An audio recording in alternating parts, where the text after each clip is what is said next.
keep your feet in your shoes and keep reaching in your panties. I'm the host of American Top 40, and I'm the second luckiest man alive. Who's the first luckiest? Thank you. The first luckiest man is Joe Piscopo. Now, I'm a proud Arab American, and that's why I'm here tonight. I bet you didn't even know I was an Arab. And this bleached blonde freak is my wife, Jean. Why, she's so stupid, she doesn't know I'm ugly. Look at her. It'd be easier to get it up for the Sphinx. And by the way, fellas, she has matching cuffs and collars. And I'm blonde all over my dark meat daddy bone. By the way, Robin, Yes? Jean has just given birth to our first child after 8 miscarriages. Oh, it hurt. Up from 3 miscarriages a short year ago. Running operations with cold equipment. You said it. And I have a heartfelt message for Connie Chung. Shut up, you genetic mistake. Oh, beat your ass, Connie. Please. The reason I'm here tonight Yes? is to defend Arabs. Arabs, Arabs, Arabs. I don't know what that means. You don't know what mayonnaise is. Look, I'm an Arab American. I'm 59 years old, up from 58 a year ago. Wow. We know 50% of you at home hate Arabs, up from 35% a short year ago. We also know that 90% of you are grossed out by Boy Gary's teeth, up from 80% last week. I wanted to have this baby so bad, I felt like risking my life was worth it. And I felt risking your life was worth it, you space alien. I never, ever, ever gave up. My message tonight, Robin, is Arabs are people too. Hussein has made us forget. That bastard. But I'm a concerned father. I'm also the voice of Scooby-Doo. I've been an anti-nuclear lobbyist, and I've made potholders on a little metal loom. Different colors. Go read a magazine slowly. But it hurts when I read. Why are we here tonight? Yes, why are we here? Our daughter is a gift from God. Remember one thing. Keep your foot on the gas and your wife in front of the car. Look, Arabs are people too, and that's why I'm here. To present you with my list of favorite Arab Americans. Oh, good. Let's count down. Coming in at number 10, Paula Abdul. Okay. Coming in at number 9, Danny Thomas, a great Arab American. Robin, did you know that was an Arab? No, I didn't. Paul Anka is an Arab. Him too? Coming in at number 8, one lousy hit in 1958. And that's what he did for our people. Coming in at number 7, Jamie Farr. There's another one I didn't know. That's right. A lot of people thought he was a Jew. Max Klinger. Coming in at number 6, Sam the Sham of Sam the Sham Nevados. I didn't know what he was. Coming in at number 5, Bob Denver of Gilligan's Island. He's Arab? I think so. Coming in at number 4, Sylvester Stallone. Now, wait a minute, Casey. And coming in at number 3, Lady Di. Stop it. And by the way, I don't know if you knew this, she's way down 2 pounds this week from 98 to 96. I'd like to know her diet tip. Coming in number 2, Gary Delabate, the Sheik of Union Jack. And the number 1 Arab American this week, Yes? Mary Hart of Entertainment Tonight. Where do you get your facts? We had to write this in a hurry. This show is taped at Universal 9, not at 4 or 7. So remember, no more anti-Arab bias. And keep your Jaguar in the driveway and your gardener out of your wife. What? What? And by the way, keep your wife on her back and the love toys at arm's reach. Oh, yeah. And I really mean it. I do, You too. foxy little babe. Come I here. can't believe you didn't bring us pictures of the baby. I tell you, we had 3 pictures at home, but I'm counting down only 1 left after we burned the evidence. You're so beautiful. Kiss me, you little French princess. My little Shiksa goddess. Coming up on tonight's show, America's number 1 comedian, up from number 3 last week, Joe Piscopo, He's luckier than you. and his young, beautiful wife, Kimberly, who we all lust for. Well, they're not She's not married. so lucky. That's right. And boxer Larry Holmes. into a new career. He's the #1 rap artist this week, coming in from #5. #1. Can you believe Larry Holmes is rapping, the boxer? I can't wait to see that. Are we going to have a live demonstration? Yeah, don't go away.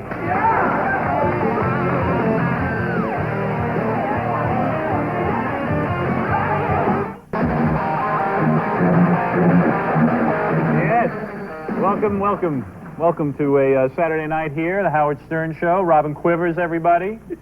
Boy Gary Delabate, our radio producer. I'm not sure what he does on this show. Boy Gary Delabate. Frightening Fred Norris as Gene Kasem. Very nice job this week. Fred really getting into character. I told Tell him the truth, he really dresses like that. Yeah, he likes it. There were some guys looking at him back there. They enjoyed that. And Jackie Martling, of course, the great Jackie Martling. And Stuttering John. But, of course, a lot of people have been writing to us. They enjoy the different headgear that we put on Gary every week. Yes, and why is he uncovered right now? Well, let me tell you something. Whoa. Hey. Fred's job is to work the sound effects. That's why he's booming in. He wants it just to start himself. Listen, turn that off for a second, Freddie. The deal is this, with your teeth. I went to my dentist, the great Dr. Matty Kaufman, who said if I give him a plug on the air, he'll do free dental work for me. But the great Dr. Matty Kaufman said to me that Gary's teeth are done improperly. That your caps are way too large for your face, and that whoever molded them and made them just made them wrong, and there's hope for you. He said to come see him. He believes that he can fix that face. Because I said to him, the caps underneath Gary's teeth is like teeth like filed down, right? Right, like any Little monster. fangs. Little fangs, little tiny points. So all they'd have to do is make smaller teeth for you. But don't the fangs still point outside of his mouth? Is that No, what the problem is? He says he can fix that. Yeah? He says he can fix it, He Gary. could bring those all the way back into Gary's mouth? Yeah, he can bring his Oh teeth my back into his mouth. Like a real person. Like a real person. We could have a real life. But in the meantime, don't worry about it. Show Robin your headgear for tonight. What are you wearing? The simpler, the better. That's what I said this week. Simplicity magnificio. The simple garbage bag. Everybody loves it. Well, he certainly can't complain about the weight of that, can he? Yeah, absolutely not. Cool. I think I got a bobby pin in here still from Casey Kasem. But anyway, you want to take a look at the news? Let me just remind everybody that tonight's show is something we've been looking forward to. Yeah? Joe Piscopo is here. He brought his girlfriend. This is the same girlfriend that he met when she was 14. The girlfriend that he used to pick up at school. The girlfriend who was his babysitter. The girlfriend that he used to call the school, pretend to be her dad, and get her off. Yeah. All right. And she is more beautiful than ever. I mean, tonight, wait till you see her, man. I don't care, You won't believe this. You know, Joe, a lot of people come down on Joe for dumping his first wife and stuff like that. But you want to know something, man? When you see this girl, it makes perfect sense. You know what his next career should be? What's that? Talent scout. Yeah. Because he can find them very young. Because I'm the biggest moron when it comes to picking out young girls. I used to watch the Brady Bunch all the time, right? Right. And little Cindy Brady? Yeah. I said, boy, she's going to grow up to be beautiful. She's not so beautiful. And then remember Soleil Moonfry? Punky Brewster. Punky Brewster. I used to watch her. I'd say, you know, what did I tell you? Like, You told me she was going to be a major dish. yeah. And she's like this big, I saw her on TV. She's a big fat slob. Did you see the Wonder Years? He was out there rowing her in a boat. Yeah. She tipped over. Yeah, I She's don't so big. understand that. So, I don't know. But Joe looks at a young girl, 9, 10 years old, and right away knows if she's happening. Yeah. I tell you what, let us do the first news story of the night. Well, you know what happened this week in the whole Middle East crisis? Yeah. One of our generals started shooting off his mouth to the press and said that one of our contingency plans was to conduct raids on Iraq that would kill Saddam Hussein, his wife, his children, and his mistress. All right. Who even knew he had a mistress? And she's sitting right here tonight in a red dress. I'd like to introduce you to her, Saddam Hussein's mistress. That woman is a marked woman. That is Mistress Norris, the very beautiful Mistress Norris. Yeah. Well, anyway, so now you can sort of picture Saddam Hussein sort of like this, you know. Yeah. Let me see that. Ah, there he is. Sort of walking around with a target painted on him. So in retaliation, after he heard the news that they were planning to assassinate him, he put a bounty on President Bush's head. And what can we get? I don't know exactly how much, but that's what Bush now looks like. You can sort of picture him like this. Excuse me, did we suddenly get money on this show? Where did we get those neat graphics from? Isn't that beautiful? I mean, where's the dough coming from to put those neat little bullseyes together? We must be doing pretty well. I tell you but that. I don't know whether it's worth going after the president. I don't know exactly what the bounty is. Yeah, well, we'll find out, I'm sure. But anyway, Howard, you know, our troops are still sitting over in Saudi Arabia, not doing much of anything. Right. The real action is up in Canada, where the Mohawk Indians have gone on the warpath again. Cool. We have a little bit of that action right here. Mohawk Indians causing trouble again? I didn't know there were Indians up there. Whoa. What are they doing? They're fighting soldiers? Yeah, the Canadian Army. That's the Canadian Army? Yeah, look at that. What a bunch of wussies. They can't beat a bunch of Mohawks? They've got guns. They got guns. They can't beat a bunch Look of... at them being carried away. The Indians are shaking their butts. Hey, where's my... Hey, give me that bow and arrow. Give me that... Oh, my God, he's doing the story. Give me that bow and arrow, you dummy. I'm at war here. They're supposed to be shooting over our heads. Hey, oh, hey. Yeah, so they're upset. Commercial? Yes. Playing bow and Indian. Hey! They're better if you throw them.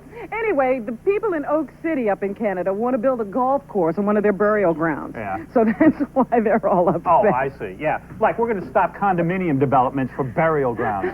Oh, please. Well, I think we're going to take a little break now, but when we come back, more hot spots in the news. Yes, all right. Now, we'll get back in a minute, but check out this dude playing the saw, Robin. What is that noise? That's an actual saw player. What tune is he playing?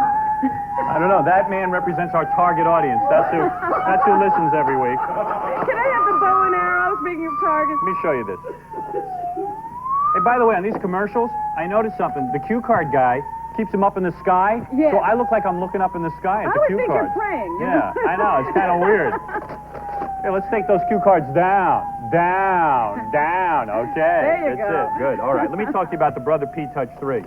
If that annoying saw doesn't get to you, I don't know what will. See what this is? Does he know any song that we know? Dude, do you know a song that we know? Can you play a song on that? Yes. What song are you playing?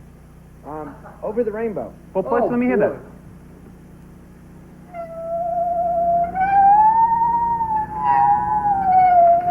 This was sort of like after Judy Garland had started drinking, right?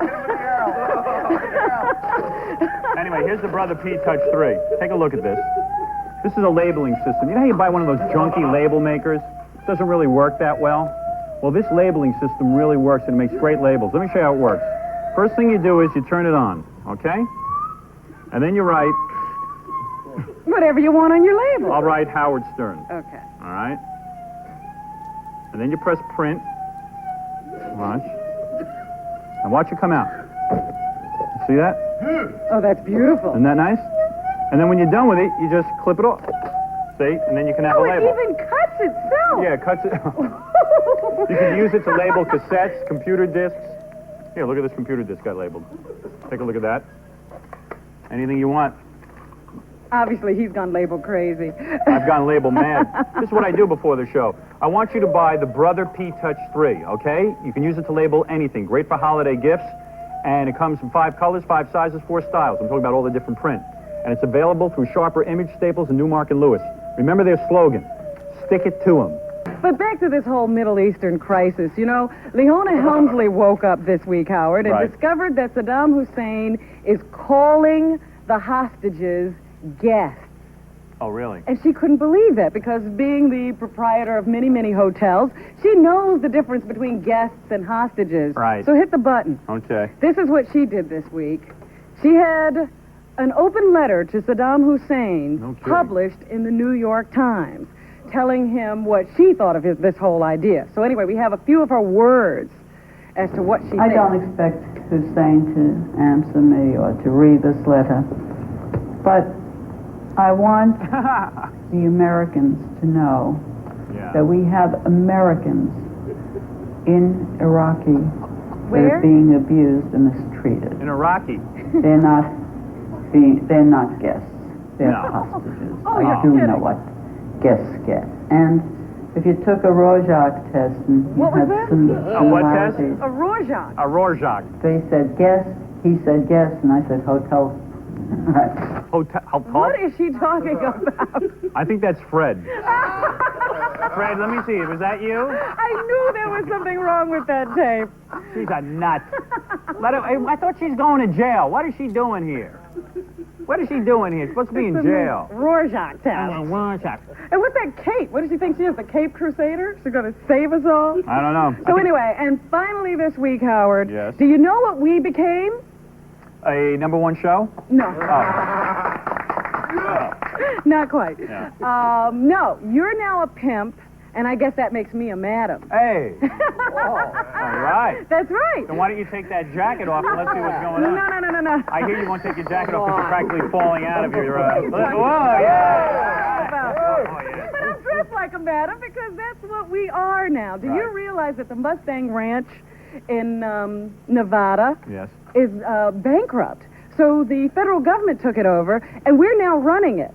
Who'd want to sleep with a horse anyway? At a Mustang Ranch. No. This is a famous bordello. Oh, I see what silly. you're saying. Oh, the government owns a bordello. We We. are the government. We are. We own a bordello, and we're now running it. How could a bordello go out of business? I mean, They were way in debt. I don't know how they managed, but let's look at our new place and some of our employees. let's see some of the girls. Here they are. Well, They're now all I know- sitting around our new home. That's the woman who's running it for us. Well, now I know why we're in debt.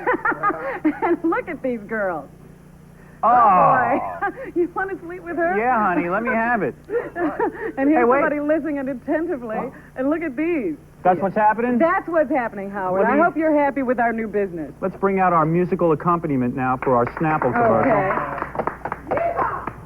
And Here what's he he going to be comes. playing now? Just look at him. He's going to be playing the Snapple theme song. Ah. You're not Joe Piscopo's ex-wife, are you? No. No, okay.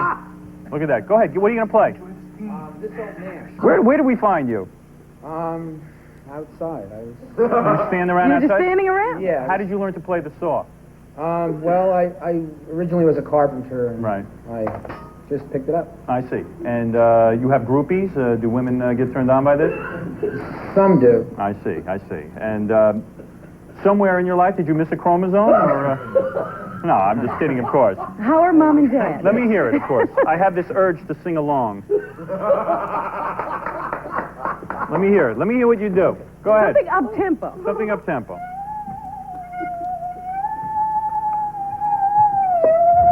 Neil Diamond. Come here.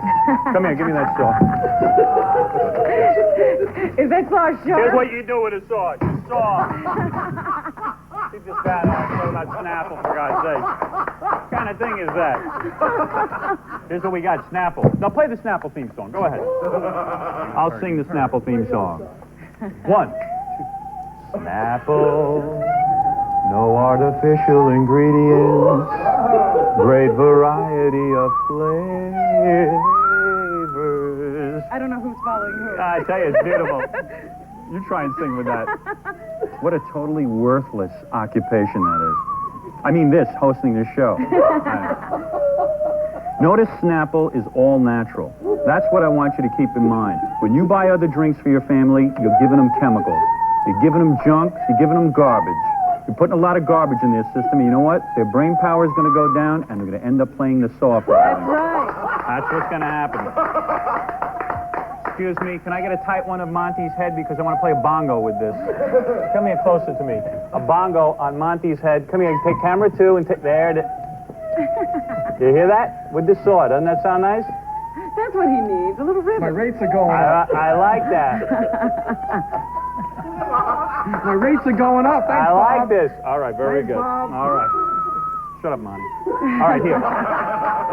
Here is your Snapple. Take a look at this. This is the greatest drink. Listen, I can't tell you, I mean, I can tell you to buy this stuff, but you got to try it. You got to taste this. This is made from the best stuff on earth. Their iced tea is real brewed. These are unbelievable flavors. I'm going to go shoot myself.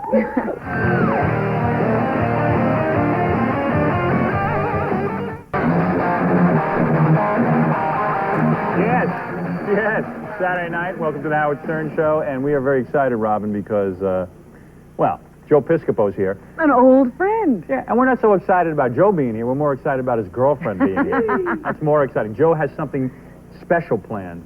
I don't know what it is. He wants to unveil his girlfriend. He doesn't want to just bring her out. So let's bring out Joe Piscopo first and see what he has on his mind. Yeah. All right, Joe. There he is, Joe Piscopo. Hey, oh, man. Stand up, Hey, man. he's pumping Stand up. up, stand up. Hi, Robin. How are you? Don't hurt him. Don't hurt him. How you doing? Very few people know this. We had to retake Joe's entrance because his collar wasn't turned up properly. Everything in that beautiful jacket. How you doing, Hey, man? here's Joe Piscopo. You know, the show looks great. Yeah. I tell you, it was great. You guys are doing good. Hi, Jackie, the All right, boys cut through are all the back there. BS. We want to see your girlfriend. I know. Yeah, don't beat around the bush. Can we get her out here? Wait a second. I'm lucky I'm here tonight. You know? I smell steroids. I smell steroids. I'm telling you right now. No drugs. No, let me talk to you about this. First of all, of course, you've got a great career going, comedy, films, television, all kinds of things. HBO special coming up that we'll But talk he's about. stopping the movie. Saudi right Arabia, here. we're going. He's stopping the movie. Yeah, Why are you he's stopping giving the up movie? film. No, because, well, did you see the last one? Well, yeah. I mean, so what? Oh, so you mean- come on. I didn't put the brakes on anything. But why are you giving up film? No, I'm just waiting for the right project to come along. If I told you the last one, I'm not going to embarrass the producers, the script I got. Did I tell you? I might have told you the worst script was worse than the last film, so I got to be real careful, so I'm just taking my time. Yeah, that's the same with me. That's why you Oh. haven't seen me in a movie. All these scripts I Howard, did you see Dead Heat? It was the worst thing in the world. Come on. Joe, the best thing about this show is that Joe agreed to bring his beautiful girlfriend. Now, everybody knows this story. Same thing with Robin Williams. He married his babysitter, That's true. right? She was Wait, a little wait older a than minute. Joe. You made Right. this. Yeah, at least he was older. Me and Robin see each other. It's like, Now, Joe, before we go into the whole story, Okay. the whole history of Joe Piscopo, because it's great. Only in America where you become a big... If we could only tell this story on film. Oh, now this would be a great movie. that's my movie. Yeah. Holy mackerel. Oh, hey. Joe Do becomes, Gilbert all of a sudden. Joe, you know, it's very difficult to become a big star, but he becomes a big star. And how are you going to unveil your girlfriend now for this big moment? Well, you know what the thing is? Where I live, we go to Closter, New Jersey, and hang out in Jersey, and I can't believe how big you are. I don't understand it, but I mean, it's like giant. A lot of people time. love me. They do, and they all say hi, all the folks that we see all the time, and they always go, "Where's Kimberly, man? Where's Kimberly?" Howard talks about Kimberly. You gotta see Kimberly. So I thought if we this come girl, on, now you found her when she can was... I explain it? You make it sound like I went to an 11-year-old and said, "Hey, baby, you want some You met her cookies?" when she was know? 14.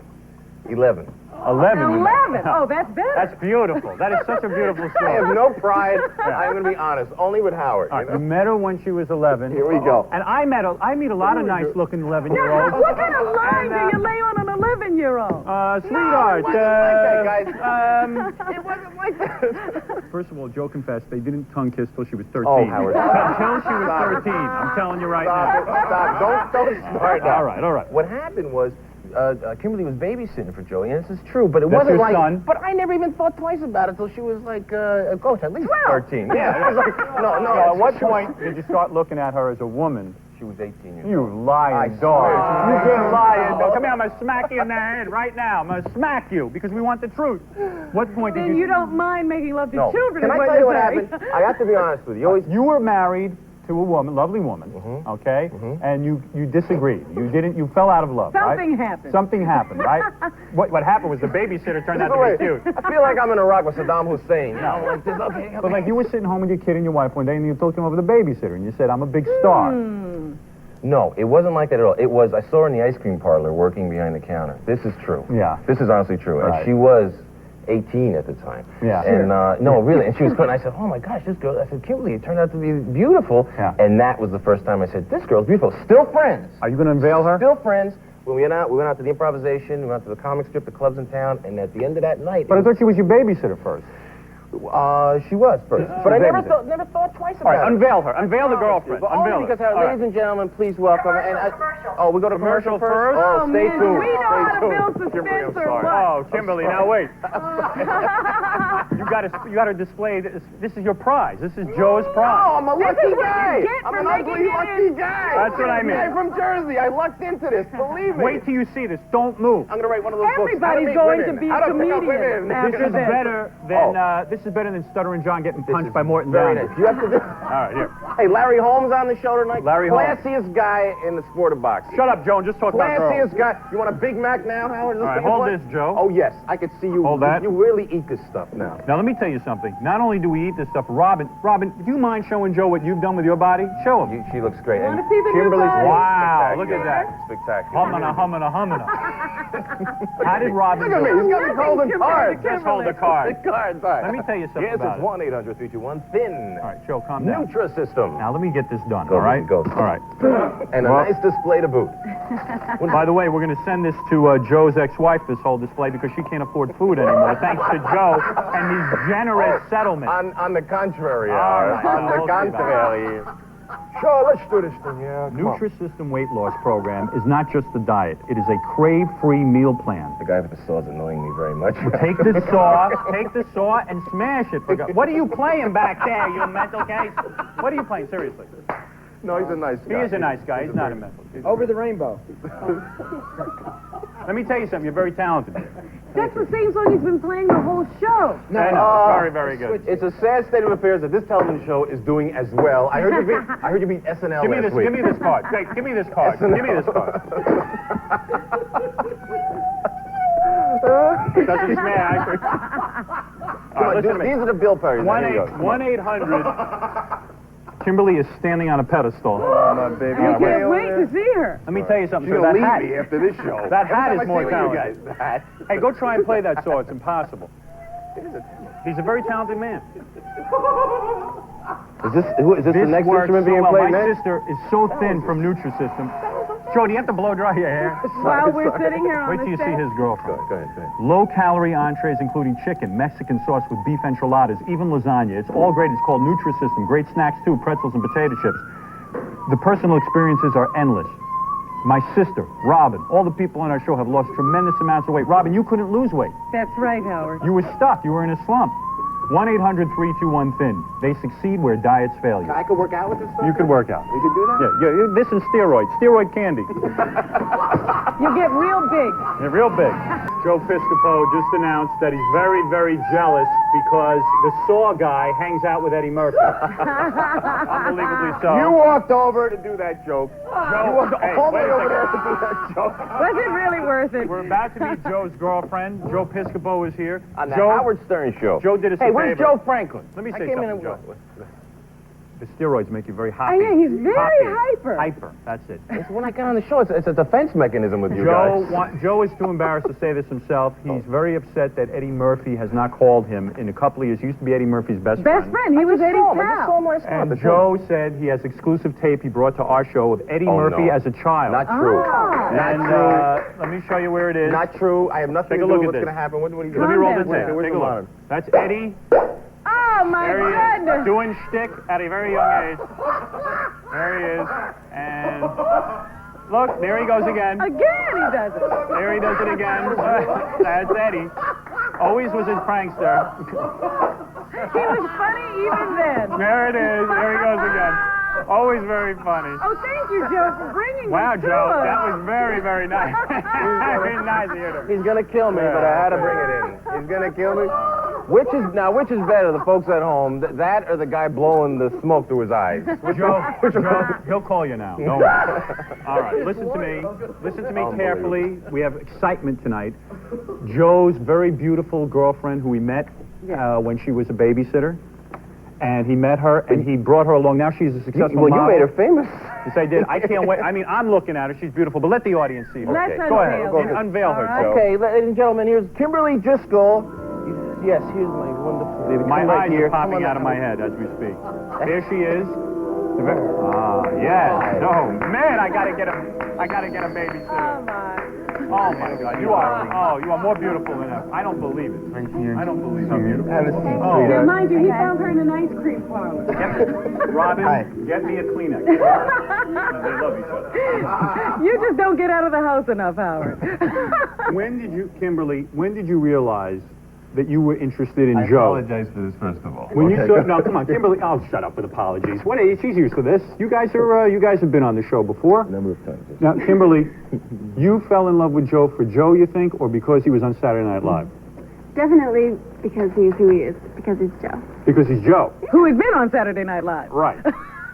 No, but I mean, you were going out with guys in high school. They didn't appeal to you. This is an older man. This is what appealed to you. And when you were like 14 and you first started babysitting, did you realize then you were in love with Joe? Yes, I did love him, but not Did like... you have like a crush on him or whatever? You know, actually, when I was about 11, I thought he was great. He was my best friend across the street. We were like pals. And I guess I had a crush on him when I was 11. And then after that, it was just like friends. We were like buddies across the street from each other. And then he picked you up in that limo that night and took you to the Improv. And it was a whole different thing. I said, he is hot. And I just fell in love with him. Now, was your first wife, though, Joe, when she realized that Kimberly, the babysitter, had stolen you away, was she mad at you or was she mad at Kimberly? I don't know, but it's costing me a mint. It is costing you a lot of money. Maybe it has something to do with that. This is unbelievable to me. Do you feel any embarrassment asking her out because she was your babysitter? No, because when I asked her out, it wasn't like, it was really like friends. It was just friends. But what your question might be, was I embarrassed after we, What do you mean, like friends? When was the first we were kiss? In the limousine on the way from the hard. Can you guys kiss so I can just see what that's like? Let me see what it's like, just to kiss. Oh, Howard, please! Please, let me see what that's like. Do it like an on-screen kiss. Does it go down to Joey? Does Joey get this show? Let me tell you something, Kimberly. If you ever kissed me in a romantic way, my head would explode. My head would literally pop. Well, we must say that before Kimberly came out, we had to have her mic'd. Yeah. And Joe wouldn't allow anyone else to put the No, microphone the sound on guy. her. The sound guy said, Joe, I thought that was great. You wouldn't allow anyone to put your microphone on. Except Joe. Absolutely not. Where is your microphone? Hidden. Yeah, I don't even see her microphone. I can't even see it. Kimberly, I have never... I'm so glad I came Can I on say the show. something? Kimberly, I never saw your breasts before tonight. And I'm seeing them now, and I got to tell you something. Howard, good night. Standing ovation. Unbelievable. Yeah, oh, if that was me. If I was kissing right now. Tongue kiss. Oh, let me please. see tongue. Howard, Oh, this is the sweetest. Have you taught her to tongue kiss yet? Have you taught her that What yet? is that? Like this. What is Oh, man. We'll use this in the promo. It's just Howard unbelievable. Stern and Joe Piscopo. Now what happens from here? Joe is tremendously jealous. You don't allow her to go on a modeling shoot without you there? That's not true. She's working all the time on this thing. And she does, and men hit on you all the time, but you're not interested in Men any hit of on it. her constantly. And do I get jealous of that? Do I want to break their heads? Do I want to choke them and rip their larynx out of their throat? And have No. you No, brought up actually not. have you brought up marriage to Kimberly? Oh, we talk about it. You do. Now, Yes. Joe, will you How marry? did that come up? Yeah. How does that come up? Well, we're together Does constantly. she want to marry you? of course I would. You would. Any So girl she would. brings Oh, it up. yeah. So you bring it up, and Joe says, "What is the reason?" I'm waiting for the right moment. You're waiting for the right moment? Well, why don't you pop the question now? Why don't you do it now? Give me... Go ahead. Go, why don't you do it? Do it now. Go ahead. Go ahead. Answer right now. You know what? I promise you, Howard, I promise you this all along. If when we do, it's got to be the right moment and everything. Because this girl is the classiest, most wonderful person in the world, and she deserves only the best. Right. So I want to do it in the right moment, and when we do, I'm going to call you, or maybe we'll come back on the show. Right. I said I promise you'll be the first one to know. Because You'd be part of my bridal, my bridesmaid. You got to be in the bridal party. Now, Joe, let me understand something. that should be fun. You're saying, we have a clip of your HBO special, but you want to know something? I could care less. I'm going to be honest with you. Oh, you do have another HBO special coming up, Yeah, right? so what? I'm gonna go. You know what? Can I plug some things now, Howard? Oh, come on. Just give me a chance. All here right, with go ahead, Kimberly, go all ahead, right? go Wait, ahead. hold on. Hey, it's your show, man. How often do we get to see Now, her? the You're other- with her all the time. Now, the other interesting aspect... Do I have to take a break here? Am I okay? I can keep rolling? Okay. The other interesting aspect is that Kimberly's parents hate you. Her They don't parents... hate him. They hate Joe. I hate Joe. Everybody hates Joe. Don't you hate Joe after this? I hate this. I swear to God. I'll tell you something. I love my wife so much, but just a night with this Oh, girl. you're crazy. Yeah, You night. you Give me are a a night. pussycat with your wife. You have such respect. Give me a night. Anything. You Kimberly. have such respect Now. for your wife. When we were at Valley Forge that time, or where were we? Down Kiss me, at Joe. Westbury? Yeah. And your wife, you were so close with your wife and so loving with your wife. Shut up, Joe. It's true. Well, you know, if you kiss Joe, that would be close to kissing Kiss me, Kimberly. Joe. Kiss me. Please.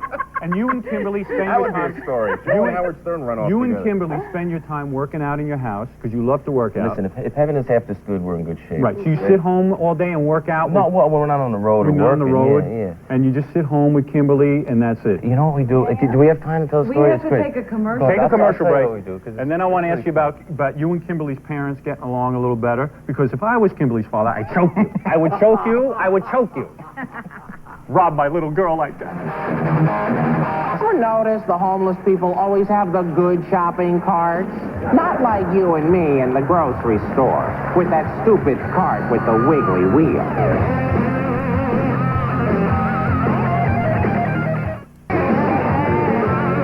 Now, let's show a clip from your HBO special. Oh, thanks. Here's Joe. This is Joe. These homeless people anyway. You want ratings? Daddy. Go ahead, rub it in good. America's Funniest Home Video.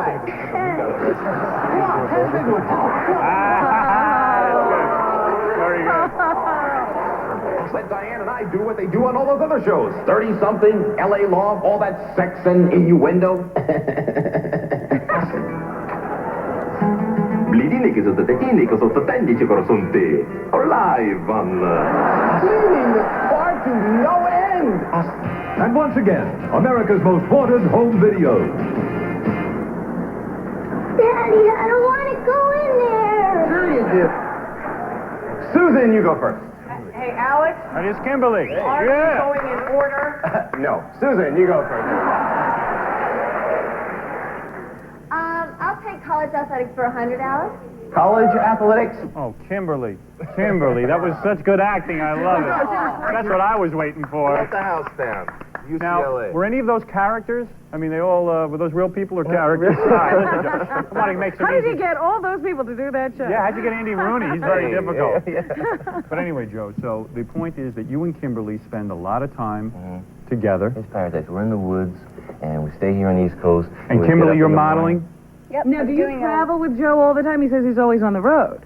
Yeah, I do. We go back when he's in LA. I work out of LA. When he's home, I go into New York for commercials and stuff. And then just in between, I have a vacation and we go all around.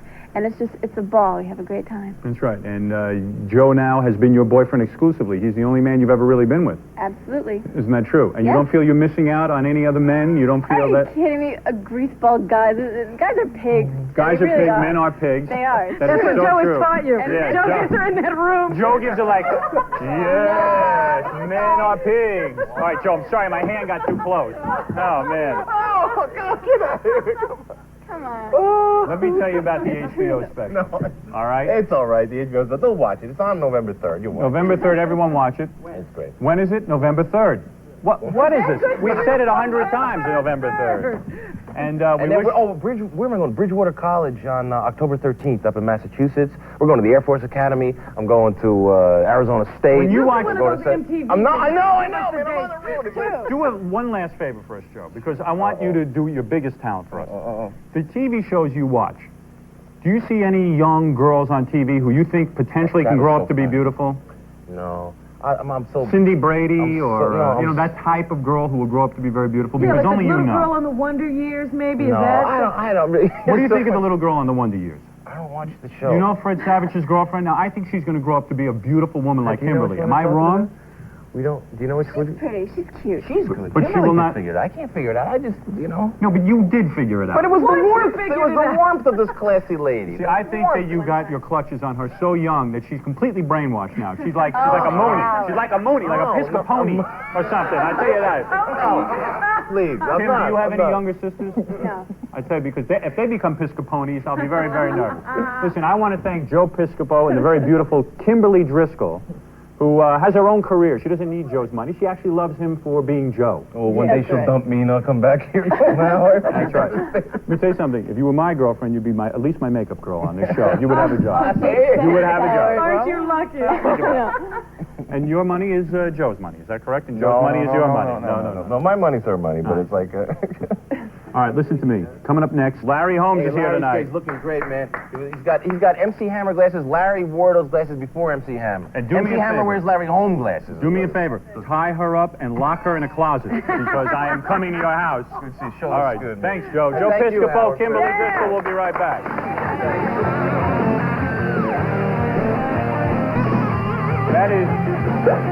That is an amazing piece of tape. Good of Joe Piscopo to bring that Eddie Murphy tape the early years. Isn't it incredible? Too bad. Too bad Kimberly's breast didn't pop out like that. Right out of the dress. What an amazing kid. Oh. Yes, we're looking at you. We're coming at you. Howard Stern Show. Hey, by the way, we have, hey, this is great. Larry Holmes is here. We never met The him. great Larry Holmes. Larry Holmes, of course, a great boxer. Never got the Heavyweight champion. Never got the recognition he deserved, Robin, because, I don't know. Why He not? was always in the shadow of Muhammad Ali. But not anymore, because now Larry Holmes is about to embark on a great rap career. Well, wrap. Muhammad Ali never did that. Yeah, that's true. Well, let's meet Larry Holmes, everybody. See what he's been up to. There he is, the champ, the true champ, the real champ. How you doing? People's champ. The people's champ. The people were behind you. That's what counts. That's it. Nobody else cares about anyone else. That's it. Now, Larry, I never met you before, so this is exciting for me. Most of our guests are recycled from my radio show. Very. This is the first, someone we haven't talked to before. Hey, champ, I can't hit you. You're wearing glasses. Come on, let's go. Let's go. Let's go. Let's go. Hey. He's ready to mix You it heard up what now. Joe said about these glasses. These What are about- originals. Those are TCB Elvis glasses, are they not? These are originals. Those are really nice. Yeah. Well, let me, now, first of all, we're going to talk about your recording career, but what about this fact that you never got respect as a great boxer because why?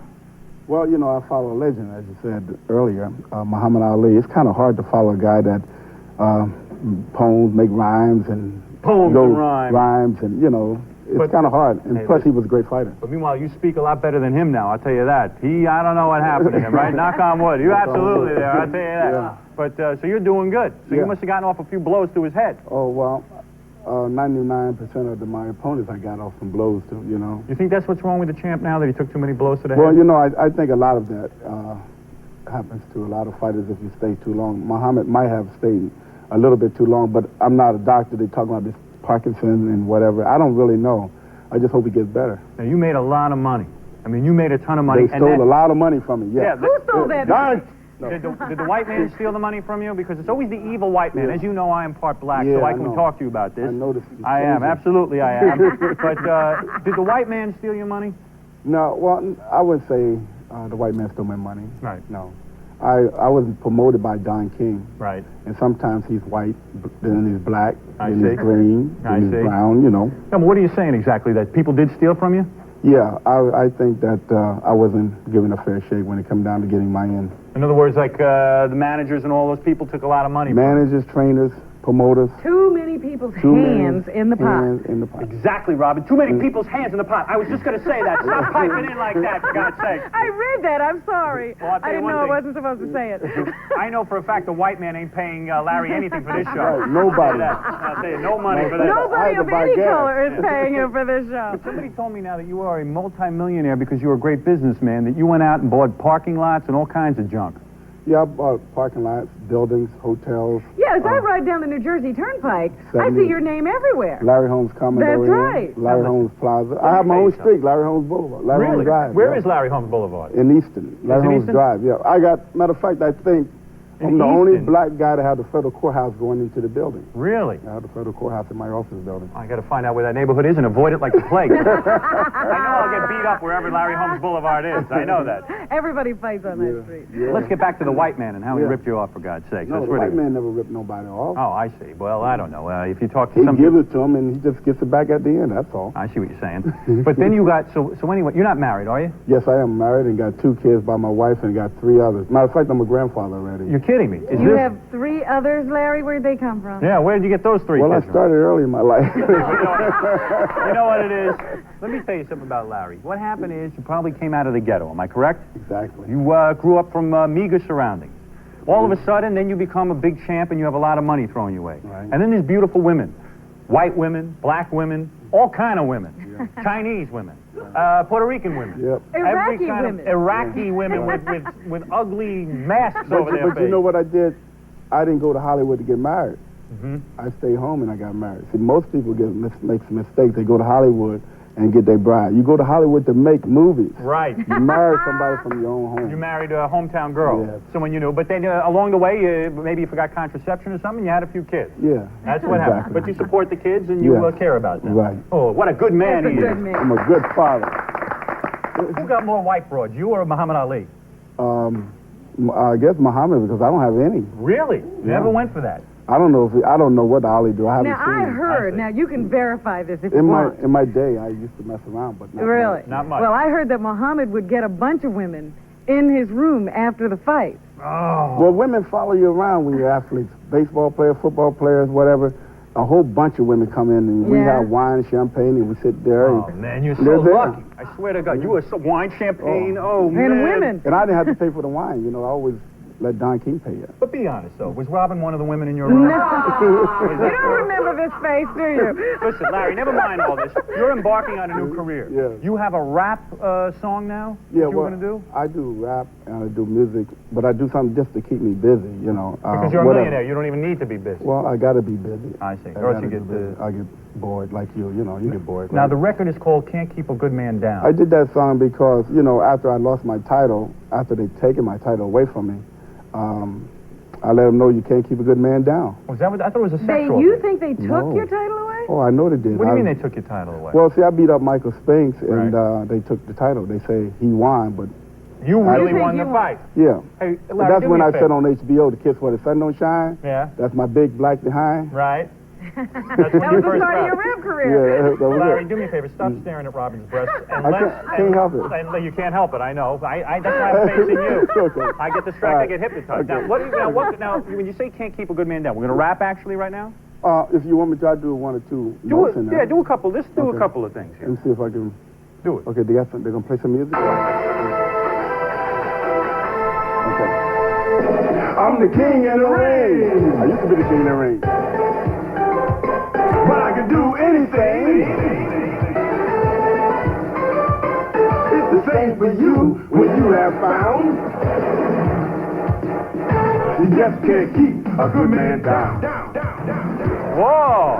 Well, well, very nice, very nice. It's unbelievable. You want to hear more of that? Yeah, go ahead. I'll take some more. What the hell? Okay. We're good to get it. Don't forget the word. Okay. Ah, Here we go. there we go. Get ready. Don't mess up. Calling all people, I'm Larry Holmes. All right, here we go. I'm not in the ring, I'm gonna do your poem. Yeah. In my profession, I was the best.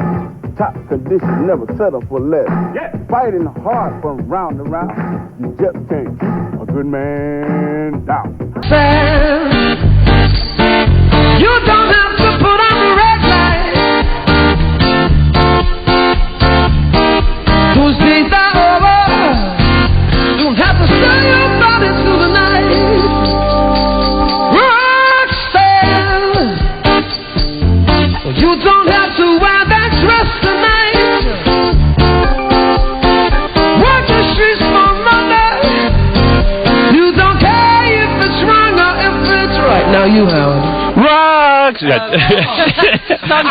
knew it. I'll ruin it, man. Man, you sound good. Yeah. This goddamn band you got is a winner. Not like those other Keep that slouches. whole group together. You got that? That's a nice group you got there. A nice little combo. I'll tell you that. That was good. All right, do one last one. Let me think of the ultimate song that you could do here. see. All right. In a clinch, do a little message in a bottle. Just a little bit. Just a little bit. Go ahead. Let's see. 1, 2, 3.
How's that? Oh, man.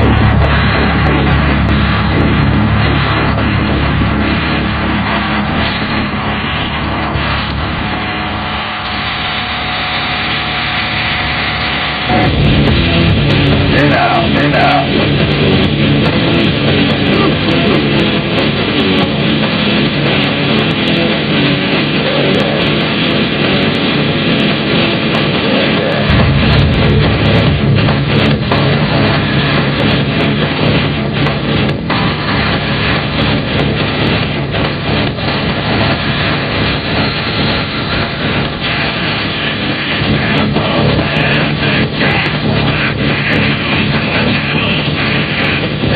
should, all right, I'm done with that song. I was just about to eat some breakfast when Fred said, "You're on." Freaking breakfast gets here too late. I'm so hungry. Maybe I should just take a break and eat my breakfast while it's still hot. Because if I start talking, then it's going to get cold and I'm going to be even more pissed off. You know what? There's no one who supports that more than me. Yeah, all right. I hate stopping eating in the middle of a meal. Stuff is warm. Yeah, I just saw on the list Ali G is stopping by today. Oh, that's cool. Guys in the newspaper, a bunch of Jewish groups are freaking out over that anti-Semitic song. That song couldn't be any more... Well, they just don't get it? Yeah, I mean, they're afraid some people won't get it. Ridiculous. So he should just cater to stupid people? Yeah. Getting to be the whole world has to be protected from stupid people. Right, morons. Yeah. That's like the FCC stuff. Well, you know, some parents can't parent, so we have to protect them. Yeah. I'm like, well, you know what? Throw them in jail if they can't parent.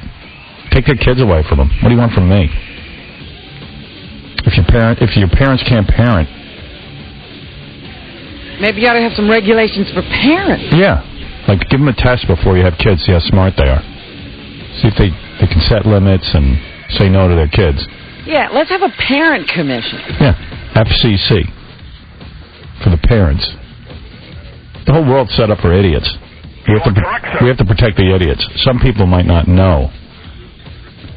That they can turn off the radio. Yeah. All right, we'll be back right after these words. I'm eating my breakfast. Let's go! It's the Family Feud with the Osborne family versus Anna Nicole Smith. 100 people surveyed, top 5 answers on the board. Here's the question. Name an occupation that to many young girls seems glamorous. Rock and roll! Survey start.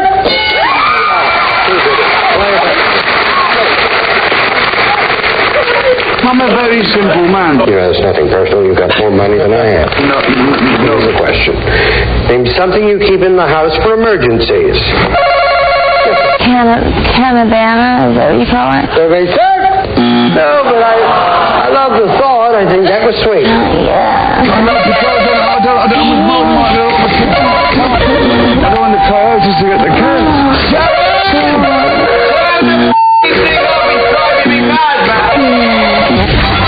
Howard Stern Show. KZON-FM, Cold by Crossfade.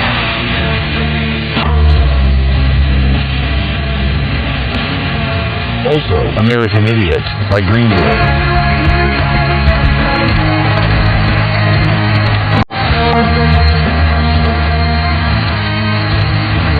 Open Your Eyes by Ultra Rage.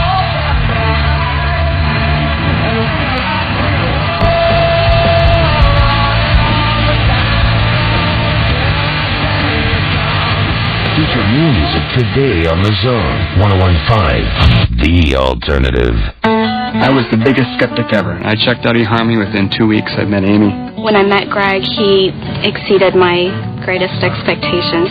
I just knew I was going to fall in love with her right away. For the first time, I felt like I may have met the person I was going to spend the rest of my life with. She is this constant reinforcement of who I am and what makes me good and what makes me strong. And just to know that you're completely loved, completely trusted is wonderful. Looking deeper into what a person is really about was why I chose eHarmony. Hi, I'm Dr. Neil Clark Warren, founder of eHarmony.com. There's a reason these two soulmates found each other. At eHarmony.com, we match them based on 29 dimensions of compatibility. That's why they have such a deep level of joy and connectedness. And we'd sure like to do that for you. So log on to eHarmony.com and get your free personality profile. Let's get started finding your soulmate today. Ken, I have to tell you, you're a valuable member of this company. You get here on time and you always know what you have to do. Thank you, sir. I think it's time we gave you a raise. I work for UPS, sir. What? You're leaving us to say it isn't so. Attention small business owner. Please be advised that the brown uniformed person you see in your office every day is not your employee. This person is actually a UPS driver, there to pick up your most important documents and packages and reliably deliver them to over 200 countries and territories. All right. What's it going to take to keep you here, Ken? I can't stay. I have other pickups. I tell you what. You sleep on it and get back to me, Ken. Okay. I'll be back tomorrow. I had a feeling you'd come back. From our trusted drivers to conveniently located drop boxes to the thousands of locations of the UPS store, we offer more ways for your small business to do business. UPS, what can Brown do for you? Get ready for the summer tour experience fusing music, art, and culture. Roots Rock Reggae Festival. Presented by the Marley family and featuring for the first time ever on stage together, the Marley Brothers. Ziggy, Stephen, Julian, Damien, and Kimani Marley.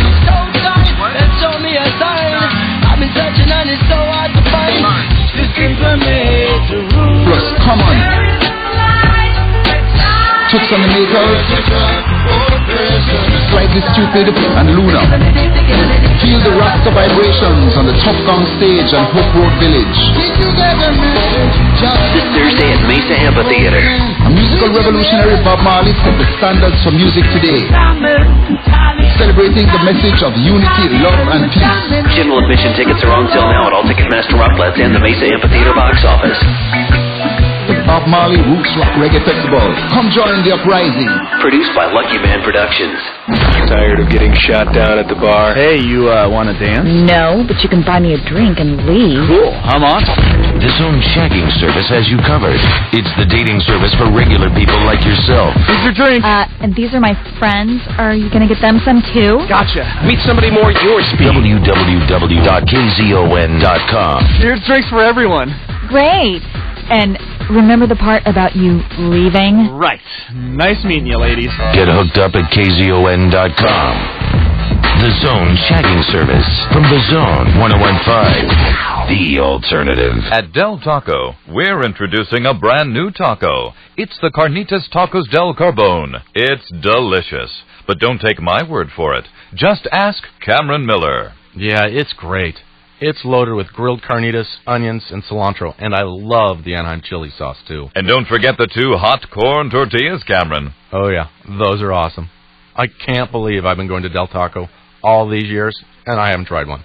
It's new, Cameron. That's probably why you've never tried one. Are you sure it's new? Yeah, buddy. I'm the spokesperson. Sorta have to know these things. Try our new Carnitas Tacos del Carbone at our Phoenix area Del Taco locations, day or night. And don't forget, Del Taco serves breakfast. Try our 69-cent breakfast burritos, hot scrambled eggs, freshly grated cheddar, topped with a mild red sauce for just 69 cents every day. Making it fresh, because fresh tastes better. Only at Del Taco. Price and participation may vary. You can smell the freshness coming from every department here at Food City, and the prices are so low. But let's hear what Food City shoppers have to say. My name is Ariana, and I shop at Food City because I love all their low prices, and their produce is awesome. Yeah, at Food City they have a bake area where they bake their goods. It's just like homemade baked cookies and pies and cakes. I really love it. Matter of fact, when I got married, I came here and got my wedding cake made. The best cake. Everyone came to my wedding. They was like, "Where did you get that cake from?" And all the departments at Food City would like to bring you this week's special prices. 80% lean ground beef, $1.39 per pound. Dole Classic Salad, 1 pound bag, 79 cents. California peaches, 2 pounds for 99 cents. Keebler Sandies, 13 to 16 ounce bag, $1.99. Ziploc freezer or storage bag, 21 to 36 count selected varieties, $1.99. Every day, Food City has low prices. Low prices, great service, Food City. I gotta go cook dinner. You're gonna love this place. You're gonna love this price. You're gonna love this Ashley Furniture Home Store. You won't find it in Paris. You won't find it in London. Or Venice either, for that matter. The only place on earth you'll find the ultimate event is at your Ashley Furniture Home Store. An event of global proportion. Ultimate event financing, no interest until 2008, with no payments until 2005. And everything is tagged with the ultimate Ashley Direct price. Absolutely everything. Bedrooms, dining rooms, living rooms, recliners, sofas, and more. Style, selection, and quality, all at the ultimate Ashley Direct prices and ultimate event financing. No interest until 2008 with no payments until 2005. Phoenix, do not delay. The Ashley Furniture Home Store Ultimate Event ends soon. Ashley Furniture Home Store. You're gonna love this Ashley Furniture Home Store. Hey, want to earn your college degree in the most efficient way possible? Then study this commercial for Axia College. There will be a test afterwards. Axia College is a whole new concept in higher education that's focused on your success. Through a blend of on-campus and online interactive learning sessions, Axia College lets you earn your bachelor's degree in about 4 years, even if you work full-time. To earn the same degree from other colleges while working could take 7 to 10 years. At Axia College, you can specialize in criminal justice, financial services, health and human services, hospitality, travel and tourism, real estate administration, retail management, sales and service, or technology management. To find out just how convenient and affordable a better future can be, call Axia College in Mesa. We'll answer all your questions and get you started right away on your degree. If you're already attending a college but having trouble fitting classes into your schedule, Axia College can help you get the classes and credits you need. Call 1-800-707-AXIA. That's 1-800-707-AXIA.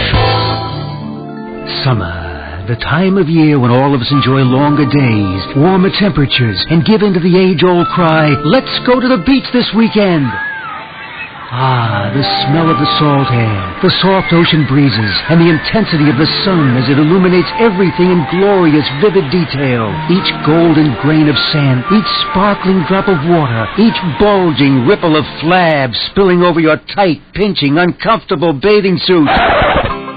What? You say that you feel more like a beach ball than a bathing beauty? That the only two-piece item you own is a set of matching luggage you packed all your baggy clothes in this weekend? Then met Trim Spa X32, the #1 diet pill in America, health. Come on, don't wait to start getting the hottest body under the sun. Order X32, the Dream Body Diet Pill today by calling 1-800-TRIM-SPA or go to trimspa.com. That's 1-800-TRIM-SPA or trimspa.com. Also available at fine retailers. Trim Spa, B&B. And as you can see, the data suggests that I'm sorry, but doesn't anyone see that extremely large meteor headed this way? Not many things knock you out like a migraine. She's all right. Get up, there are clients here. But you can knock out a migraine with Relpax. Relpax L-tryptan hydrobromide relieves migraine pain and symptoms such as nausea and sensitivity to light and sound. For some people, it starts to work in 30 minutes. Ask your doctor. Call 1-866-3-RELPAX or go to relpax.com. Relpax. Don't let a migraine keep you down. Only your doctor can decide if Relpax is right for you. If you have certain types of heart disease, a history of stroke, TIA, or uncontrolled blood pressure, you should not take Relpax. Very rarely certain people, even some without heart disease, have had serious heart-related problems. Talk to your doctor if you have risk factors for heart disease, such as smoking, high blood pressure, or high cholesterol, or if you are pregnant or nursing. Certain medicines that are potent CYP3A4 inhibitors should not be taken with Relpax, so talk to your doctor if you're taking other medicines. See our ad in Fitness Magazine. Freeway Chevrolet. Thank you, Arizona. Freeway Chevrolet at I-10 and Ray is the #1 Chevy dealer in the nation with the fastest growth. Just take the freeway to savings up to $10,000 on select vehicles or no interest for 6 years. That's right, folks. Not 5 years, but 6 full years of interest-free financing. It doesn't get any better than this. Here's your chance to get out of that high-interest loan, and Freeway will pay off the entire balance on your trade. Listen to these 2004 model year-end specials. 2004 Silverados from only $199 per month. New 2004 Tahoes as low as $399 per month. The popular Cavalier from only $129 per month. Or the all-new redesigned 2004 Malibu for only $159 per month. Don't walk. Run to Freeway Chevrolet and take advantage of these fabulous deals. Freeway Chevrolet at the I-10 and Ray Auto Mall in Chandler. Right on the freeway, right on the price. 84 months with 6.75% APR and down fee of $198.50. $4,000 cash down on approved credit. Wow, Sarah, I don't think that I've ever seen you smile so much. What's going on? I just made a donation yesterday, and I know that it was the best thing I've ever done. I feel so happy, and I know that my decision will help someone. What do you mean? Was it a donation of food or money? That's great. No, I went to the Arizona Center for Fertility Studies, and after talking with their friendly staff, I realized that I can help a childless couple by donating my eggs. If you're a woman between the ages of 19 and 28 years old, you can help a childless couple that needs assistance in bringing a cherished child into the world. The donor process involves 10 hours of your time, injection of natural hormones, and one outpatient non-surgical procedure to retrieve the eggs. All donors will earn $3,000. Call 480-614-8533 today. That's 480-614-8533. Or log on to acfs2000.com. By donating your eggs, you're helping a family fulfill their dreams, and you'll earn $3,000.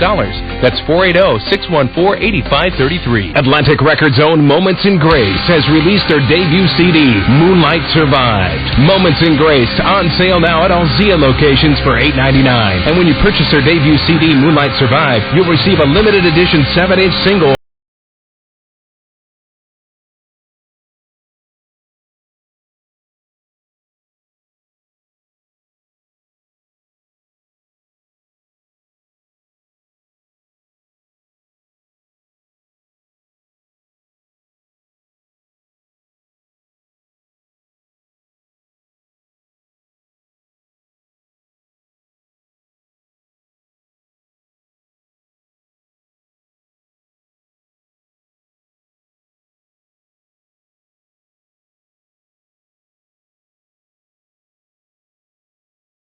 Debut CD, Moonlight Survived.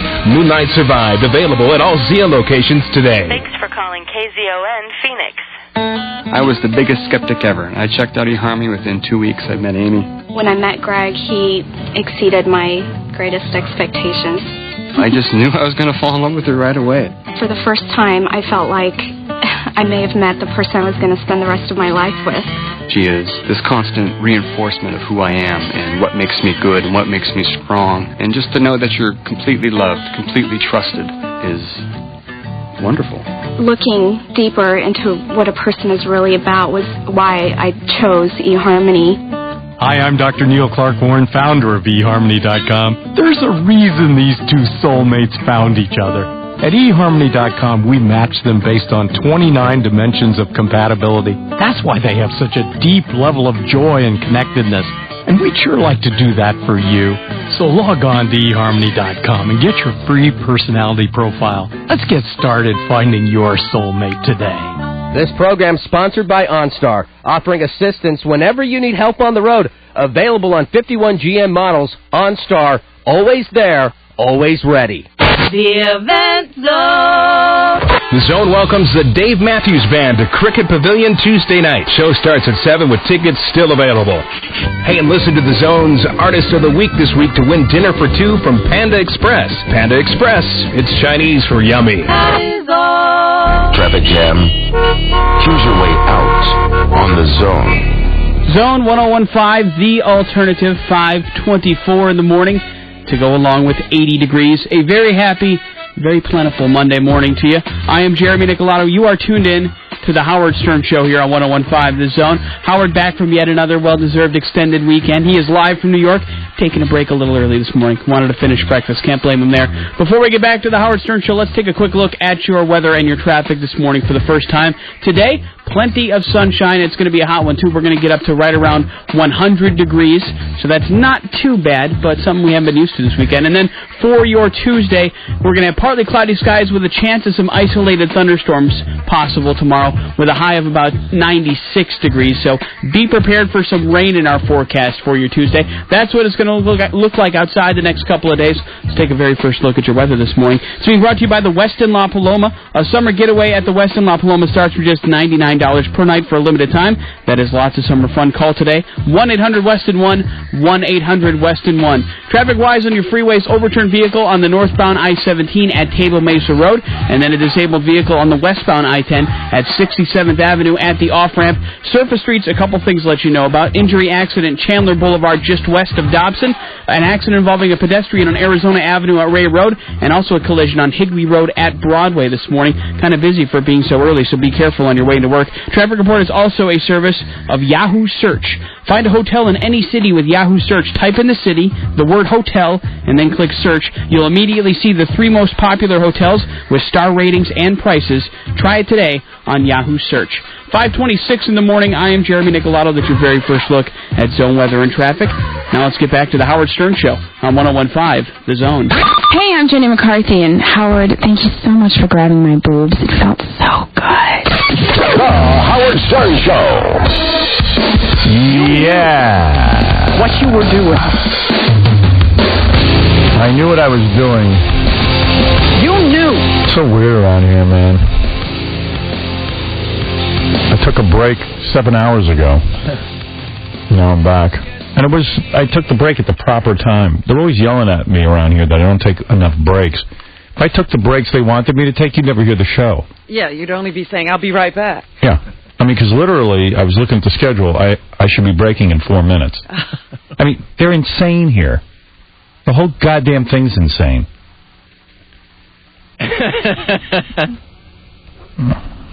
On top of that, we have a #1 morning show, which is a miracle. Trust me. That's because you don't follow the schedule. Yeah, oh, believe me, that's the only reason. Because we wouldn't be on. Yeah. If I followed the rules. Hey, Ali G is coming on. The guy's name is actually Sacha Baron Cohen. But he's got that Ali G show, and I've become a fan. I don't even actually see the show. I just play the tapes here. You haven't even seen Ali G. You No. just listen to him.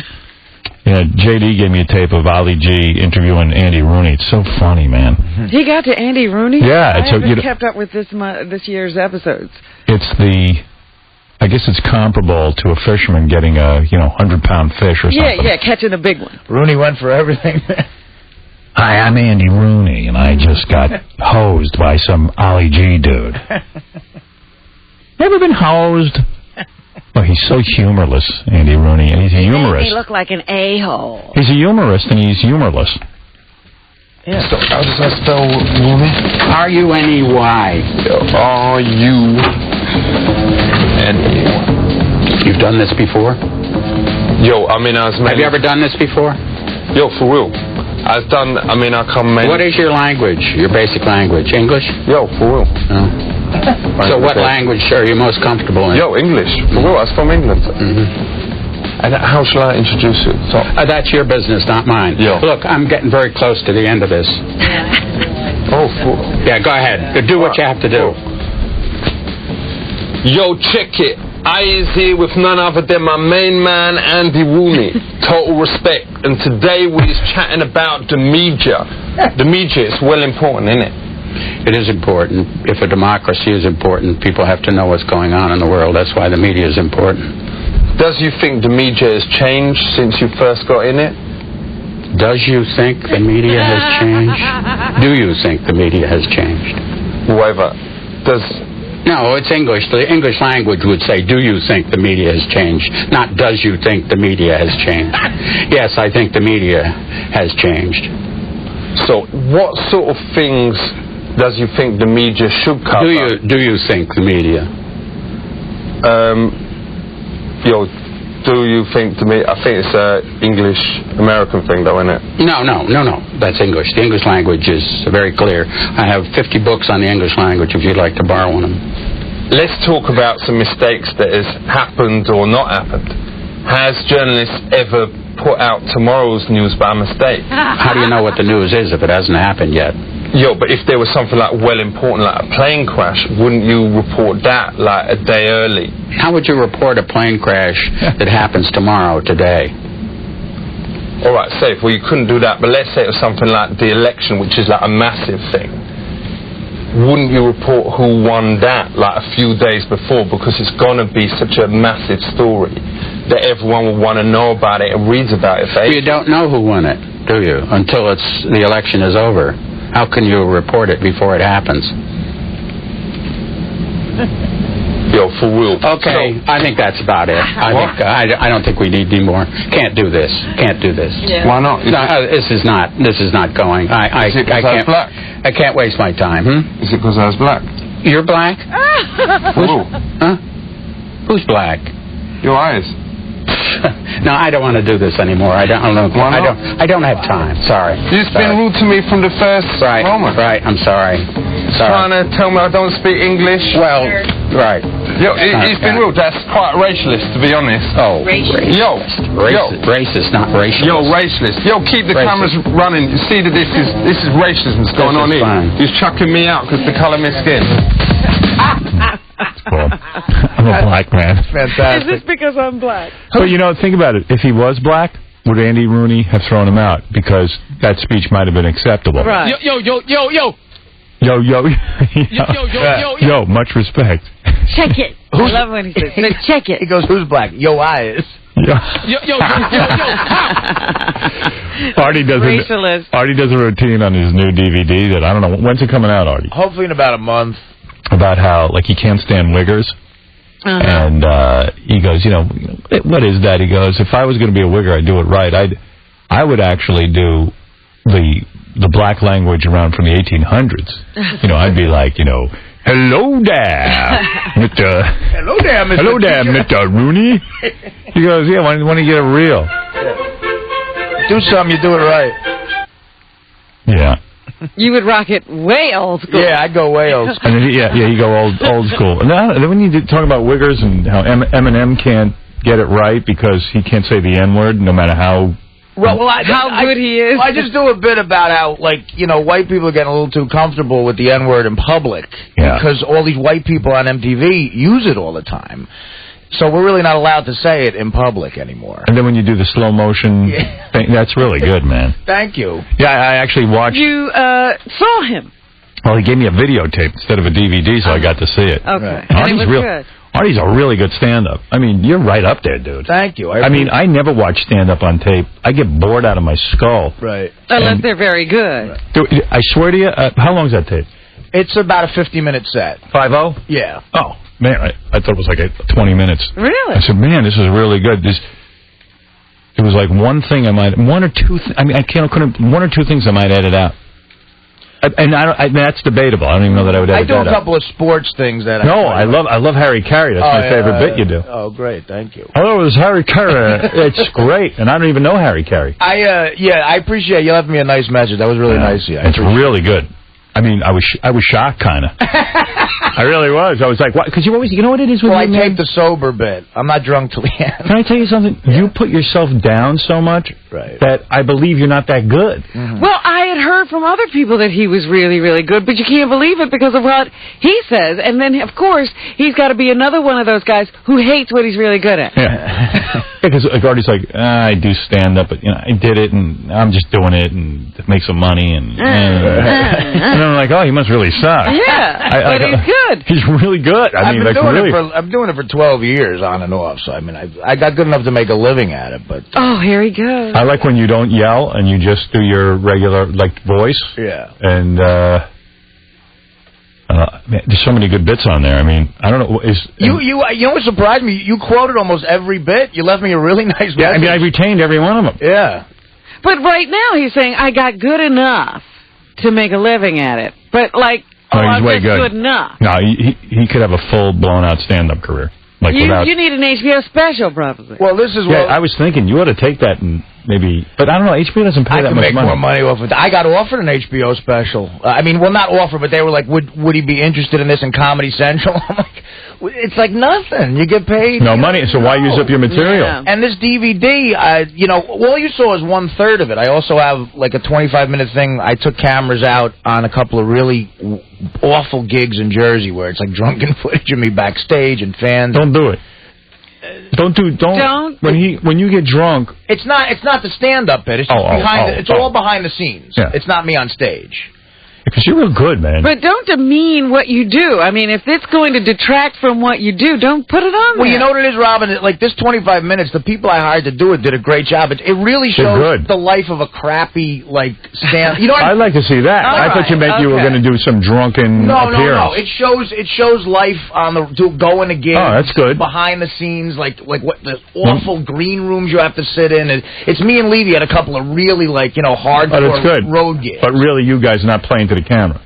Yeah, it's just us, just hanging out. Real documentary hanging style. out. It just really shows the amount of cigarettes you smoke in one night at one of these clubs. And Artie does a routine about, he smokes Marlboro cigarettes. Right.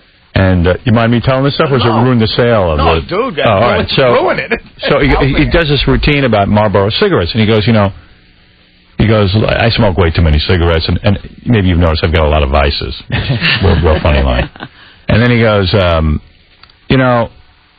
the great thing about Marlboro cigarettes is, he goes, you get prizes. He says, I figured it out, if I smoke 400 packs, this is what Marlboro says here, if you smoke 400 packs, they'll send you a Marlboro kayak. Wow! And he goes, now, is that a really good gift for a guy who smokes 400 packs? The smoker's kayak? Do you think I'll be kayaking? He goes, how about sending me a cup for my black phlegm so I can spit it into there? Yes, spittoon would be a Marlboro cup of phlegm. Dude, you're funny. Thank you. God damn, that's a good DVD. You should be real proud of that. It came out great, man. It came out really good. I'm psyched, and I think people are going to like it. Good, man. I never watched. I was all set to bail after 10 minutes. Then why does but you really don't enjoy the road at all? That's part of it. Traveling's kind of brutal, but when you're on stage doing it, man, and it's going good, there's nothing better in the world. It's a Boy, if I was as good as him, I would do it every day. Yeah, why is he doing this? Oh, yeah, it's good. Well, I've tried a lot of things. There's nothing more fun than the radio, man. Just coming here and talking. It's great. But I appreciate it, Howard. Thanks. Yeah, good job. It'll be out. It's called It's the Whiskey Talking. Yeah. And when will it be out? Probably in about a month. All right. Yeah. I'm going to get... I want... Got to have a big release party? Yeah, me and Scott, Vertigo Blue's going to open for me at the... I'm going to do a whole thing. I'm going to try to sell some stuff, Yeah. Yeah, I heard that was pretty funny Thursday night. It was great. Scott they sounded great. I, for one, am really sick of Scott the engineer and his constant, you know what? Let your son do his own thing. Well, you know what? Scott has always been like this. We forget. Remember when his son was supposed to sell stuff at school to make money? Yeah, and Scott brings it in. Scott would bring it in and hit us all up. Well, it's really funny you say that, because I was talking to some people the other night, and everyone was just kind of disgusted with Scott because his son has a band. And, okay, fine, your son has a band. Stop hocking the people at work to get involved. We know. We heard. It's great. Go do well. We all support you. But it's like, I said he's like the guy whose kid has to sell candy, and he bothers you at work and says, can you please buy some candy for my kid? That's who Scott is. He's been doing it for years, and he's, now that his son has a band, we have to support that. Yeah, you're into your son's band, and that's cool, and you love your son, and hey, great. But, just don't sort of get us involved. Leave us alone. It was almost like why wasn't I coming to this gig?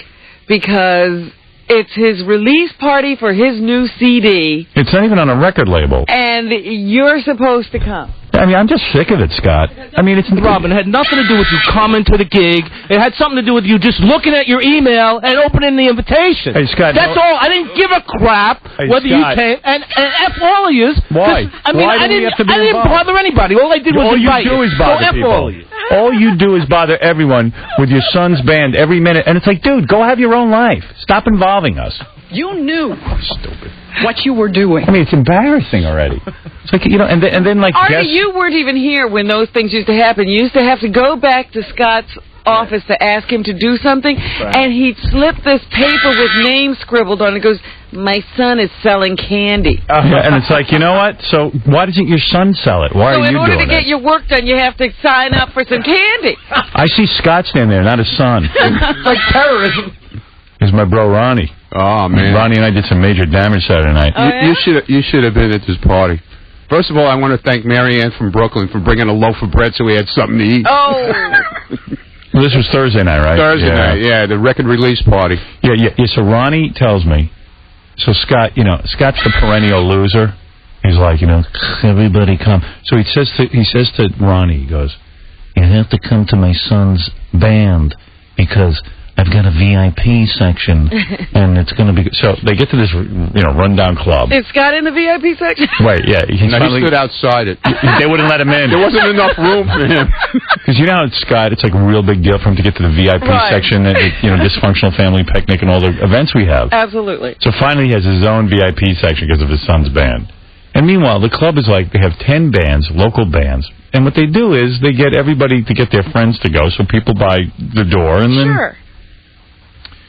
So Ronnie goes, he gets there. The VIP section is the size of, not even the size of your office right there, that little cubicle. And no one's in it. And so Ronnie goes to stand in it, and Scott was like, you got to come, there's going to be all kinds of finger foods and... Get there, no food. No, you're eating your fingers. So, this finger food, all right. Yeah, eat your nails. So I brought some girls down there because he likes Scores. Yeah, Scores girls. They like to hang out. Sure. Look good for people. Look at them and they're going, wow, Scott's a hero. He's got good-looking girls down there and stuff. So the girls, they're going, can we get a drink? I go, yeah, okay. So they go over to the bar and 4 drinks, $40. Okay, no food. And the girls are going, oh, gee, we're a little hungry. You think we get something to eat? I said, well, that's Scott. So Marianne from Brooklyn was there, thank God, and she had this big loaf of Italian bread and a box of cannolis. And that's what the girls wound up eating with Artie. Yeah, I was eating cannolis and strippers. Can I tell you, so this guy, now he's sending out invites to a party with no food. Right. But we knew it, man, because we knew Scott. We knew it. Yeah. It's your son's thanks party. For the invite. So we get to come and pay a whole bunch of money. Yeah, but it's your son's big night, okay? If you even think the guy's not going to have food there, go for a couple of $100 and have some food there, have some guy bring in some food. Or have your wife cook some food. Not even bring that. it. It's your son's big night. It's his record release party. No, you're inviting your co-workers to come to a party, have some food. Right. Yeah, try to see if it'll be at least a little comfortable. If he went even to Burger King or something. And bring in McDonald's. Yeah, a couple of bags of food. How much is it going to cost him? Oh, it's unreal. It was sad, man. Oh. Everybody couldn't wait to get out of it because they were starving. Yeah, but instead of keeping everyone there, hey, nice party you throw. Glad I didn't respond to my email. We were lucky enough to go back to Scores afterwards, and Lonnie had a bunch of food for us, so at least we had something to eat. Yeah, the party ended up at Scores. Where was the finger food? I don't know. The guy told me there would be, and there wasn't anything there. I'm sorry. Well, run out and buy something. This was the finger food. Yeah, the middle finger. I gave everybody the finger, right? Hey, when you come down, I'll give you my middle finger food. Here's your finger. Here's your finger. Chew on this. Eat this. How about a nephew salad? Yeah, put some... Way to go, dude. And dude, seriously, when you got to sell candy, let your son sell it. You're into his band. You're into your family. Hey, what else does he do? Does he play soccer? You want me to come to those games, too? Really, dude, what are you doing? He was all proud and everything, and his wife was all fine. proud. Well, that's great, but I really don't think we're what he's looking for as an audience. Yeah, he's got to go find an audience. He's got to go get out there. What are we going to do? I know that you get to play if we come and spend money, but, it's enough already. People, you're walking around like a loon. Artie really had the crowd going, though, man. He got up there to introduce the band. I heard he went on and on. Well, you know what he went on this rant. It was unbelievable. And Scott's son's band, Vertigo Blue, couldn't even get any time to play because Artie went over and they couldn't play. Scott's son was standing there like Scott, when he gets upset. Right. And he was like standing there, and we're turning around, we're looking at him, we're going, oh boy. He's like all upset because he's ready to play, and Artie's going on and on. Let's crush the PCP. You plugged No. You plugged me to introduce him. What you did was great. It was absolutely brilliant. I didn't complain about it. I don't know what he's talking about. It was great. Say you complain. Talking about the finger. And what happened to the VIP section? It was 100 degrees in there. It was. Actually, when we got to the club, it was like 15 degrees below zero, and all of a sudden people came in, and it was 150 degrees. I don't know what happened. It's a little tiny club. What do you need a VIP section for? VIP, very intense perspiration. Well, we thought... It was very warm in there. Are you hungry? Too bad. I thank Artie for coming down. It was great what he did. So what's the next thing we have to do? What else do we have to do for you? Yeah, you don't have to do coming anything. up? Give us our schedule. Tell us our schedule so we can plan the I'm done fall. with that, all right? Good. They'll be fine on their own, and right. I'm not worried about it. Look, Get a little bit of a tick. Look at you, man. Your head's shaking. It's been a bad week. It's been a bad life. Excuse me. Bad life. I'm just trying to get by day here. I know. I'll invite all my coworkers to buy candy while they're down at the club listening to my son's band. No one else wants to come, so I figured I got to bother you guys. I've got vertigo blue balls. And you think, we came, we showed up for his party, everybody came. He had a big turnout. There was of course, while he was hounding people. A lot of people. Beetlejuice showed up, and this one and that one. There's a Hey, lot of people Beetlejuice, there. do you think you could mention it on the show? Excuse me, Sean, can you include my son's band in your plug? Dude, get a life. But he, afterwards he should have came and it's his party. Should come and hung out with everybody. But of course, he went home. Didn't show up I would and like say to. hello and No, thank you for coming? I was at the club. He was working it. All you guys left, and I didn't even. I know you went to Scores. I didn't know which one, but I was hanging out. Oh, your wife wouldn't let you go. I could be honest. Well, I had to take. What did you have to do? I had to take her home. Oh, she can't get home? Well, how was she going to get home? Walk. My son. I had taken him as well. Your son drives. Yeah, but I drove everybody in we would the have car. got you home. Oh, yeah, let them drive home. Let them take the car, and we would have got you home. What? Oh. You mean I could have been free for the night? What? No, because my wife would have seen that I was going to Scores. Hey, Artie, I got a great story for you. I don't know if you heard about this. What happened? Your friend Paulie. Paulie, yeah. Yeah, did you hear about this? No, what happened? Okay, so you left. How did you know if you heard about it until you told me? Well, I don't know. I'm asking if he heard the story because I'm sure. So you have to know what the story is. All right. Okay. When I left Go ahead. Scores. All right. So you leave Scores. You left Scores. Right. And I left about 15 minutes after you. So we're just walking out the door, and your friend Paulie comes back. Yeah. And you had given him some funny money or something. Right. He walks in and he goes. Wait, back up. You tell the story much better than that. They go over to Scores.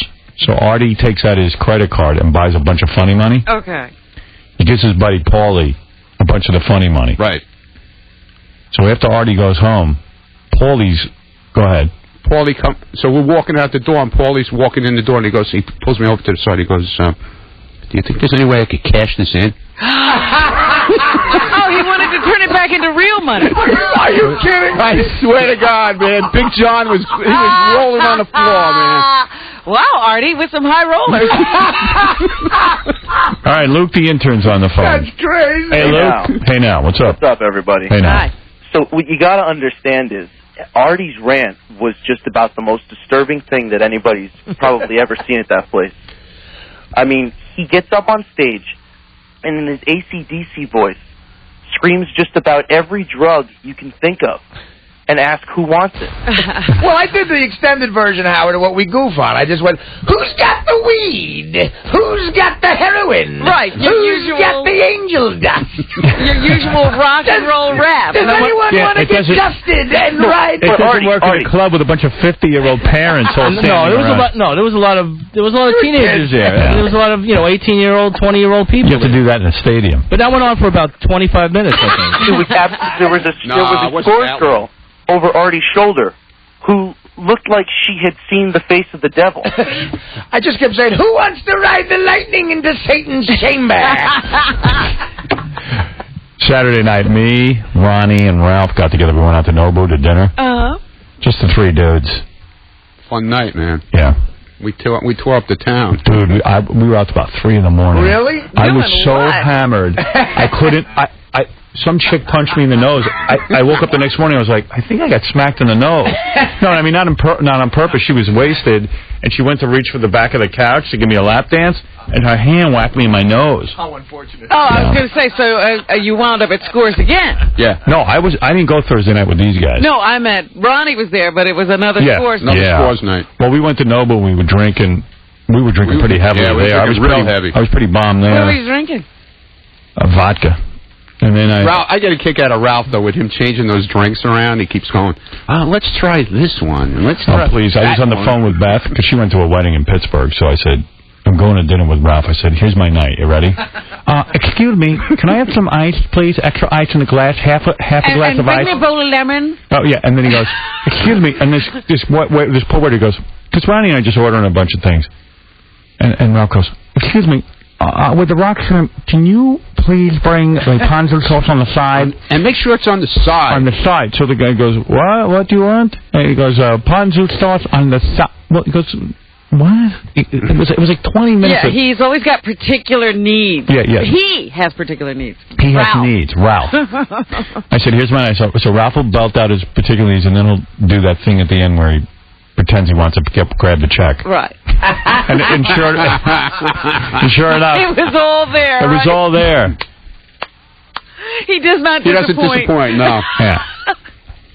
Not that I go out with him much, but you've heard the we story. had fun, though. We had a great time. We actually really had a great time. We had a great time. So then we ate. Well, thank goodness Ralph is fun with you, because you got to put up with a lot. He wasn't actually that fun. Ronnie was fun. Yeah, we had a good time. Me and Ronnie had a good time. It was good. Ralph's kind of not like fun a bummer. anymore? He's fun, but he was like mopey at the table, right? Yeah. Kind of mopey. He wasn't into it. He wasn't that into it. But then he wrote me a note. He goes, man, it was great going to dinner with Ronnie. And blah, blah, blah. I don't know. Who knew? I don't know. He was Yeah, pretty quiet, actually, for Ralph. We started drinking there. Then we went over to... First of all, we were going to... And that's another thing. I make reservations. Yeah, okay, I make the reservation over. Then he calls me and goes, maybe we should just eat dinner at Score. Get right over there. No, it's too early. Yeah. Why pretend? So we call Lonnie. We go, we're thinking about getting there at 8 o'clock. Why pretend to have an evening? So Lonnie goes, look, you could come at 8 o'clock, you guys, but the real action's later anyway. Yeah, you guys stay away for a while. So the whole time I say to these guys, well, I said, I fall... Even Lonnie thinks you're losers. Yeah. I fall asleep. He'd love to have us there, believe me. He's like, look, guys, come on. Go out and have dinner. I fall asleep early, so I say to the guys, look, I don't mind going to Nobu first, but we can't spend till midnight at Nobu. Because then, by the time we get to Scores, I fall asleep. Right. And I'm too wasted. So the whole time I'm drinking, I'm trying to pace myself, but I didn't do a good job. Yeah, but I was okay when we left. Man, you were totally up when we got there. Yeah, I said, and by the way, you forget the time when you're at Scores? Like, all of a sudden, someone said to me, it's like 3 o'clock in the morning. I went, oh. It's almost like a casino.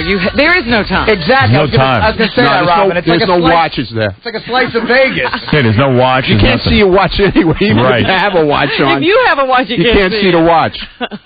That is the greatest men's club on the planet. So what did you do, East Side or West Side? West. Oh, now you're a West Side man. Hey, they get the private rooms. What is that? Place I can unwind. Yeah. It'll be on display. We were East Side. We East Sided it Thursday. I didn't know about the private rooms. Oh. You should come with me one night. East Side has private rooms, too. Why don't you sit in a room with me? Oh, me and you. No, that's all right. Let's go. Right, all right. Me and Robin Quivers. I'll just be punching you in the nose. I won't be I was just like, I go, what happened? The girl goes, oh, my God, my hand slipped. I'm so sorry. You all right? And I go, no. See, under normal conditions, he would have been like, what the hell's wrong with that girl? Right. You know, but I didn't care. He was so loaded. I was so loaded because I started doing Patron. Yeah, we got in the car when we left there, and it was like, we didn't even know where we were. What is Patron? Tequila? Tequila. And I'm doing tons of shots with salt and lime. And I was just like, and I didn't realize how wrecked I was. Oh, man. Well, that's how it happens. That sounds like a good time. Yeah, it was. Yeah. It was fun. And it was so a fun till night. 3 o'clock in the morning, you didn't even know. I don't know if it was that late, but whatever it was. Was it? I don't even know. Because I didn't get home till 3:30 after we dropped you off. All right. It was Ralph. Got to ride in the back of the limo, too. How about that? Oh, I said, Ronnie, you can sit back here for tonight, but only one night. One night, that's Would it. you make Ralph drive? Ralph, you're on the air. Yeah, that was great, man. You didn't seem like you were having so much fun at Nobu. You said that. I don't know. I was tired all day. From what what? were you tired What do you from? do? Tired. He's tired. He said I love that. he told me he was working all day. Working on what, though? I don't know. But that's what he said to me. What did you work on?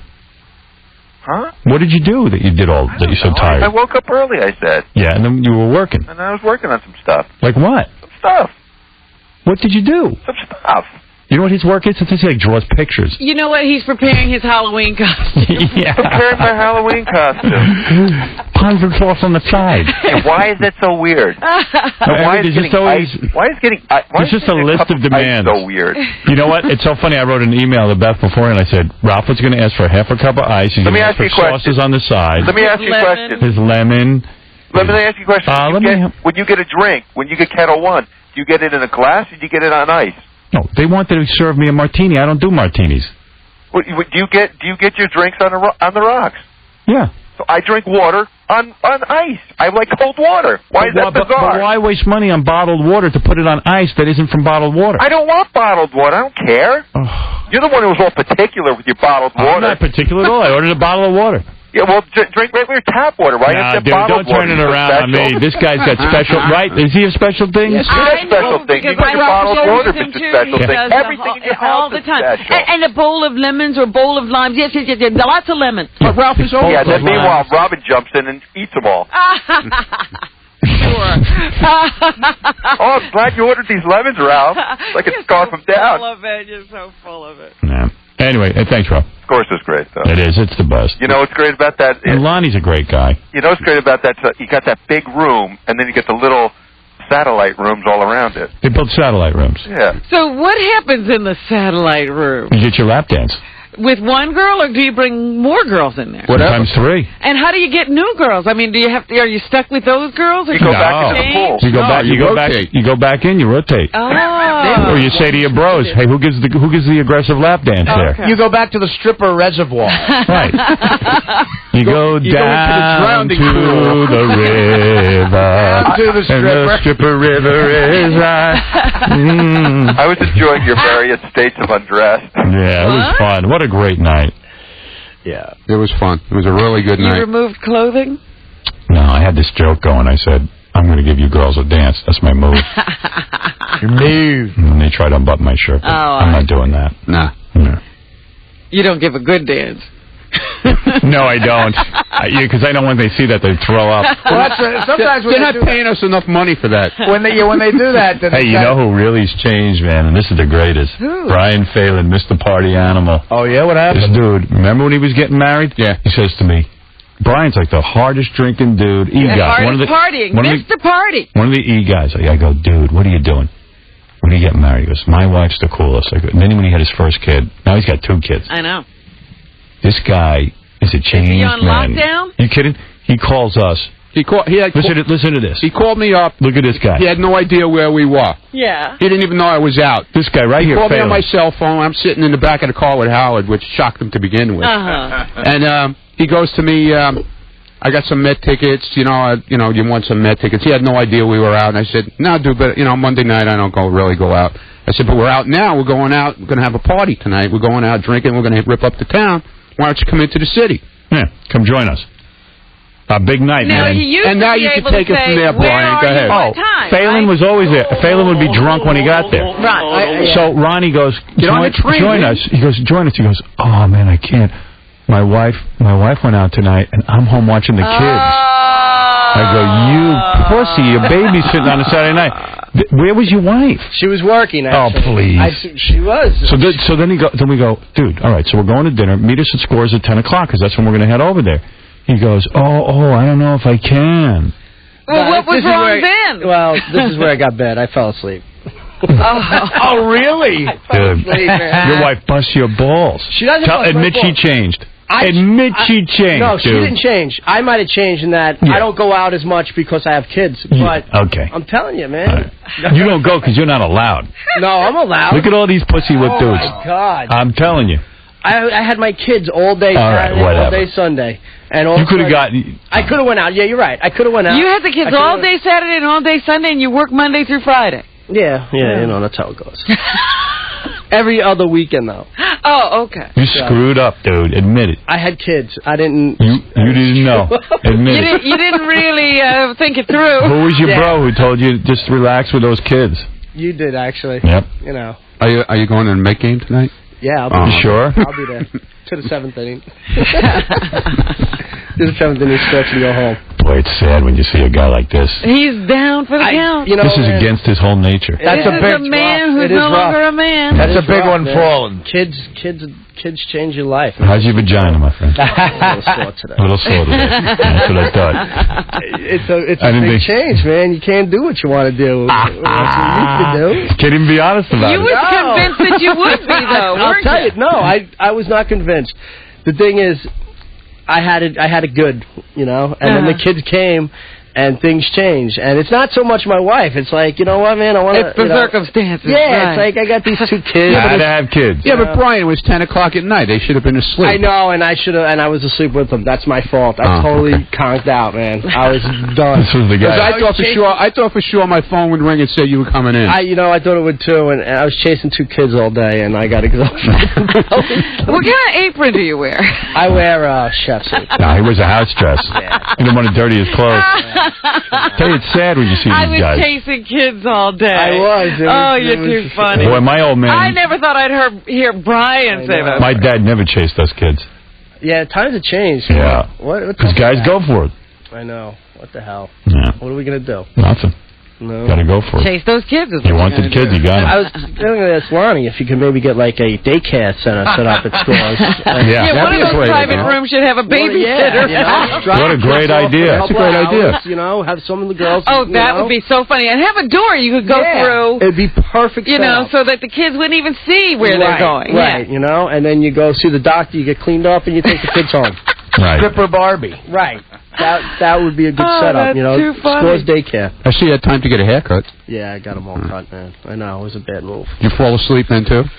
Hi, Howard. Hey, Marianne. Thanks, Hey, Marianne, thank you very much for the bread, by the way. I would have brought more, Ronnie, but how could I be like an old shopping big lady carrying stuff into a club with 18-year-old kids? You got to see how good she looked, man. If she didn't bring food, Scott's whole party wouldn't have had any. She provided I could have brought food. They didn't tell me. First, Howard, I got to say for Scott, I know how it is. Imagine Metallica's mother or father, supporting their kids. So you got to give him, you got to give him credit for that he's out there in like a... No, but you see, Marianne, you're missing the point. Yeah. We all work here. Our kids have accomplishments. We don't invite everyone to everything. And at some point... We get... you don't have I know, I have kids too, I understand. But Howard, he did... You don't know what my kids are up to. You don't know what their careers are. I know. I'm not sitting there throwing my kid at everyone at work. He has us held captive. My kids are the best, so I don't care what anybody says. Howard, he thanked you on the CD. Oh, thank you. And he thanked You K-Rock. And it was always nice to see Artie and Ronnie with those sexy scores girls. And it's a night out for me, Howard, because I don't get out that much. All right, Marianne. Thank you. Howard. Love you. Bye. Love you. Yeah, Marianne looked you she can looked hound really all good. the time. Thank you, Marianne. Yeah, Thanks for coming. She did look good. Yeah, didn't she, Artie? Dude, you don't know what I'm talking about, do you? You're out of it. I'm not holding anybody hostage. No, to dude, do anything, you hound everyone. And you know what? And you hound my guests, and you run around here like a loon. Calm down. If your son's going to have a music career, it's going to happen. I know. Same way you made your exciting career, he's going to make his. He's talented. I'm not worried. He's going to. Good. It's going to happen. So don't worry. I'm don't not worry. worried. We can't do anything. We can't do any more. I just mellow out. Come. I didn't. No, dude. Dude, every minute. I appreciate going up to Sean. Long, angry old man message, because people didn't respond to your email. Let it go. And let your son send out invites. And what about Sean? Bothering him for a Beetlejuice plug? I mean, come on. Stop it. Stop the madness, dude. It's enough already. You're in a fever, and you got to slow down. Okay. All right. I believe you. I do wish your son success. I went to see his band. It was great. I know you. All right, so stop already. It's enough. And helping out. It's enough. Okay. You're like Jackie the Joke Man, running around here, man, with all your products. I learned from the best. Yeah, Shuli, you're on the air. Hey, Howard, is Phelan still there? Phelan, yeah, he's around. He's sleeping. Yeah. He's a pussy. I was going to suggest maybe him and Gary could start a book club. Maybe they could do something. Yeah, that'd be good. Yeah. Hey, Howard, you were on the bulletin board this weekend. Was I? I don't think I don't remember being on. I think you were on Friday or something, or Saturday morning, really late. Yeah, I was answering some questions from... I just got on the bulletin board this week. It's my first time on. Is this Shuli? Yeah, okay. It's surreal. I don't know how you guys do it, man. It's all Howard Stern fans. No, I mean just the anger. The battering. It's just. It's funny. It is. It is. It's fun. I mean, I hadn't done one post. I get on the board and I already see a thread that says "Who hates Shuli?" Well, they had a poll about who hates Chauncey. 85% of the people on the board hate Chauncey. Wow. What a shame. Stunning number. That seems low. I really feel bad for him. That seems low. 85%. I can't believe there's 15% who like them. The bashing is nonstop. I don't think 85% of Jews hate Hitler. You know what else is great about the bulletin board is you click on people's names and you can see where they're at. Yeah. So, like, I see Jessica Hahn's on the board, and I click on her name, and she's reading the Jessica Hahn is a skank thread. Yeah, you tend to be drawn to the negative. Yeah, it's funny. Jessica Hahn is a skank. It's great. There's some great screen names. Oh, yeah. These people are they're great with the screen names. Yeah, that whole website thing is really evolving, and I think Is the Artie versus Jackie vote over? I saw that was going on. Artie ran away with that. Yeah, it was like almost 90% Artie. Yeah. I actually, Jackie did a show out here like a week and a half ago in Vegas, and a buddy of mine, comic, went to the show, and Jackie invited some of the comics up to his room after the show for a little get-together, and didn't have one crumb of food, no drinks. See, I learned from the best. I told you that. No, that's another guy. He used to always sit and criticize me. I don't have any champagne in my room. Carrying on about an extra bottle of champagne. Yeah, I'm like, you know what, dude? You make enough money, go buy a bottle of champagne. And meanwhile, he's stealing bottles of water out of his work, taking it home with him. Yeah, well, you know, bottles. It's always the cheapest guys who always complain about not getting anything. I mean, I said to him, hey, I'm sorry, I've had a few million things on my mind trying to put this show together. We did a New Year's show. It was like incredibly difficult to put together. And of course I should focus on his champagne. How about coming up to me and say, Howard, I'll take care of champagne. You know, people do like to drink New Year's Eve. Yeah. I remember that night. Yeah. He didn't have a bottle in his dressing room, and you did, and he was going, how come he gets to take home the bottle? Oh. I don't get one. Well, now he's home with all the bottles he wants. He doesn't even drink. But you weren't even drinking then. No, somebody delivered it to my room. I didn't order it. Raymond, you're on the air. Hey, Howard, how you doing? Hey. I got to tell you, I don't want to talk bad about Scott or the Suns band. I tend to think the Suns band is very talented. I mean, would everyone agree with that? Mm-hmm. Yes, they are. I mean, they are, Scott. Scott, this is Raymond. I booked you guys with shows before with us. Oh, yeah, how you doing, Raymond? And, I mean, we had you guys booked in a place in Jersey. To hear to think that you did this show at some stupid, crowded club. And the whole thing was because it seemed like you just wanted it so connected to the people at the show, which is realistic. Here's the deal. They're having trouble getting people to come. You know, I'm just like any other band.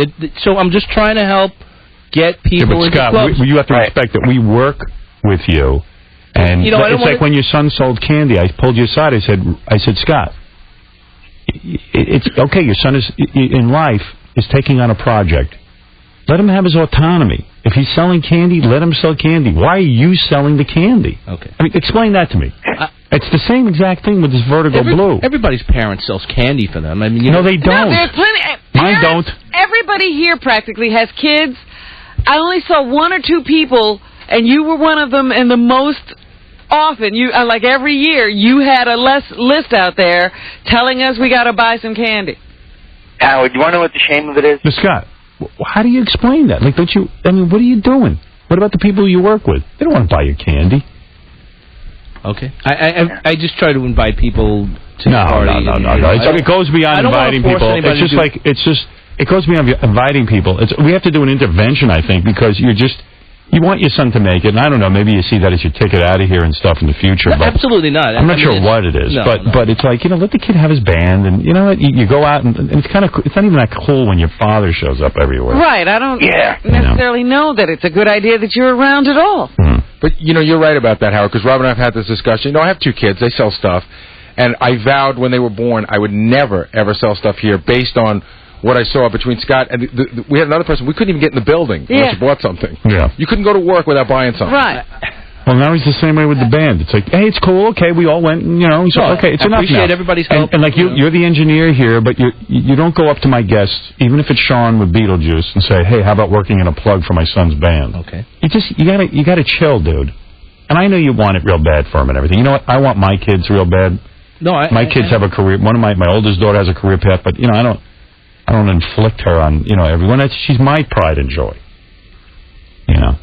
Yeah, but Howard, you know what the sad state of affairs is to that? I mean, what did Scott just say? He said that the whole thing... Hello? Uh-oh. Places, correct? Wait. What did you say? You lost it. I don't know. The first thing Scott said was that his son's band has hard time getting people to come out to see them. Right. Now he's gone again.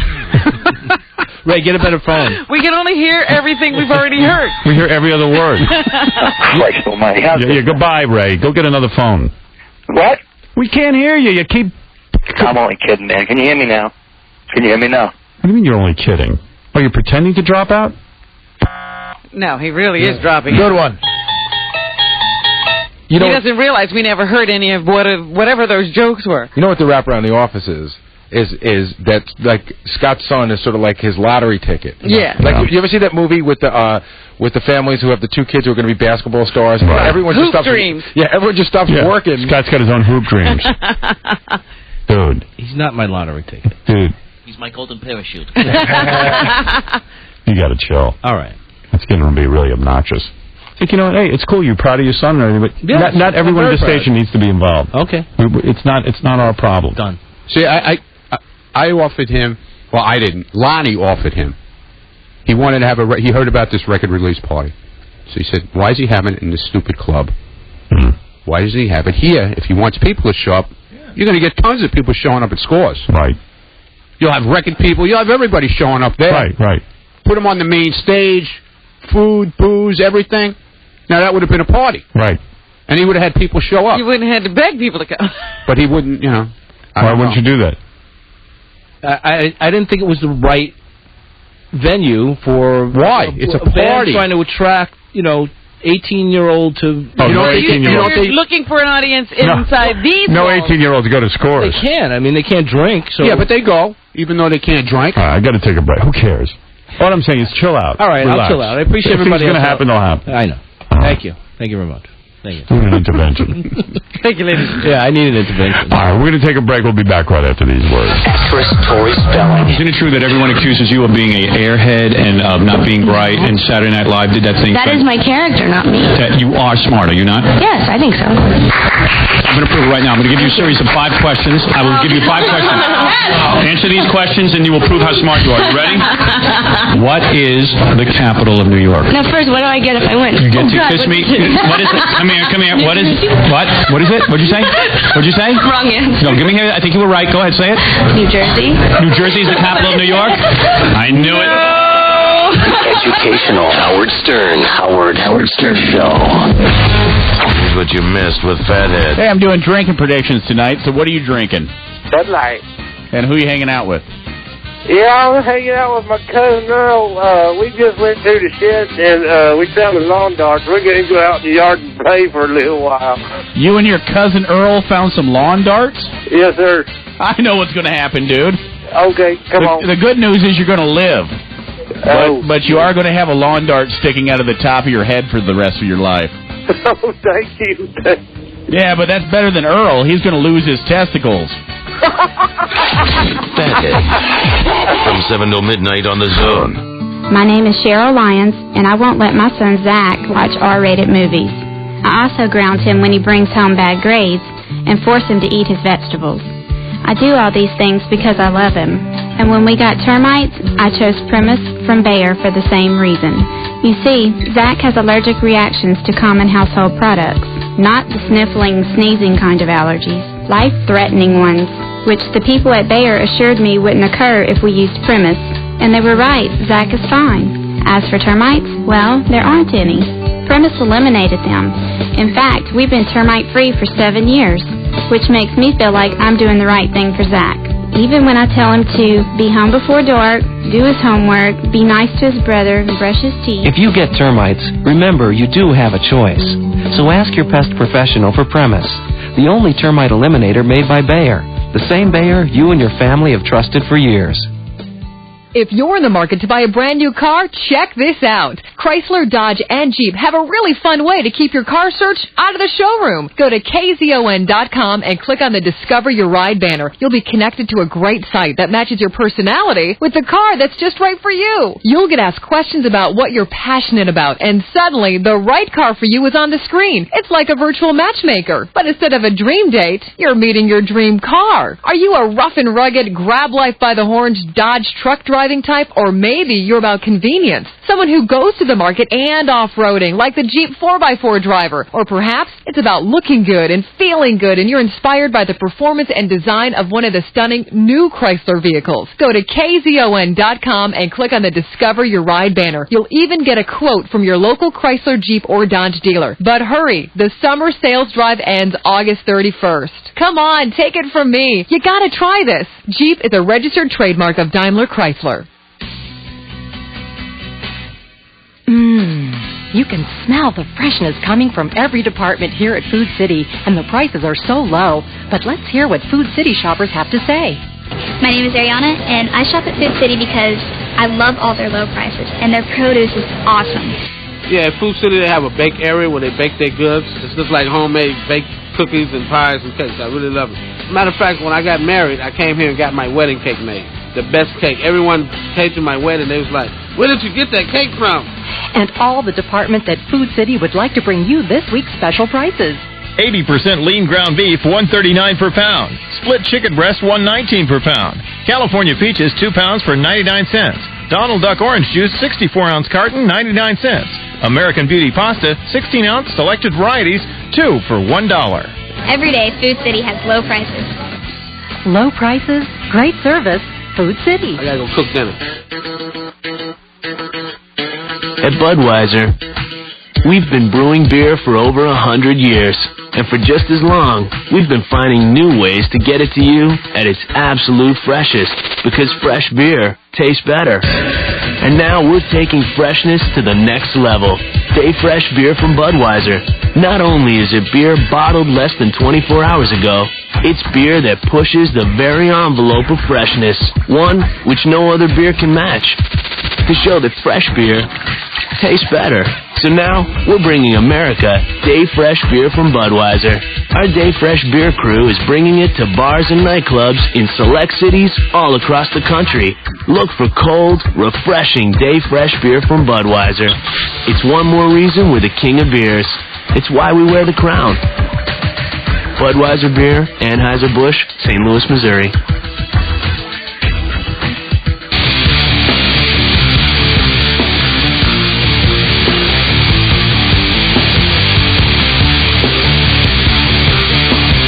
Hey, what's this? Trim Spa. All right, Trim Spa, you're on the air. Trim Spa works. I've told you about Trim Spa now for, I think, a year at least, maybe more. And I got to tell you, it works. You've seen Anna Nicole Smith. You've seen their website at trimspa.com. You've seen Gary Delabuti. Over 12 weeks, lost 39 pounds using Trim Spa Formula X32, the Dream Body Diet Pill. When the campaign started, Gary weighed in at more than 216 pounds, and Baba Booey admits it's the heaviest he'd ever been. And now, along with all the weight he lost, Gary shed more than 11% of his body fat. Now, that's awesome, man. No more cravings, no more fat. If you need to lose weight like Gary, just call 1-800-TRIM-SPA. Go to trimspa.com, 1-800-TRIMSPA, or trimspa.com. Trim Spa Formula X32, available at Walmart, Eckerd's, and GNC. You're laying out at your pool in your backyard by yourself on Labor Day weekend, putting on your Planet Beach tanning oil, when suddenly... Hi, I'm the sexy 60s Summer of Love Genie. What 3 wishes can I grant for you this weekend? I want to meet the woman of my dreams, and I want to be popular, and I want to go to the coolest party ever. Okay, hop on my magic carpet and we can take a ride to your destiny. She takes you to the Planet Beach Summer of Love weekend at the Radisson Resort and Spa in Scottsdale, where all of your wishes come true. Hi. Oh my goodness, all of my wishes have come true. Summer of Love weekend, sponsored by Planet Beach Tanning Salons at planetbeach.com. The Summer of Love is coming. Get your tickets now or book your room by calling 480-991-3800 or go online to summerofloveaz.com. Summer of Love weekend, sponsored by Planet Beach Tanning Salons at planetbeach.com. The Summer of Love is coming. You got it, Howard. Hey, now, what's this?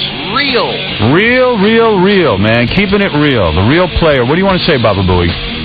I've been using it. So here's the deal. Up until now, if you owned an iPod and you bought music, there's only one place that you could go, which was to the Apple Store to buy it, where it's 99 cents a song.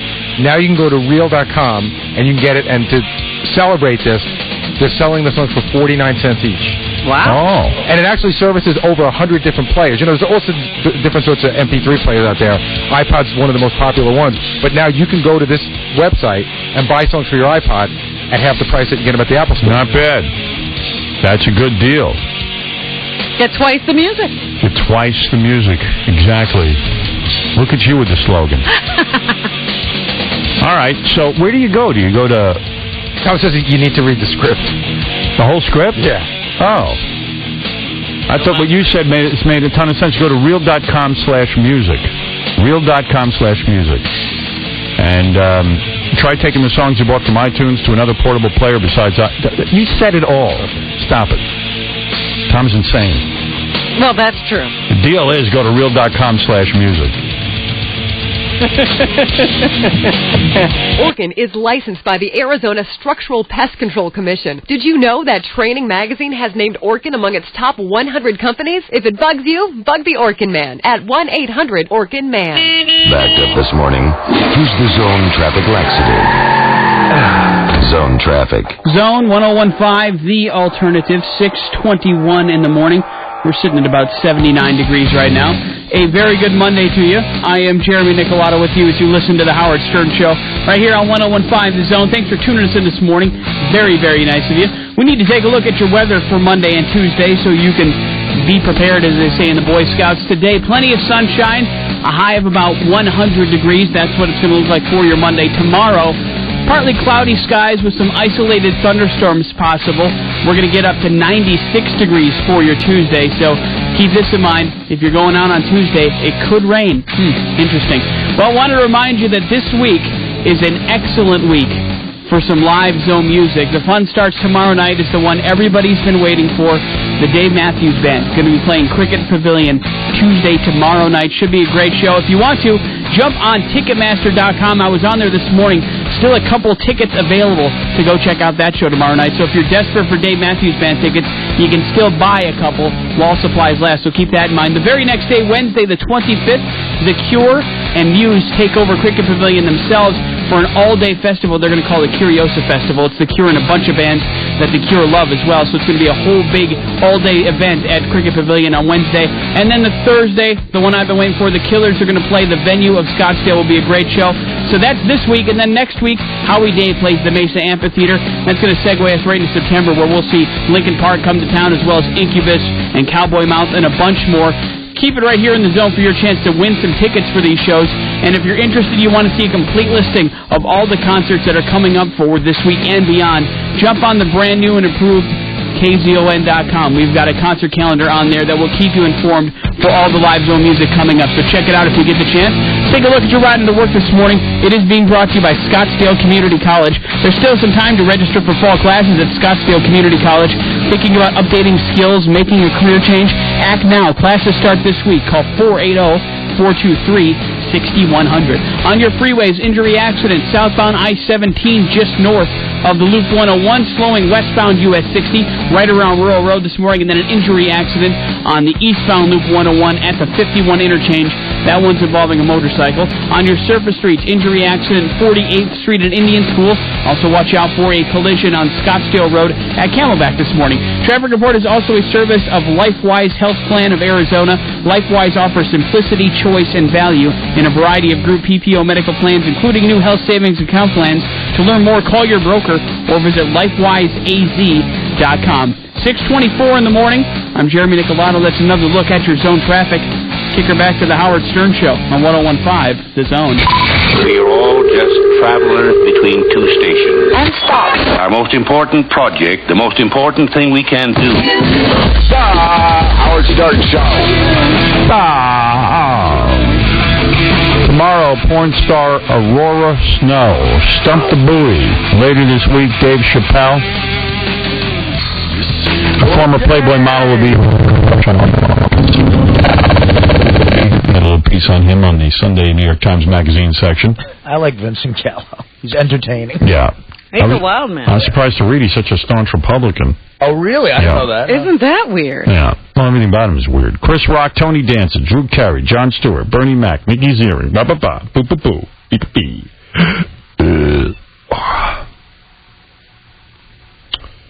Oh, man. I'm so neurotic with my weight, you know. It's like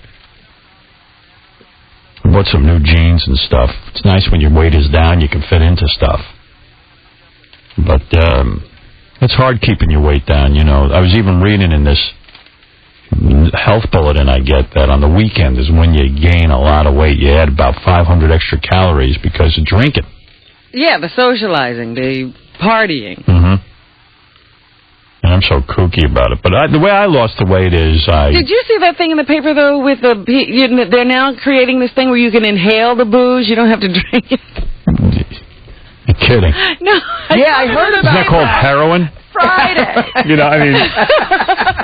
heroin. Isn't that like Coke? Exactly. You know, what is that? Getting high. Yeah, they have this machine that'll separate the stuff that makes you high from the liquid. See, but I enjoy the actual drinking. Well, that's what I thought. And socializing. The whole thing of drinking and talking and all of that. Sure. But you could just go and just inhale it and get drunk as a skunk. I like sitting at a bar. I like, you know, having the drink in my hand, sitting with the bros. Remember when we had, whose bachelor party were we at? Richie Notars. Just sitting there having some dinner and drink some BS and laughing. It's great. But they are thinking, they're putting these things in bars. So you can sit there and, you know, with a mask, I guess, and drink and eat and inhale. You'll be on stage with a mask. That's what I look like. Oh, yes. Good time. Jack and water and air. So, you know, I'm so neurotic about my weight, so the other night I'm sleeping. Whenever I don't eat enough, I wake up at like 2 o'clock in the morning. And I'm sitting there laying in bed. I go, can I fall back asleep or do I need to eat something? Because what I did when I was gaining weight, I would always eat a bowl of shredded wheat in the middle of the night, which is not good. But it's the only thing that sort of satisfies me. A carrot wouldn't satisfy you? I guess it would, but you know, God, it's 2 in the morning. You just want something quick and fill your stomach and get back to sleep. Because, you know, I would stay up, but, you know, we got to come to work and then you're exhausted. So the other night I'm tossing and turning and Beth goes, what's wrong? I go, I can't sleep. She goes, go get something to eat. And I said, no, I don't know. I don't know if I should. She goes, you're not going to gain weight. Just go get something to eat. Run to the kitchen. So I decide. So I go. So I get up and I'm pacing around because I'm like, if I start eating again during the middle of the night, I'm just. You're having a debate. I'm not going to fit into my new pants. But I do want to get back to sleep. So I go into my bathroom where my scale is. I decide I'll weigh myself. Before you make the final decision. Yeah, because if I weigh a certain amount, then I can go have some shredded wheat. I see. So I go in, and I'm real quiet, because in the worst way, I don't want Beth, you know, my chick to know I weigh myself. Like because a that's girl. so gay. I mean, that is like the gayest goddamn thing. So I take my big toe, I move the scale around, because I got to pull it out from behind the toilet. And then I get on, and I listen to her. Are you weighing yourself? Oh, really? I go, God damn it! Yes! You get away with anything around it. I can't get away with anything. She goes, just go eat cereal. And I was like, oh, boy, I got busted. I just go and eat cereal. But, man, that's embarrassing. Man, I hate weighing myself. Oof. Do you ever do it? You should, though. You know what? I'll tell you, believe it or not, I lost 20 pounds since January. And that's really exciting when you see you lost. How did you do that? I believe it because you do look better. But how? I mean, we've been monitoring how he eats. How did he lose weight? I'm telling you, I got 2 words, iPod. I look forward to jogging sometimes. Really? That's how good the sound is. Yeah, it's great. I get out in the summer heat and I use. But, what do you got on your iPod? Like 10,000 songs. I got, Who loaded it for you? My sister has a good friend who works in the music department at Letterman. He's like a whiz with music, and he did it for me. He put in like 10,000 songs. I told him what I like. I got all... Vinny did that for me on my iPod, but I don't like wearing headphones. Like, we wear headphones here all day. Right. I don't want to wear headphones, so then I bought that connector thing where they give you little speakers with it, but I'm not that into music. I got a good sound system in my house. See, you're a real runner. You get into the run. I need music when I'm running. You don't, though. Yeah. I wish I could get to that point. Leave him alone. Yeah, I wish I could get that. I put live music on that thing, and it's like the sound is so good, it doesn't skip. It's like you're at a show or something. Yeah, it is good. It's fun. Hey, never mind that, man. I am so psyched. I think today's the day The Munsters, the whole first season comes out on DVD. Really? I didn't know it was coming to DVD. Yeah. That's great because there are so... I don't remember most of the episodes. I'm buying them. We should have a viewing party. Want to? We should just have a party. I would do that. We watch the entire Munsters first. Oh, that would be great. We'll have our own marathon. I would love that. Let's do that. We'll get drunk. We'll because, you know, you guys start recounting some of those episodes, and I know I watched everyone, but I can't remember them. Such a brilliant show, man. Yeah. It's good. How'd your gig go with Schimmel? It went great. We had we did 2,300 seats, man, sold out Friday night. Wow, good for you. A place called the Cape Cod Melody Tent. But the weirdest thing happened. This is the freakiest. You're going to freak out by this. All right. So, first of all, Friday afternoon, 8 hours to get to Cape Cod. 8 hours in traffic. Yay. I wanted to kill yourself. Show started at 8 o'clock. I got to the show at 8. You mean like you drove straight there and got to the show at 8? Because I was because with Schimmel I open up, you know, and I said to the guy, I said, look, Bob might even have to open. I'm in traffic. I got there at 8. At 8:10 I was on stage. Wow. But the greatest Boston crowd. I did an hour. They were awesome. Then there's a 15-minute intermission. Then Schimmel goes on. Now this was in the Cape Cod Melody Tent, which means it's outside. So Schimmel goes on, and he's killing like he always does. About 10 minutes left in his act, a woman in the 5th row, 3 women, start screaming at the top of her lungs, pointing at his neck. A brown recluse spider, which was the size of a small crab. What is a brown recluse spider? Well, I didn't know till afterwards. They said it's one of the most poisonous spiders. And I said, they don't have those in America, do they? The guy goes, yeah, they're up here. If it bites you, it's one of those spiders where all the skin starts to die around it. Oh, wow. So you have to, if it bites you on the hand, if you let it go long enough, you got to get your arm amputated. So it was on his neck. If it bites you on your neck, you're dead. Yeah. So it somehow got on stage. Everyone had different theories, that it crawled up or it fell down on a web, like in Spider-Man. Oh, my God. So Bob always wears a suit when he performs, so he has long sleeves on. It crawled up his arm like out of a movie, and it was on his neck. Yikes. While he's doing stand-up. So a woman starts screaming. Bob doesn't know what's going on at first, and he sees it and starts sort of jumping around like a retard. Did they film this? No, it's not on film. So thank God he had the presence of mind to take he had a wireless mic and just kept hitting it. It somehow didn't bite him, thank God. Fell off, went on the stage, and just scurried into the front row where women just emptied out the place? I mean, it almost did, but then it just... I guess people up there are used to it, and a lot of people weren't freaked by it, but Schimmel somehow composed himself and did the rest of the set. Wow.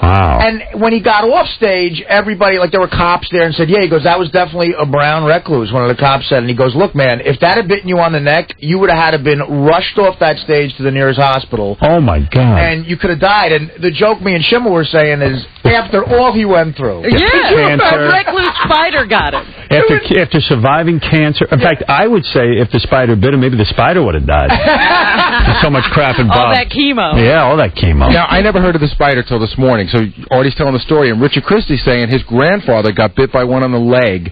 All the skin turned black. They almost had to amputate his leg. It almost rotted away his whole leg. Right. Wow. So if it bites you on the neck, I guess... How long do you have? Not much neck there to get. How long do you have before, your hand would fall off? Now, I don't have any official information. I'm getting this from people who were there. But they said about half an hour to an hour before you got to get some sort of shot. Wow. And then that stops the skin from dying. And but if it's on your neck, you could really die. Right, if they have to cut out that part, your jugular vein is right there. Yeah. Who's the genius that figured out the shot that you give to get rid of it? I don't know, man. Yeah. We don't know his name. Yeah, we don't. No There's another guy you don't know. No one interviews him. We know Kimora Lee Simmons. There you go. Kimora Lee Simmons. We see a big poster. How come there's not a poster of the guy who invented that shot? Yeah. Can't get a picture of him. Yeah. They should have a big brown spider and say, years ago, if you were bitten by this, your leg would have fallen off. But thanks to this man. This guy. When you see this man, hail him. Isn't there a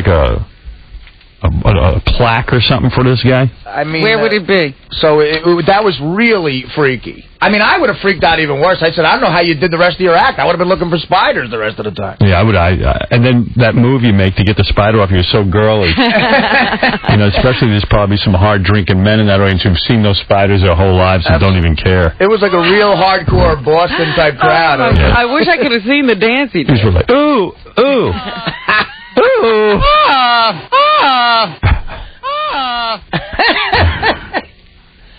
drove by the Kennedy compound. I just saw that. Oh, did you? Just to see what it looked like.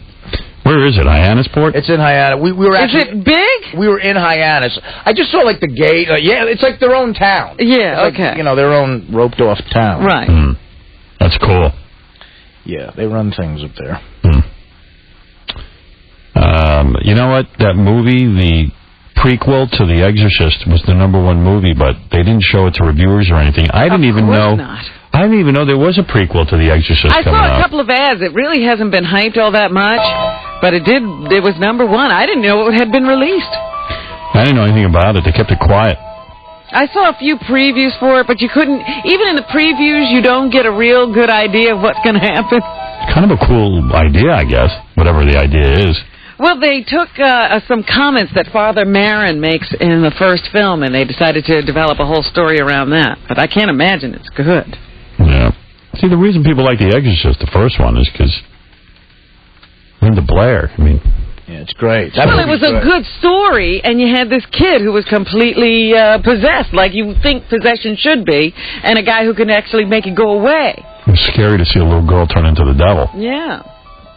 They should have done another one with Pamela Anderson. I mean, all grown up, you know, Pamela Anderson as Linda Blair, but she grows up to be Pamela Anderson. And seeing her, like, stabbing herself with a cross naked. Her wanting to have sex with everybody. Yeah. Like Pamela Anderson, like Linda Blair grows up, and she's hot. She's a really hot chick, and then all of a sudden the devil enters her body again, and the devil, like everyone else, wants to get inside of her. She marries Tommy Lee, and... Yeah. The sex tapes. That would have been a good Exorcist. Of course she's possessed. The biggest news, there's two stories that really grabbed my attention over the weekend that I thought were awesome. You know, that #1, Lizzie Grubman is getting a reality show. Yeah, we talked about that on Friday. How ridiculous. MTV has proven that anyone could have a reality show. I mean, Lizzie Grubman, the only reason people know her is she ran over someone with her car. She wasn't noted for being a public relations person, which is her occupation, I guess. But she's only of note. We've never heard of this girl for any reason other than the fact that she took her car and ran over people. Yeah, it wasn't just one person. It was people, plural. It's insane. Like, now everyone in Hollywood is trying to run over someone to get their own reality show. That's what this is going to lead to. Exactly. You know, Matthew Broderick, didn't he run over someone in Ireland? Yes. They're talking about putting him. He's a huge star. Yeah. Killed somebody. They're thinking of putting Matthew Broderick, Ted Kennedy, and I don't know if it was Vince Neil or Leif Garrett or one of those guys. Leif Garrett was involved in something, yeah. So whoever was involved. There are people on the phone, their agent. I'm about to run someone over. Call MTV. Someone in Motley Crue hit somebody, didn't they? Yeah. Vince Neil did. That's right. There's a story about him. Absolutely. Yeah. I think Alana Hamilton and Stephen Baldwin are trying to run someone over together. They're in the same car. Yeah. They're thinking of slamming their SUVs into each other and hopefully get a show. Together. So everyone's curious now. All right, so you've got a girl, Lizzie Grubman, who's going to have her own reality show. What is this show going to be? And the premise is every week she runs over someone.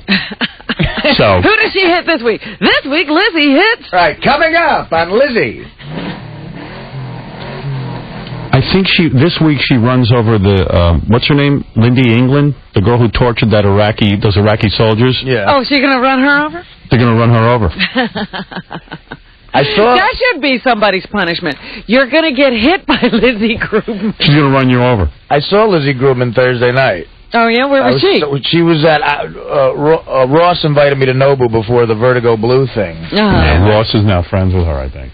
Well, no. Were you at dinner with her? No. She was at the table next to us. I met her, too. I met her one night, yeah. I mean, she's a nice enough girl, but she did run over people. Why do you get a TV show for that? She did seem very nice, but even though I didn't really meet her. But, yeah, and God, what a butterface, man. In person, is it worse? She's got a great body. Really hot body, like sexy, but then you go, whoa. Yeah. And I wouldn't even say that if she didn't run over 16 people. She's got a little... Why not make her life a little bit of hell? I can't wait till you run into her again. Yeah, well, I think she's going to care. There are a lot of butterfaces running around. You see them a lot in the summer. And I got to go to Nobu more often. The Olsen twins. It was good people. They were there? Yeah, they were. How'd they look in person? Was the one eating? Yeah, they both seemed to be eating, but man, I was sitting with my back towards her. One of them went to the bathroom. Man, she's got to be 60 pounds. Yeah. I mean, really thin looking, you know. And short. Scary thin, yeah. But the other one's good looking, though, isn't it? The other one I didn't really see. I just saw the one going away from us. I don't know which one it was. I don't know if it was the one who had an issue. Would you bang them? Yeah. Yeah, me too. Absolutely. But how short are they? Are they really like very short? Munchkin size? Yeah. Like they look like under 5 foot. Wow. But I put them in those clear stripper shoes. The high heel when I'm banging plastic them. shoes? Yeah. I make them tall. Extremely high platform heels. Yeah. Yeah, it was, I mean, they were sexy.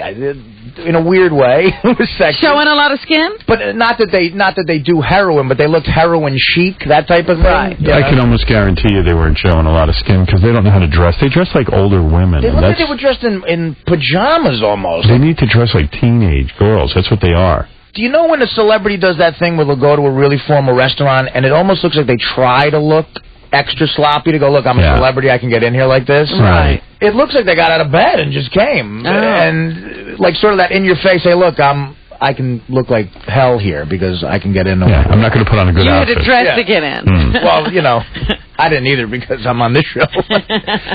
Hey, didn't the Iraqi, I heard about this, the Iraqi soccer team, like, bash America? I don't know. I didn't hear it. What, is this an Olympic thing? Yeah. The only Olympic story I'm following is how bad the basketball team's doing. I don't know about anything else. They had more games? Oh, yeah. They lost to Lithuania the other day. How is that possible? How is that possible? I really don't know. It's again, Gary's got his theory. I accept no excuses for this. What's the theory? The theory is that they got together 2.5 weeks ago to practice as a team. But they're NBA superstars. They're playing a different game. This is their profession. They're playing a different game they play in the NBA. They're not used to playing zone. They can't hit the three-pointer. No NBA guys hit the three-pointer anymore. They were saying that they would have been better off getting a bunch of college kids together 6 months ago. Who know how to play that system. Right. You're telling me this is what they said. A professional player in the NBA can't razzle-dazzle some jerk from Lithuania? They can't, like, run, like, you would think it would be like an ant versus a tiger. Right. Again, I think if the team was Fred, me, and Howard, and Iverson, and Tim Duncan, we should win every game. We should beat Lithuania by 40 points. Could you get Iverson or Duncan the ball? That's what seems to be the problem we wouldn't even need to touch it. I would stand out of bounds and throw it to those guys. They can't get inside. They cannot get inside. You guys don't realize somebody has to bring up the ball and then somebody has to penetrate. They can't get inside. They can't get inside. A guy from Lithuania can block Allen Iverson. Apparently. Yeah, and Puerto Rico as well. And Greece, who only lost by 6-7 points. Which leads me to believe that these guys should be playing in the NBA. Well, that's what's happening. Absolutely. That is exactly what's happening. They're being recruited to play in the NBA. Yeah, I mean, bring them in. Because there are people who say Tim Duncan's better than Shaq. Not a lot of people, but that's how good he is. It's an argument. But there are also coaches here who say these guys have become uncoachable. I guess right. so. Right. That's the other rap, that these guys, the whole rap is that they're all troublemakers, they're all pissing and moaning and yelling. Tim Duncan's like the classiest player the NBA ever had. The rest of the crew. Can I tell you one of the best Olympic stories, Howard? I haven't even had a chance to tell you this yet. There's an American going for the rifle, whatever the rifle competition is, right? He's going for the gold medal. He's up by so many points that in order to win the gold medal, all he has to do is hit the target. Doesn't have to even score big. He just has to hit it. Puts his gun down, shoots at the wrong target. Comes in 8th. Are you kidding? Yeah, he shot at the wrong target. How did he do that? He just flipped out. I mean, he just, on purpose? No, he just got confused. I know, it sounds hard to believe. So he went from having the gold medal in the palm of his hand. Did they ask him what happened? I never saw the interview with him. He probably left town immediately. Hey, I just want to mention that Rob Schneider, who's working on Deuce Bigalow 2, keeps sending me these really incredible videotapes. You got another one? Yeah, of like hot chicks that are on the set with him. And I'm going to give them both to Robin Radzinski. She should run them on E. Yeah, he said he was going to keep them coming. He's been good to his word. Yeah, I mean, some of the chicks are topless and stuff. We might have to, bar out some of it, but it would be really funny for you to see. I mean, he keeps sending me these outrageous tapes and introducing me to the girls. Then he had all these foreign girls going, "Hi, Howard, we wish you was here." Which is not really that high, because they don't even know who I am. They're almost like hostages. Yeah. You told them what to say, put a gun to their head. They want to be in that movie, so bad they'll do anything. God knows what's going on there, because they couldn't. These chicks are every minute they're shooting them. They got them lined up somewhere. I go, what the hell is going on over there? I mean, the first time it looked like the premise was these girls were auditioning to be in the movie. Right. Now, what's the premise this time? He just has them lined up talking to him in like skimpy outfits. Here are the girls that made it, Howard. Now you should meet the ones that made it. Yeah. Oh my goodness. Oh, is that what's going on? Yeah, he's introducing you to the 4 that made the movie. Oh, because you don't even stay tuned for the story. You just go right to the girls. They're really super hot. They're really hot. I'm watching it in the office, and all the guy interns just lean back and they look and they go, "Is Rob Schneider married?" Because he really leers. He is. Yeah, and he did get married. Yeah, that was a mistake. To a hot chick. Yeah. The hot chick married a hot chick. Hey, I didn't. Well, this is weird. Richie from E gave me a video to watch over the weekend, a DVD, the movie Equilibrium, which I hadn't seen, which was really good. So I'm laying in bed watching it over the weekend. I was really excited because it's supposed to be like the Matrix kind of thing. So I'm all excited because that's the kind of movie I like. I just can't get into anything else. It's got to be like some action flick that's good.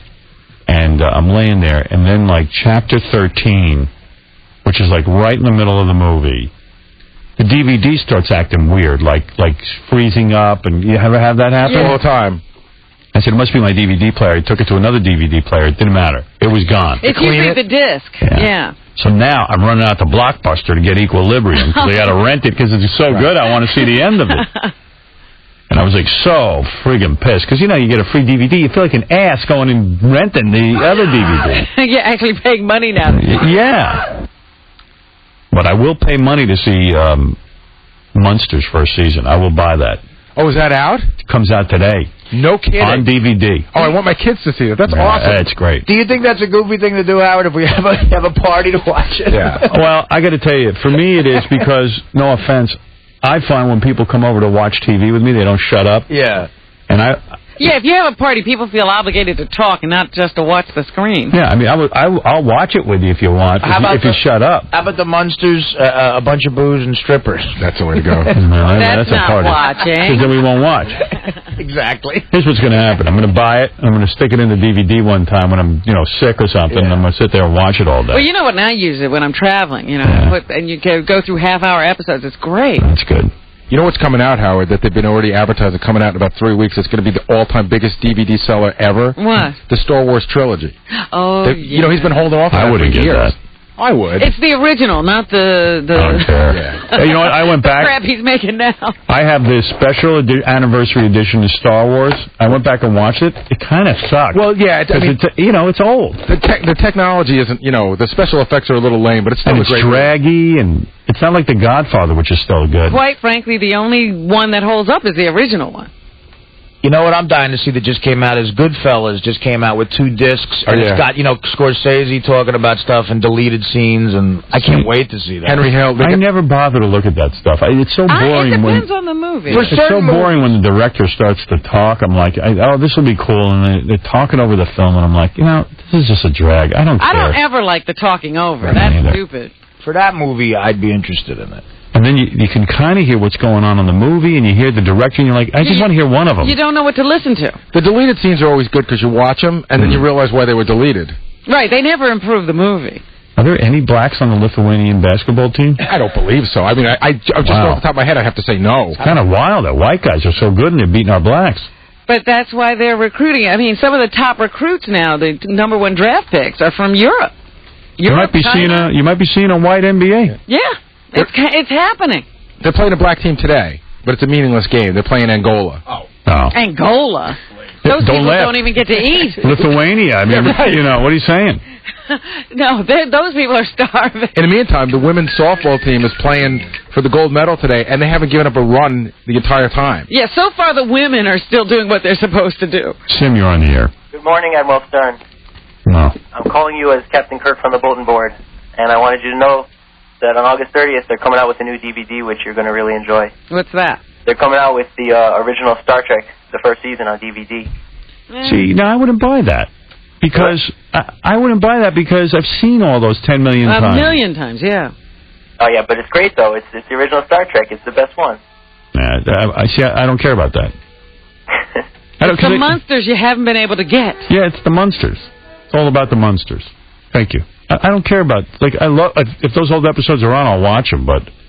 Yeah, you can tune in for a few minutes and say, oh, yeah, I remember this episode, and then go on. That's right, that's exactly what I do. Angie, you're on the air. Hey, how's it going? Hey. No, I was just calling because, this week, people from Jersey, we can't even get into the city because of this stupid Republican party convention that's going on. Yeah, I'm getting so far out of town, you wouldn't believe it. We can't even put trash in receptacles right now. Really? Yeah. Hey, you know who I'm in love with? Who?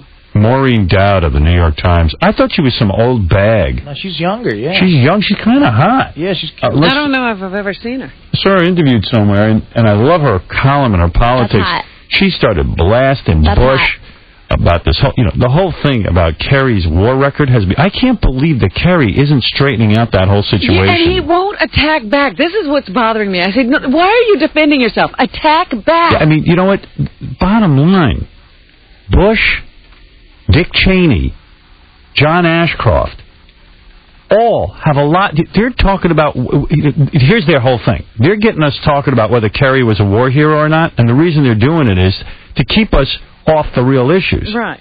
And the audacity... They did this to John McCain, and don't ask me how they did it, but they did it. Well, it works. I was talking to somebody this weekend, and, the whole thing about John Kerry and the attacks on his war record came up, and I said, how can you attack a guy who won Purple Hearts? And the person said to me, oh, I heard that they give you that if you just had a scratch. Yeah. So anyway, the point being that the president is a draft dodger, plain and simple, and won't cop to it. He got his dad to get him out of the Army. The vice president is a draft dodger who brazenly says, Vietnam, I had other priorities at that point in my life. Yeah, like saving your ass. And John Ashcroft is the king of special deferments. A young guy like that he was graduated from Yale, got 7 deferments. John Ashcroft, Mr. America, let's go to war with everyone. All war supporters. All big war supporters. Oh, by the way, they never came out against the Vietnam War. Of course not. They have no idea what was going on. I love these guys who were for the Vietnam War but never served. Chicken you know hawks. what? The people who believe you can get a scratch and get a Purple Heart don't know they got deferments. Because the moment I told that same person who said that to me that these people who are attacking a guy who was in Vietnam all took deferments and stayed away, her face changed. Well, what is she, retarded? Her face changed because nobody's saying it but us. And the nerve of these chicken hawks. President Bush, the big man on campus, was busy getting DUIs. And I partying. Guarantee these people who think they like George Bush so much now would have hated him then, the way they're making people hate Kerry then. And by the way, Kerry doesn't hate his fellow Vietnam vets.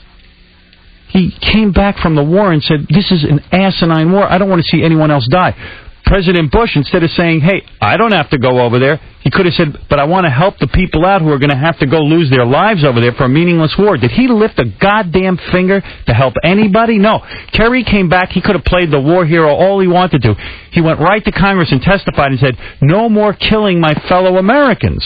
We're going over to Vietnam and dying for nothing. That's heroic. I don't care how deep the bullet penetrated his skin. There was a possibility he could have been blown to bits. He was there. But what I'm more proud of him is he came back from the war, and he could have had it easy. He came back from the war and stood up for his fellow Americans and said, no other boys need to die over there. And every man and woman who has a son should thank John Kerry for coming back from the Vietnam War and saying, it's wrong, it's unjust, I served, and I've seen for myself. I mean, this Bush is the biggest do-nothing, cowardly, and that Cheney, and Ashcroft, out, get him out. How dare they slander the name of a man who stepped up and didn't get drafted, volunteered to serve. Volunteered. And the other thing that happened during the Vietnam era, the troops did get bashed, because we confused not supporting the government with not supporting the troops, and those troops are still being bashed by people who didn't serve today. Yeah, exactly. So Maureen Dowd in her column called out, these despicable men who now unfortunately run our country in an election that they didn't win. And the big talk now is, will Jeb Bush allow Florida to have their votes counted? To even have their votes counted. They're saying nothing has been done in Florida to improve the system because this is insane what's going on. We have got to have a revolution in this country. We are becoming a third world country where you may not be able to vote.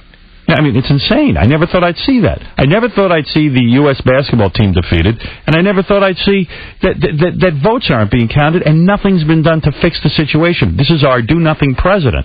And most people forget that. If you ask people today, they totally forgotten about Florida. And our do-nothing president's going to, with a pen stroke, sign away my career. So, anyway, Maureen Dowd, boy. And I was just kind of shocked when I saw her on TV, and I thought she was some old lady, like 90 years old, and she's a young, kind of hip chick. Really? Yeah. Well, what did she say? I don't know. I would so do her, though. That's hot. Yeah, I saw her on CNN. She was on like a satellite feed or something. And Me too. That's where I saw her. I was surprised, too, at how cute she was. Were you the one who read off all the dates of the deferments last week? Was that you? That was me. Okay, because that's important stuff. And Kerry is trying to defend himself, bringing out, Bush has plenty of places to be attacked. Go on the attack. Yeah, I don't know. I would start running ads about where was George Bush during the Vietnam War. Where was he? The National Guard. Why can't we find out how he got to be in the National Guard? How he got ahead of hundreds and hundreds of men, thousands of men, and got to be in the National Guard. Not only that, got full investigation for pilot training. Right. And then if George Bush was such a patriot, why didn't he show up for his physical to maintain his pilot rating? I would run attack egg. Where was Dick Cheney during the Vietnam War? Let's take a look. He didn't have time. A lot of us didn't have time, but guess what? We didn't get 5 deferments. He got 5 deferments. John Ashcroft got 7 deferments. And where does this rich guy get that? You could take pictures of John Kerry and what he was doing during the Vietnam War, and you could find some drunken shots of Bush. Yeah. Oh, I mean, it's just nuts that they're not going on the attack about this. And you know what? Make it all about... You know what? If you want to make the whole debate about that, do it. John Kerry will win. I mean, it's not only that. I mean, everyday people, we're trying to get to work, and now we've got to put up with the Republican convention. And the convention's got to be somewhere. No, they should have it in the middle. They should have it in the middle of a sewer because they got a guy running for president that really has abandoned this country. He's a traitor. Well, I mean, without a doubt, he is. He's a traitor. He lied to this country about weapons of mass destruction. I think he should be up on criminal charges. What do you think of that? I believe that they will be. And in order to, just to avoid the fact that you'll have a president who's under investigation and probably tried for some crime. War crimes. Vote him out of office now so that happens to a civilian. I mean, why aren't they running attack ads? How does Vice President Dick Cheney tie up Halliburton and get all that money out of Iraq? How is it our soldiers who are fighting over there for, minimum wage, and Halliburton's got truck drivers over there being protected by the United States Army. They're essentially using the Army to help Dick Cheney's company. Mm-hmm. And no one's talking about it. Where the hell are the ads? That's unbelievable. I haven't seen one goddamn ad. Let me run this Kerry campaign. Well, they claim Bin Laden has ties to Bush. He does. The whole Bin Laden. That's why Bin Laden's family was rushed out of here right after 9/11. Yeah, but we're happy about Saddam Hussein. That's the only thing that we're happy about because thank God we found him. Yeah. Yeah, people don't have think what you tell them to think. But I understand that the Kerry campaign is waiting till the end of the Republican convention, so they start off with the same amount of money at the same time. Bush is just getting to bash away in this sort of period just before the convention. I mean, come on. You want to make it about Vietnam. Let's go. All right, so let's say... So Kerry was there. I must say that something's wrong with John McCain. The man's just not well. He's ill because they did the same thing to him, and he's letting it go on again. And then I see they got out this codger, Bob Dole. That's the new guy they brought. They dug him up? They dug him up, and he goes, I want John Kerry to apologize to all Vietnam veterans. Yeah, he'll apologize. How about George Bush apologizes first? How about all the people who sent those guys over there for no good reason apologizing first? Yeah, John Kerry should apologize, right. Yeah, how about Lyndon Johnson? Dig him up and let him apologize. Or let Dole apologize for those Viagra commercials. That's right. All right, hey, thanks. You're welcome. Bye-bye. Bye. Man, it's unbelievable what they're trying to do. He should apologize to all the. He should have his feet kissed by all Americans for being a war hero. They're That's what he should acting have. as if it was a popular war. Come on, and guys like Dole and guys like Bush, all sitting on the college campus going, we're for Vietnam. We should go over there and kick their ass. Meanwhile, not Dole, Cheney. No, Dole's another one. He was a World War II veteran, but he's another one that supported the Vietnam War. He would have sent every goddamn boy over there to die. Then he needs to apologize. He needs to apologize, goddammit.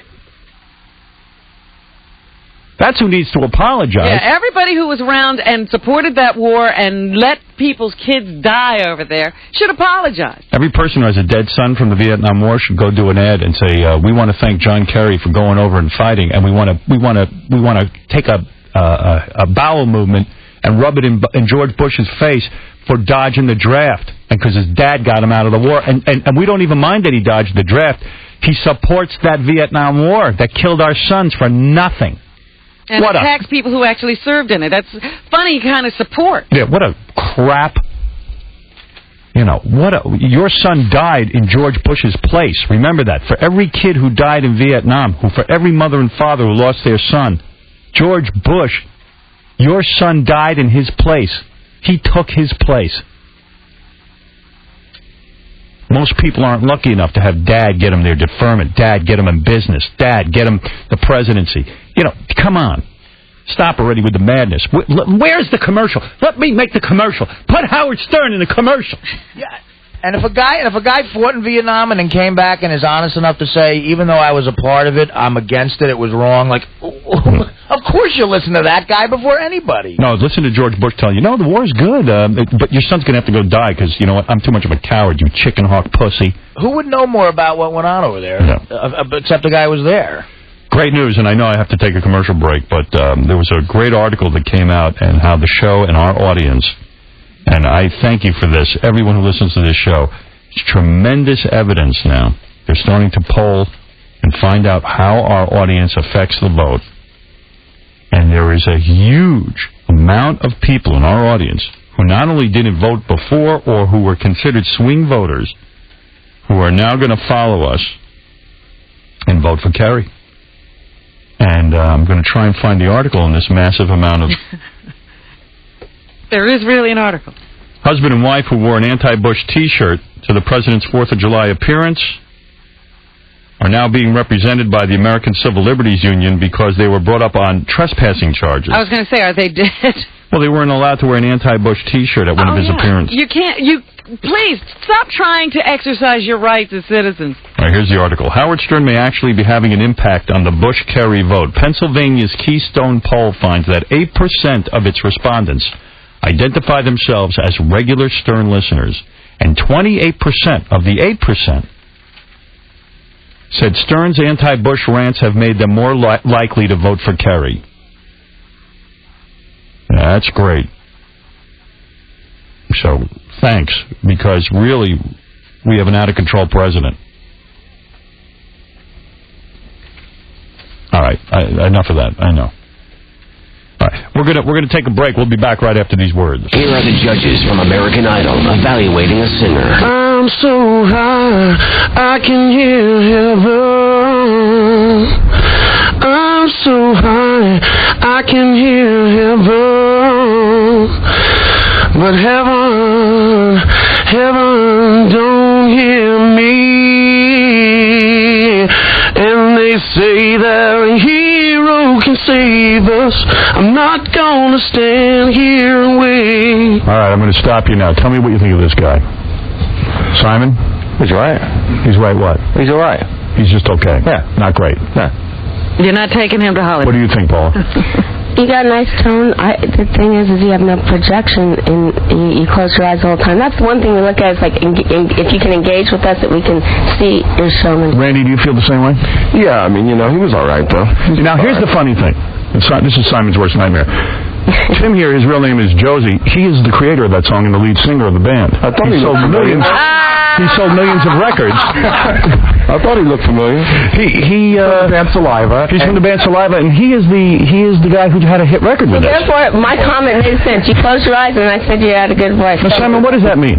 I didn't know what I'm talking about. Howard Stern Show. Here's the crap you missed in the afternoon with Greg Paul.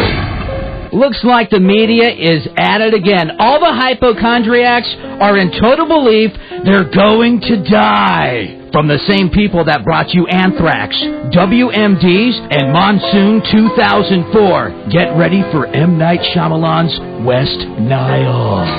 Daddy, is that you? Bzzzt. Where are you guys? Bzzzt. Is that rain? Bzzzt. Is Grandma's pacemaker hiccuping again? Ah! But in the paper this week, I read that we are using bioterrorism to our advantage. The powers that be have stocked 240,000 fish that eat mosquito larvae into canals around town. So the canals are safe for joggers, and Hispanic fishermen. And that's the fact, Jack. Afternoon Buzz, 3 to 7, right here on the Zone. AA MCO Amco, love it. Love that Amco. AA MCO, 40 years. Amco serviced over 20 million customers. Their reputation is impeccable. I know what it's like to have transmission trouble. Believe me, I do. It's not fun to be stuck on the side of the road in the middle of nowhere. So take preventative measures and save yourself from the hassle of tow trucks and unskilled mechanics. The AMCO guys will diagnose transmission problems correctly the first time.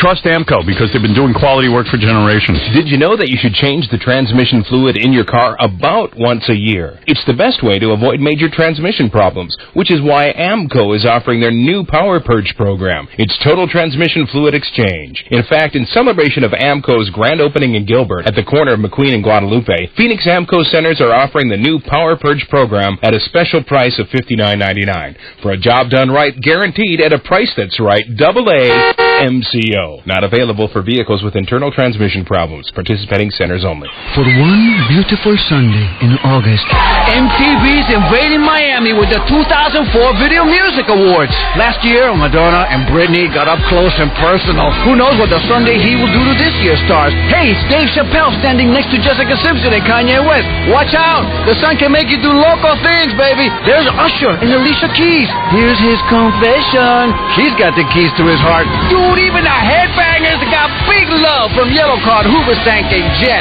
All the stars are coming out Sunday. Hey, Paris Hilton is getting off P. Diddy's yacht. Ooh, is that your tan, or you just happy to see me, baby? Jon Stewart, don't take your clothes off, man. This ain't the Grammys. Oh, yeah, Jessica, your sis Ashley is trying to get Ludacris to act the fool. And Lenny Kravitz and LL Cool J are all over the ladies. Oh, man, that ain't no lady. This fiesta's going down in history, so say your prayers and party down with the 2004 MTV Video Music Awards. Alive from Miami, baby. Sunday at 8. Okay, so we'll start our shopping at the Jeep dealership, then it's on to Toyota, then Honda, and then we'll go... Whoa, why don't we start with this? What is it? It's a report from the Insurance Institute for Highway Safety. They've tested small SUVs like the Honda CR-V, Toyota RAV4, and Jeep Liberty. See what it says? The Subaru Forester is the only small SUV to earn the highest possible ratings in all crash tests? Uh-huh. Instead of making a bigger SUV, Subaru made a safer SUV. Forester gives you all the advantages of a sport utility, but with car-like handling. Yeah, but we'll pay more for the Subaru. Nope. The Subaru Forester costs less than the Jeep and the Toyota. And some of the Subaru Forester's standard equipment isn't even offered on the other models. Even a 210-horsepower turbocharged engine. Turbocharged engine? Okay, let's start with the Forester. I thought so. Right now, you can lease a new 2005 Subaru Forester for just $249 per month on a 39-month lease with just $2,500 plus fees due at lease signing. Financing on approved credit. See your Valley Subaru dealers, Petrie Subaru, Camelback Subaru, or 21 Bell Subaru for all the details. Subaru, driven by what's inside. Hello, welcome to LA Fitness. How may I help you? Yes, my wife and I would like to sign up for memberships. Great. Well, hold on. We want options. Well, you came to the right place. Now, could I play basketball on Monday morning and swim in your pool on Tuesday night? Sure. Yeah, but can I take a yoga class on Wednesday, a cardio cardio class on Thursday and work with the trainer on Friday? You can do whatever you like. Well, not so fast. Can I play racquetball while she goes cycling? Yeah? Can I go to the spa while he's at the juice bar? Not a problem. Yeah, okay, but can I, just sign us out? LA Fitness lets you exercise your options. Only $24.99 a month per person with a one-time initiation fee of $99. We have a pool, basketball, racquetball, yoga, boxing, cardio classes, spa, and more. Can we run on the treadmill? Yeah. Tandem? No. Oh. Stop in today and explore the variety of possibilities for you. There's an extra charge for certain amenities. Activities may vary by club. Other memberships may be presented. Call 1-800-LA-FITNESS or log on to LAFitness.com. LA Fitness. Exercise your options. In today's world, it seems like we're being asked to settle for less. Well, just don't do it. Don't ever get stuck with less. If you want more, get more at the Dodge Summer Sales Drive. But you've got to get going, because you've only got until August 31st to get an additional $1,000 bonus cash for a combined cash allowance of $4,500 for qualified buyers who finance a Ram 1500 through Chrysler Financial. That's huge savings on a heavy-powered Dodge Ram 1500, the truck that has more available horsepower and torque than Ford F-150 and Chevy Silverado 1500. If you're satisfied with less, don't look here. If you want more, get more at the Dodge Summer Sales Drive. But you better get going. See your Dodge dealer by August 31st to grab $1,000 bonus cash for a total combined cash allowance of $4,500 on Ram. Not all buyers will qualify. 4 horsepower and torque when properly equipped. Offers exclude SRT10. Take delivery from dealer stock. Hi, this is Jack, founder of Jack in the Box. Let's talk to Mark Blankenship. Jack, your commercials are funny, man. Thanks, Mark. I was eating your new Diner Milk combo with your amazing new natural cut fries, and I thought of a commercial for it. You want to hear it? No. Okay, you're sitting in the igloo, and no, wait, your office. Yeah, and you're doing something cool, and your mouth is straight, because that cracks me up.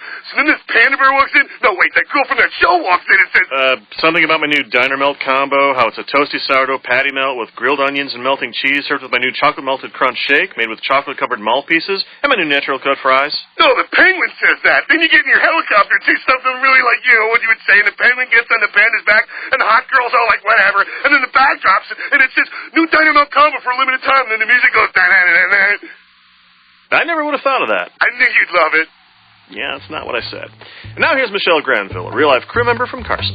Come try a chicken or beef Diner Milk combo soon. Because even though Jack's new natural cut fries are here to stay, the sourdough melt and chocolate malted crunch shake are only here for a limited time. Thanks for calling KZON Phoenix. If you've been injured in an accident, you're about to get a big song and dance from the insurance company. Don't put up with that. Call a lawyer. Call Peterson Johnson. Peterson Johnson has experienced lawyers. They'll even come to you. In fact, they'll help you find a doctor who will wait for payment. Here's why you should hire them. The other lawyers charge 33% for accident cases. Peterson Johnson charges just 25%. They charge less, you keep more, and that's all you need to know. So call Peterson Johnson if you've been injured, or go to the Yellow Pages, or look for their ad on the cover of the Business White Pages. They also handle bankruptcy, criminal, and DUI cases, and can save you money on those fees, too. Hire Peterson Johnson. Pay them less, you keep more if you need a lawyer. Now you know what to do. Pick up the phone. Peterson Johnson, 877-96-LEGAL. That's right. Call 1-877-96-LEGAL for a free consultation. The Sheridan Wild Horse Pass Resort in Phoenix has 4 pools, water slides, spa, horseback, and championship golf for just $119 per night for a limited time. 800-708-8602. Backed up this morning. Here's the Zone Enema. Then I stick it here. Zone traffic. Zone 1015, the alternative, 7:13 in the morning. We got about 83 degrees outside right now. A very good Monday to you and yours. I am Jeremy Nicolato. You are tuned in to the Howard Stern Show here on 1015 The Zone. It is August 23rd, 2004, by the way, just in case you need the date for everything, for anything today, for that matter. Let's take a real quick look at your weather for Monday and Tuesday so you know what's going on outdoors today. Sunshine abound, if you will. We're going to get up to 100 degrees for the high, so we're going to hit a C-note today. For tomorrow, clouds start to roll into town. We're going to have some partly cloudy skies, isolated thunderstorms possible, too. Look for a high of about 96 degrees. So it's going to cool down a little bit. There's going to be some rain that comes with that, though, so keep that in mind for your Tuesday. Now let's get to the important stuff. Let's check your ride into work. That is being brought to you by Yahoo Search. Want the latest news on Bush or Kerry or even Nader? Then go to Yahoo Search. Type in any topic plus the word news, and click search. You'll instantly see the most up-to-date news stories. Try it today on Yahoo Search. On your freeways, southbound I-17, expect some slowing from Thunderbird to Camelback Road. On the westbound US 60, we have delays Power Road to Val Vista, and then additional heavy traffic from McClintock into the I-10. Eastbound Loop 101 slowing 67th Avenue to 51st Avenue for an accident, and then some additional slow traffic 19th Avenue to the 51. Eastbound I-10 delays 91st Avenue to 51st Avenue. On your westbound I-10, expect some slowing Chandler Boulevard to the Broadway curve. Also, an accident on the westbound I-10 right at 83rd Avenue causing some problems. Surface Streets, injury accident, 48th Street at Indian School. Another injury accident. This one's a car versus bicycle on the Price Road at Broadway Road transition. And then also watch out for an accident on Val Vista Road at the US 60 this morning. Traffic report is also a service of the Sheridan Wild Horse Pass Resort. The Sheridan Wild Horse Pass Resort in Phoenix has 4 pools, water slide, spa, horseback riding, and championship golf, all from just $119 per night. For a limited time, call 800-708-8602. 7:15 in the morning. That is another look at your zone traffic. But let's get back to the Howard Stern Show on 101.5 The Zone. You sound happy. Howard Stern. Controlling the mission is Howard Stern's private part. You're listening to the Howard Stern Show. Hey now. Yes, as I mentioned this past week, I should say this. Tonight on E, #1 porn star Jenna Jameson. She looks as hot as ever, and we loaded up the episode with clips from my favorite porno movie of all time, The Masseuse. Oh, there are clips. Yes. Beautiful Jenna Jameson on the E! Show tonight. Check that one out. That'll probably be the closest I get to seeing the movie, so I'll have to watch. Richard Christie went on the internet, and, Artie was telling that story about Bob Schimmel doing stand-up. Artie and Bob did a show together in Boston. Cape Cod. And in the middle of the show, Schimmel had something called a brown recluse spider on his neck, which, if it bites you, can turn your leg or your arm or wherever it bites you, in this case his neck, like into this disgusting black mess of an infection. And here's a picture, if you can stand it, of a guy's leg 8 days without getting treatment for a recluse spider bite. And look at that. Look at his friggin' leg. That's what it looks like. And then this is what the recluse spider looks like. It's no small. Yeah, let me see what that looks like, because I would know one from any other kind of spider. The size of it. That's actual size. That's a big thing. It's a big thing, and look, you're left with a big scar afterwards, 10 months after. Yeah, so it really does do damage. That's why I am a city boy. Yeah, I'll tell you what, I got to think long and hard before I'll sit poolside in Vegas again with those chiggers. I got to tell you, I ended up going to a dermatologist. They had to drain the thing, and I still have a scar there, a huge scar. It's really, bugs like that, insects. Well, I have a scar. I didn't go to get treatment. I still have a scar. Yeah. That's why that goes back to my thing where I like eating outside in the winter. Yeah. So, this is weird. So this weekend, Beth went away, to this wedding. One of her college roommates got married. I thought you liked weddings. You don't want to go to a wedding? She didn't. I don't think she wanted me to go, or I don't know what was going on there. But I had stuff to do with my kids this weekend too, so it really couldn't have worked out that I would have been there. Because Deborah's leaving for college, and it's freaking me out. I would. You know what? I was talking to some other people this weekend whose kids are going away to college, and I was like, yeah, they're talking about how hard it is to see their kids go far away, and I'm like, ooh, Howard's got a kid going far away. Yeah, it's really sad for me. I keep thinking of her as a little girl with her little curly hair, and it gets me crazy. And then we were hugging goodbye, and it was sad. It was kind of like, I'm happy for her. It's great. It's a start of something great for her. And she's like a real good student, and she'll do well. You haven't seen her for the last time yet, have you? Is it over? Yeah. Oh, dear. But, we'll be on the phone to each other all the time. And yeah, but she's gone. She's leaving. So, that's that. Allison's going to take her up and get her all settled in, I guess. But, so I don't know. So this weekend... Are you going to visit? I would like to, yes. Yes, I would very much. Okay. I would love to. It'll be up to her when, No, you're not just going to drop in, but I'm sure she'd love to have you there. I'm assuming. Okay. Just drop in. So anyway. Just drop in. So anyway. So So, I was alone this weekend hanging out. Told you went to score Saturday night. Right. So that's what you did with the kids. I didn't know the kids. That's a highlight. Yeah, they didn't want to go to school. Actually, I took my 3 daughters out to a fancy dinner. We had a 16-course meal. Oh, yeah? Where'd you go? Aquavit. Aquavit. You've been there. With the waterfall? Aquavit. We had a great night. Is that? What is the food there?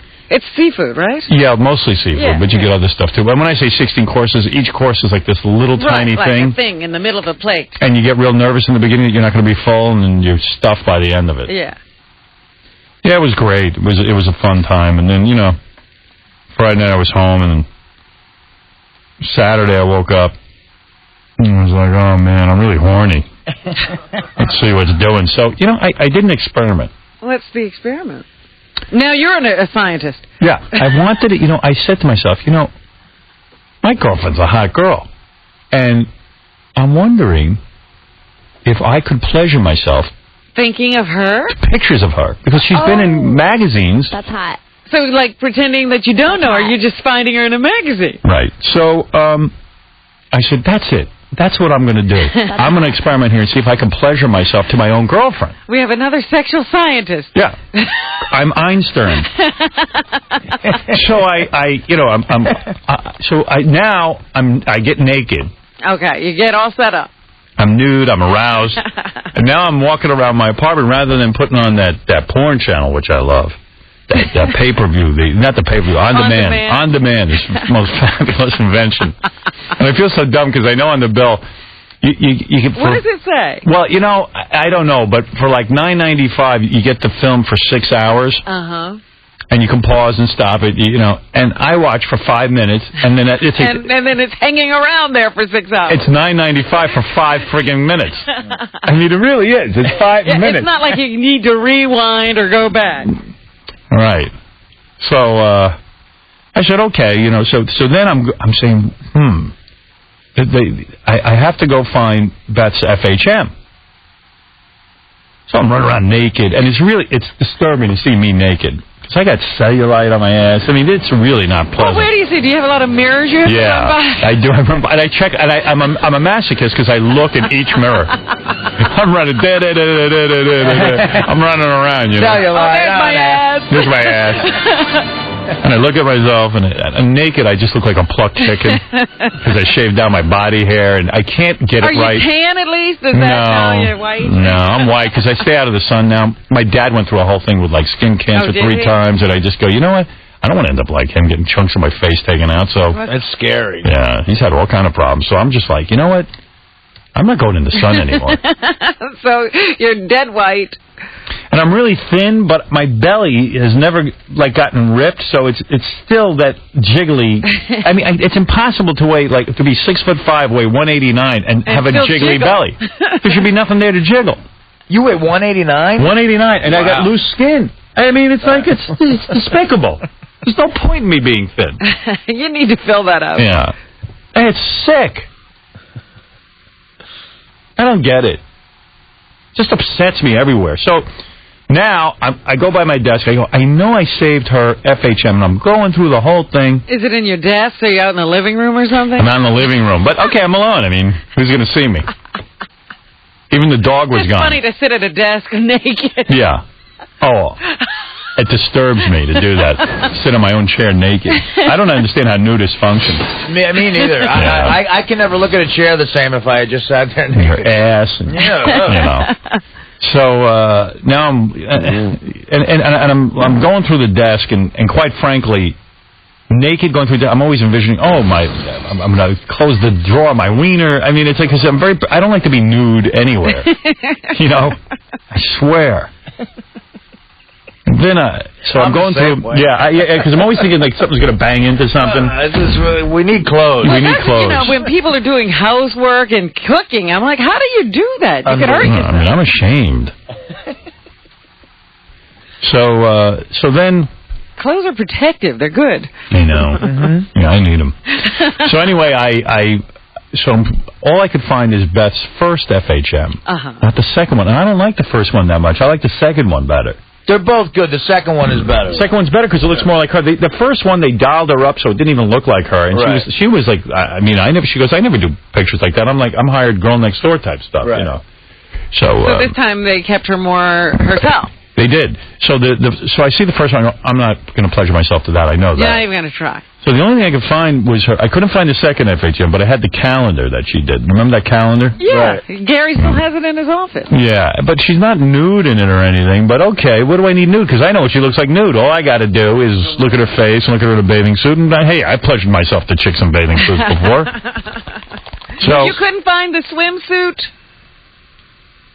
thing she did?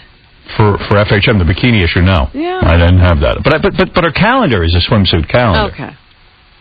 So I got my tissues and my whole thing and did it like, I have a ritual and I got my ritual together just because I didn't want to do anything differently and treat her like she's just a hot chick. And I started looking at the calendar and I couldn't do it. I could not do I can't do this to my girlfriend. Oh, that's weird. Funny.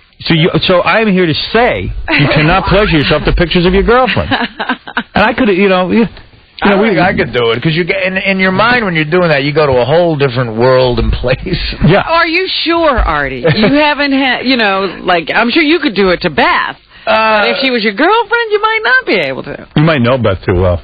Yeah, I don't think it's really weird how that operates in a guy's head. Yeah. With pleasure in yourself. Yeah. Yeah. Because there's a bunch of scenarios that go on. See, I could pleasure myself to Jenna Jameson videos because, those are hardcore. So then what I did was when I couldn't pleasure myself to Beth, I went right over to that channel. I'm so sucked into that channel. Then you go through the titles. I really should write them all down. I mean, they haven't... if I was Asian, I'd be insulted. Why? Because they have a whole section called exotics.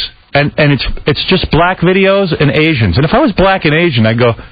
What the hell? What do you mean I'm an exotic? What is that, like a strange fetish? Yeah, like you're a strange oddity if you want an Asian or a black. Right, yeah, almost. They might as well put alien. Yeah. Like not of this earth. Like Alien versus Predator, blacks versus Asians.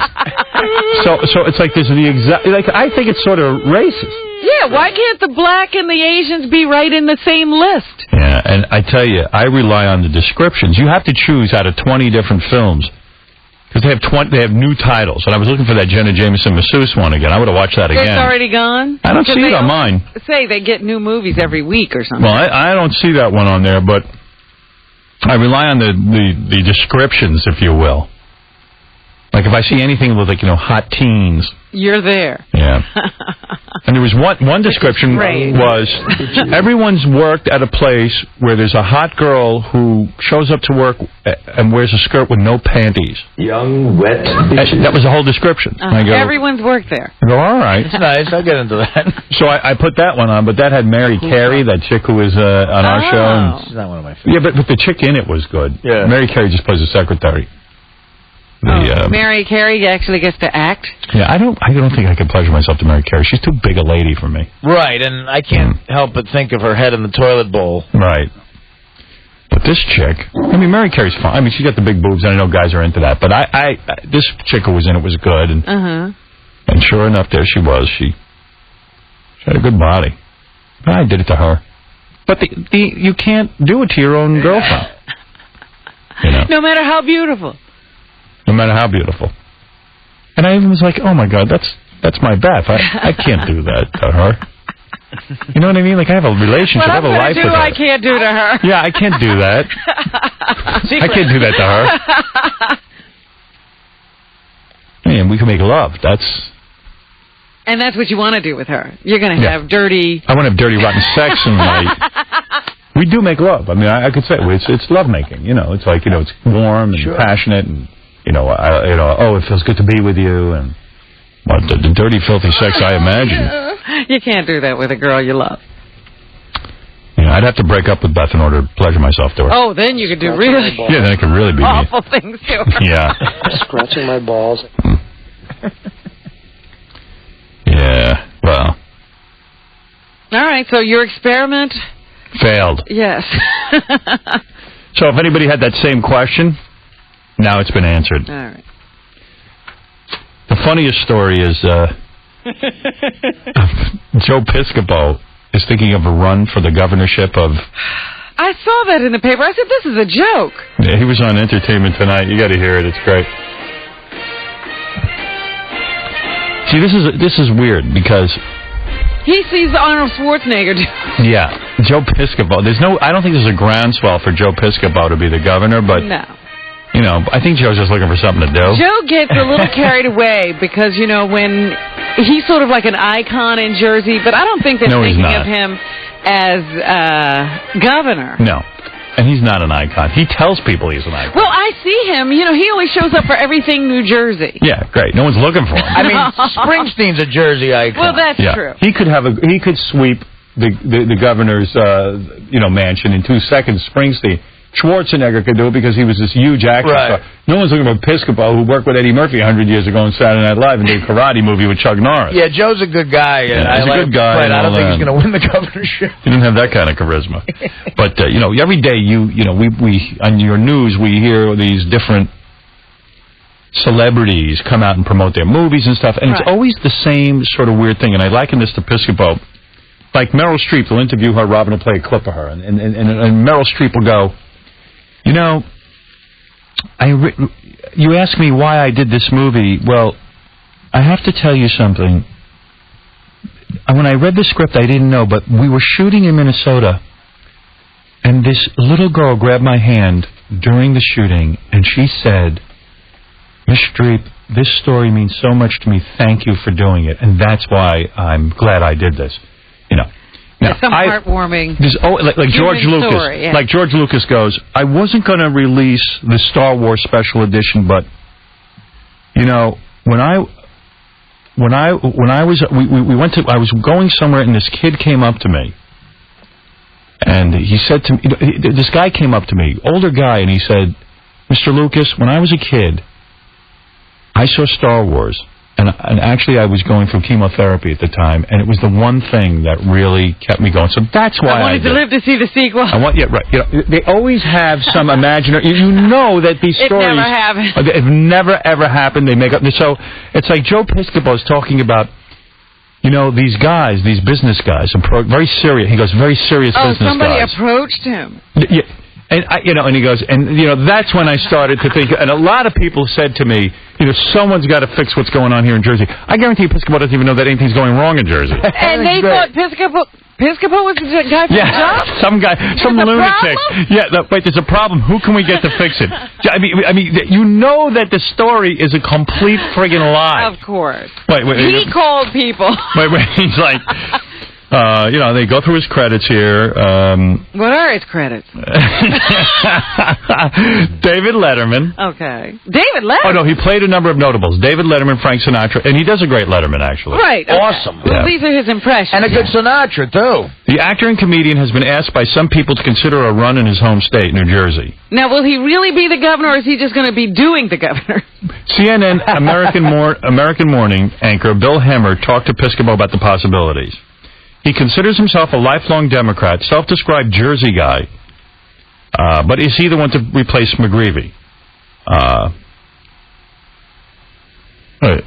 And Jersey Joe, our guest today, not New Jersey, but in Orlando, Florida, to talk about the draft Piscopo movement. Good morning, Joe, blah, blah, blah. Is this serious? Here's what he says.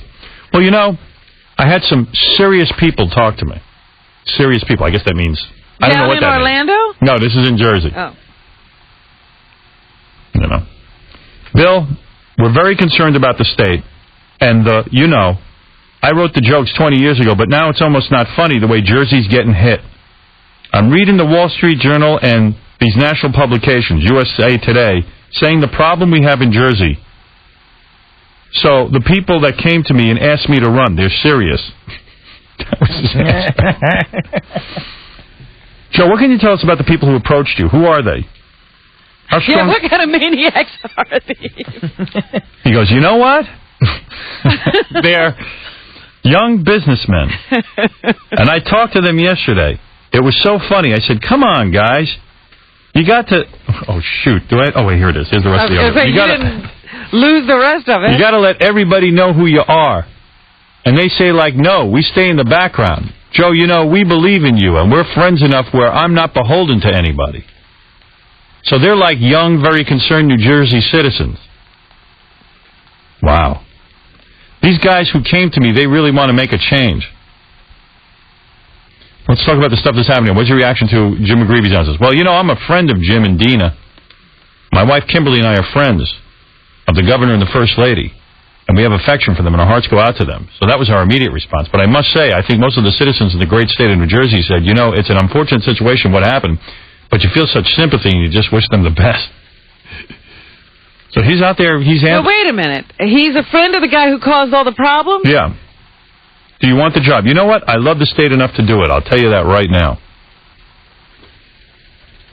They asked him, well, do you think McGreevy should resign now or wait till the 15th? Yes, that's the question, Bill. It's hard for me to say, to be objective, because I'm friends with the man. So in other words, he answered no questions, really. Wow. He'll make a fine politician. You're a lifelong Democrat, and you talk about the highest property taxes in the country in your home state. Sounds a bit conservative. I know, I could tell. As I go through the different items in my agenda in my head, as people talk to me of what I stand for, I am very, very conservative, but I'm a lifelong Democrat. I believe a proud Democrat. We got to get him on. Yeah. Talk to the future governor of New Jersey. Where do you want to announce your candidacy? Schwarzenegger did it on Leno. Where would you go? Howard Stern. No, it doesn't say. The thing's cut off. Wait. So who will replace the disgraced politician? Extra exclusive. Joe Piscopo for governor. Even he's embarrassed to say it. Wow. He already knows. People are laughing. I might as well go for the joke. Right. No joke, it could be the comic who made his name on Saturday Night Live and occasionally goes to bat as an extra correspondent. In an exclusive interview, the Jersey native told Extra he's been asked to run by a group of high-powered businessmen. They're telling me there's a possibility that I could win if I ran. The comic is a lifelong Democrat with no real political... I want to meet these guys. I want them to come in with these guys. I don't believe... But like Meryl Streep and George Lucas, I don't believe there's a guy who approached them. These young businessmen. Yeah, I want to meet the young businessmen. Already, I think his candidacy has a problem. I think there's a lie here. Joe lied about the young businessmen. I wonder what business they were. Probably crack cocaine. They're selling it. They're probably like, you know what? Who can we get, man? Joe Piscopo. Yeah, it's like Cheech and Chong. Young businessman. This is a guy at Blockbuster. Hey, Joe, why don't you run for governor? Hey, yeah, you're a young businessman. You hear that bubbling of the bong? Yeah. What about Joe Piscopo, man? Hey, dude, you should run for governor. Hey, who is that guy? Experience, but like California Governor Arnold Schwarzenegger, works for inner-city kids programs. It just upsets me greatly when I see a great state with great people like New Jersey going way off track like what's happening now. I wrote the jokes 20 years ago. This ain't funny now. Piscopo says he'll make his big decision in the next few weeks. Nice. Well, just let us know, Joe. Hey, Ali G is here. I got to take a break first, though. I can't wait to meet him. I'm a big fan. The guy's name is Sacha Baron Cohen. Yeah, which I think is a great name for a marksman. For an assassin. This is a great... I'll get you excited for the fact that he's coming in. Here's Ali G, one of his characters, Sasha's characters, interviewing Andy Rooney. This is great. This is really, really good. I played it a little earlier, but it's worth playing again. This is from the Ali G show. Here you go. So, how does that spell Rooney? R-U-N-E-Y. R-U-N-E-Y. You've done this before? Yo, I mean, Have you ever done this before? Yo, for real. I come... What is your language, your basic language? English? Yo, for real. No. So what language are you most comfortable in? Yo, English. For real, I'm from England. And how shall I introduce it? So, that's your business, not mine. Yo. Look, I'm getting very close to the end of this. Yeah, I realize. Oh, yeah, go ahead. Do what you have to do. Yo, check it. I is here with none other than my main man, Andy Rooney. Total respect. And today we is chatting about the media. The media is well important, isn't it? It is important. If a democracy is important, people have to know what's going on in the world. That's why the media is important. Does you think the media has changed since you first got in it? Does you think the media has changed? Do you think the media has changed? Whatever. No, it's English. The English language would say, do you think the media has changed? Not, does you think the media has changed? Yes, I think the media has changed. So, what sort of things does you think the media should cover? Do you think the media? Do you think I think it's an English-American thing, though, isn't it? No. That's English. The English language is very clear. I have 50 books on the English language if you'd like to borrow one of them. Let's talk about some mistakes that has happened or not happened. Has journalists ever put out tomorrow's news by mistake? How do you know what the news is if it hasn't happened yet? But if there was something like important, like a plane crash, wouldn't you report that like a day early? How would you report a plane crash that happens tomorrow, today? All right, safe. Well, you couldn't do that, but let's say it was something like the election, which is like a massive thing. Wouldn't you report who won that like a few days before, because it's going to be such a massive story that everyone will want to know about it and reads about it? You don't know who won it, do you, until the election is over. How can you report it before it happens? For real. Okay, I think that's about it. I don't think we need any more. Can't do this. Yeah. Why not? This is not going. I can't waste my time. Is it because I was black? You're black? Huh? Who's black? Your eyes. No, I don't want to do this anymore. I don't have time. Sorry. You've been rude to me from the first moment. Right. I'm sorry. Trying to tell me I don't speak English. Well, right. He's been rude. That's quite racialist, to be honest. Oh, racist, not racialist. Racist. Keep the cameras running. You see that this is racism that's going on here. He's chucking me out because the colour of my skin. Isn't that great? I love that. That's great. He's going to be in here right after the commercial break. What does he get the permission beforehand with the interview, and that's why he gets to play all these things? Well, he doesn't need permission because they know they're on camera. They're submitting to an interview. But usually, don't you have to have No, in other words, if you come... waivers and clearances? If you come in, we'll ask him about it, but if you come in here and I say I'm going to interview you, and it doesn't go well, you knew you were being interviewed. You know what I'm saying? In other words, he's not doing a hidden camera. All right. Yeah, the guy that he interviewed that was running for Congress that said that, Jews aren't going to heaven. Right. Like they said, they told him to read the release, and he didn't, he read it, but he didn't look at it so closely. they do sign a release? Yeah, absolutely sign a release. Hey, before we go to break, I got to tell the most embarrassing story. I forgot all about this. What? That happened to me here. So, on Thursday, I'm here at the station, and after the show, I had to go back to my office. I took a nap for like 20 minutes. I meditated and stuff. Because Jeremiah Bosking was coming in. We were going to write some episodes of Howard Stern the high school years. So I figured I'd write here. So I wake up and I'm talking to Jeremiah, and I feel like I really got to make number 2. You know about this? No, but you never do that here. I never, ever make here. But it's like, oh, my God, what am I going to do? So I got a private bathroom, no big deal. I go in the bathroom. Is he in here? No, we're over in my office. Oh, okay. That crummy office I have. All right. So the he's one with, not sitting outside while you're doing this? No, we were in my crummy office. I go, and it was kind of weird. I go, hey, Jeremiah, can you give me 5 minutes? And then I grabbed Entertainment Weekly or something. Oh, no. You probably knew what was going on. There you go. So I go into my bathroom. It's a private bathroom. It's like the one big perk I have here. And I go, and I really had to go bad.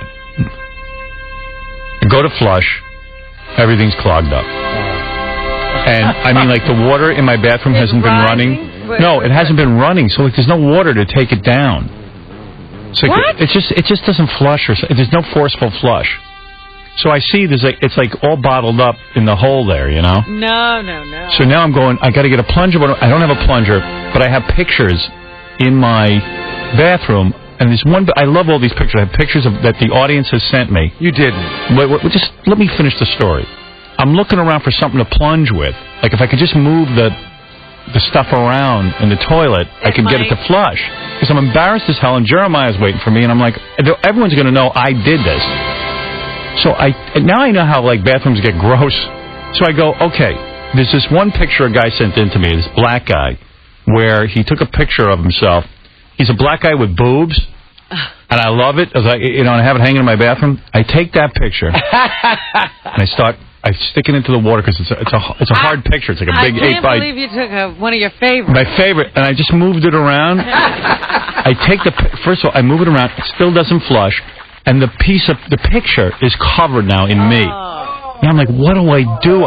Now it's like, so I throw the picture in my garbage pail in there. Well, what am I supposed to do? Now I'm like, I don't have a plunger. Oh, my God, I was out of my mind, embarrassed. That's why I don't go to the bathroom here at the station. Because it'll never work. I go out and I say, Jason, can I talk to you? Jason, can you go find me a plunger? He goes, oh, I'll go plunge it. I go, you know what? You are an ass kisser if you plunge this. I go, right away, sir. Now you're agreeing with it. Find me a plunger. I'm going to go right with Jeremiah. No one's going to use my bathroom. Leave the plunger outside the door. He offered to plunge it? Yeah. That was kind of weird. Oh, man. Borderline gay. Yeah. That's a new level there, Because you have no idea the mess going on in there. Hey, Jason, when you volunteered to plunge, I was shocked. I didn't offer to plunge it. I offered to take a picture of it. Oh, yeah. He was going to take a picture. I go, no, I don't think anyone wants to see that, especially me. Well, who wants to see that? It was weird because you had me ask people out there. You had me ask for a plunger, but you didn't want me to say why. I said, I need a plunger. Can you get me the plunger? Yeah, but you didn't want me to... by the way, you didn't get. There wasn't one here. You told me if there wasn't one here, just leave it for the... Dude. Well, anyway, so then I go... after I'm done, the whole time I'm right with Jeremiah, it's on my mind that I got to go plunge. Because it's embarrassing. I mean, it's really embarrassing because they're going to know it's me. I just can't leave it there. Right. I come back, I'm saying, thank God for Jason. There's no goddamn plunger in front of there.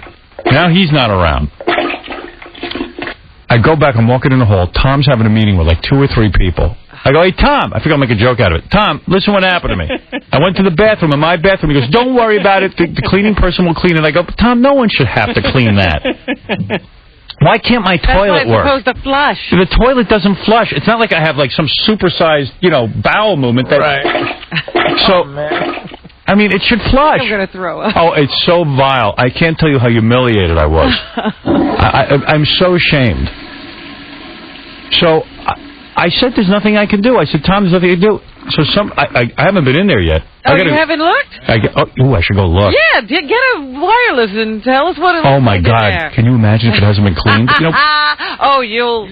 Has it been cleaned? I checked for you on Friday. It's cleaned? It's cleaned. Oh. And I apologize.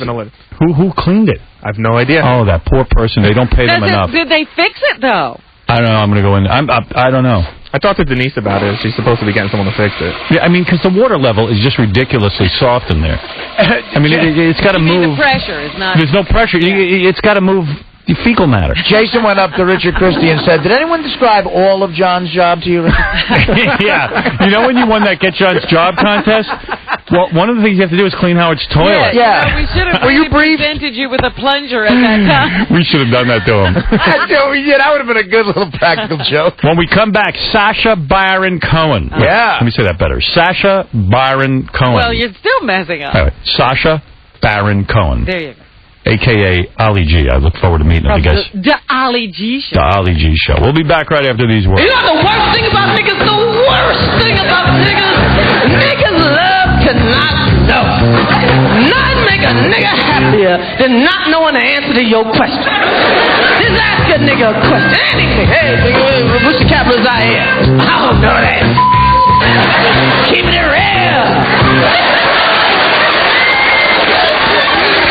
Niggas love to keep it real.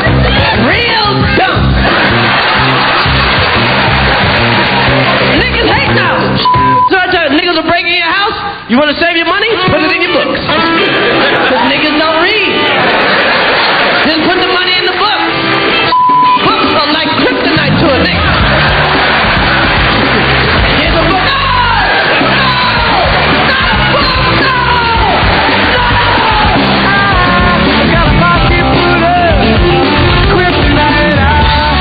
Grab the Tupperware covered in tinfoil and throw it in the microwave. Okay, first remove the foil. It's time for leftovers for lunch. Songs that got stuck in the back of the fridge. Ooh, what's growing on this? Just put some salt on it, it'll be alright. Ooh, I just saw it move. This one is playing your favorite leftovers. Every weekday from noon till 12:30, John Edison is serving up the leftovers. Whoa, this one's like 2 months past its expiration date. Details. Let's eat. Leftovers for lunch with the Zone 101.5, the alternative. Try Del Taco's 69-cent breakfast burritos. Hot scrambled eggs, freshly grated cheddar topped with a mild red sauce for just 69 cents every day. Price and participation may vary. It just doesn't get any better than this. New Subarus priced at invoice plus incredibly low finance rates. It's the 2004 invoice sale going on right now at 21 Bell Subaru. The very last of the new 04 Subarus are on sale. Choose from Outback, combining the versatility of an SUV with car-like handling. Forester, a smarter, safer SUV. Or the rally-inspired Impreza. They're all priced at invoice, plus you can get financing as low as 0.9% APR for up to 63 months. Subaru's all-wheel drive system is legendary, and there's no better time to put a new Subaru in your driveway than right now. Invoice pricing plus financing as low as 0.9% for up to 63 months. Plus, when you buy or lease a new Subaru at 21 Bell, your first 12 oil changes are free. Check out the incredible savings at the 04 invoice sale going on right now at 21 Bell Subaru, 2141 East Bell Road, Just off the 51 freeway. or online at 21bellsubaru.com. Financing on approved credit. See 21 Bell's ad in Saturday's Arizona Republic for full details.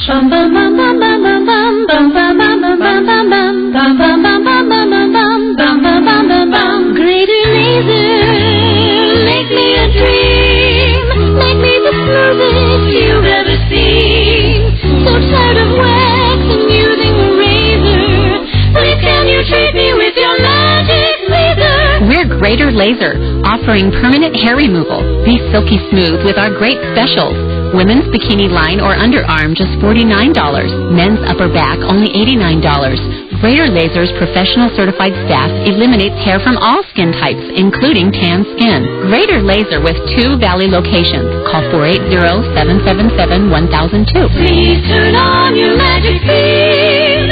Greater Laser, make me a dream. Call 480-777-1002 or visit us at greaterlaser.com. If you're in the market to buy a brand new car, check this out. Chrysler, Dodge, and Jeep have a really fun way to keep your car search out of the showroom. Go to KZON.com and click on the Discover Your Ride banner. You'll be connected to a great site that matches your personality with the car that's just right for you. You'll get asked questions about what you're passionate about, and suddenly the right car for you is on the screen. It's like a virtual matchmaker. But instead of a dream date, you're meeting your dream car. Are you a rough and rugged, grab life by the horns Dodge truck driver type, or maybe you're about convenience? Someone who goes to the market and off-roading, like the Jeep 4x4 driver. Or perhaps it's about looking good and feeling good, and you're inspired by the performance and design of one of the stunning new Chrysler vehicles. Go to KZON.com and click on the Discover Your Ride banner. You'll even get a quote from your local Chrysler, Jeep, or Dodge dealer. But hurry, the summer sales drive ends August 31st. Come on, take it from me. You gotta try this. Jeep is a registered trademark of Daimler Chrysler. It's amazing how everything can change in a day. Or, in some cases, how everything can change in one night. Get ready to try Day Fresh beer from Budweiser. Beer you can enjoy less than 24 hours after it was bottled. Beer brewed with the finest all-natural ingredients. It tastes so fresh, it's making every other beer seem so, well, yesterday. Our Day Fresh beer crew will be bringing the freshest beer to the hottest bars and nightclubs in select cities across the country. So look for them and try Day Fresh Budweiser. It's your chance to taste beer at its absolute freshest. And it's redefining what freshness means. Overnight. Look for cold, refreshing Day Fresh beer from Budweiser. A 12-ounce reminder that fresh beer tastes better. Budweiser Beer, Anheuser-Busch, St. Louis, Missouri. You can smell the freshness coming from every department here at Food City, and the prices are so low. But let's hear what Food City shoppers have to say. My name is Ariana, and I shop at Food City because I love all their low prices, and their produce is awesome. Yeah, at Food City they have a bake area where they bake their goods. It's just like homemade baked cookies and pies and cakes. I really love it. Matter of fact, when I got married, I came here and got my wedding cake made. The best cake. Everyone came to my wedding. They was like, where did you get that cake from? And all the departments at Food City would like to bring you this week's special prices. 80% lean ground beef, $1.39 per pound. Dole Classic Salad, 1 pound bag, 79 cents. California peaches, 2 pounds for 99 cents. Keebler Sandies, 13 to 16 ounce bag, $1.99. Ziploc freezer or storage bag, 21 to 36 count selected varieties, $1.99. Every day, Food City has low prices. Low prices, great service, Food City. I gotta go cook dinner. Freeway Chevrolet. Thank you, Arizona. Freeway Chevrolet at I-10 and Ray is the #1 Chevy dealer in the nation with the fastest road. Just take the freeway to savings up to $10,000 on select vehicles or no interest for 6 years.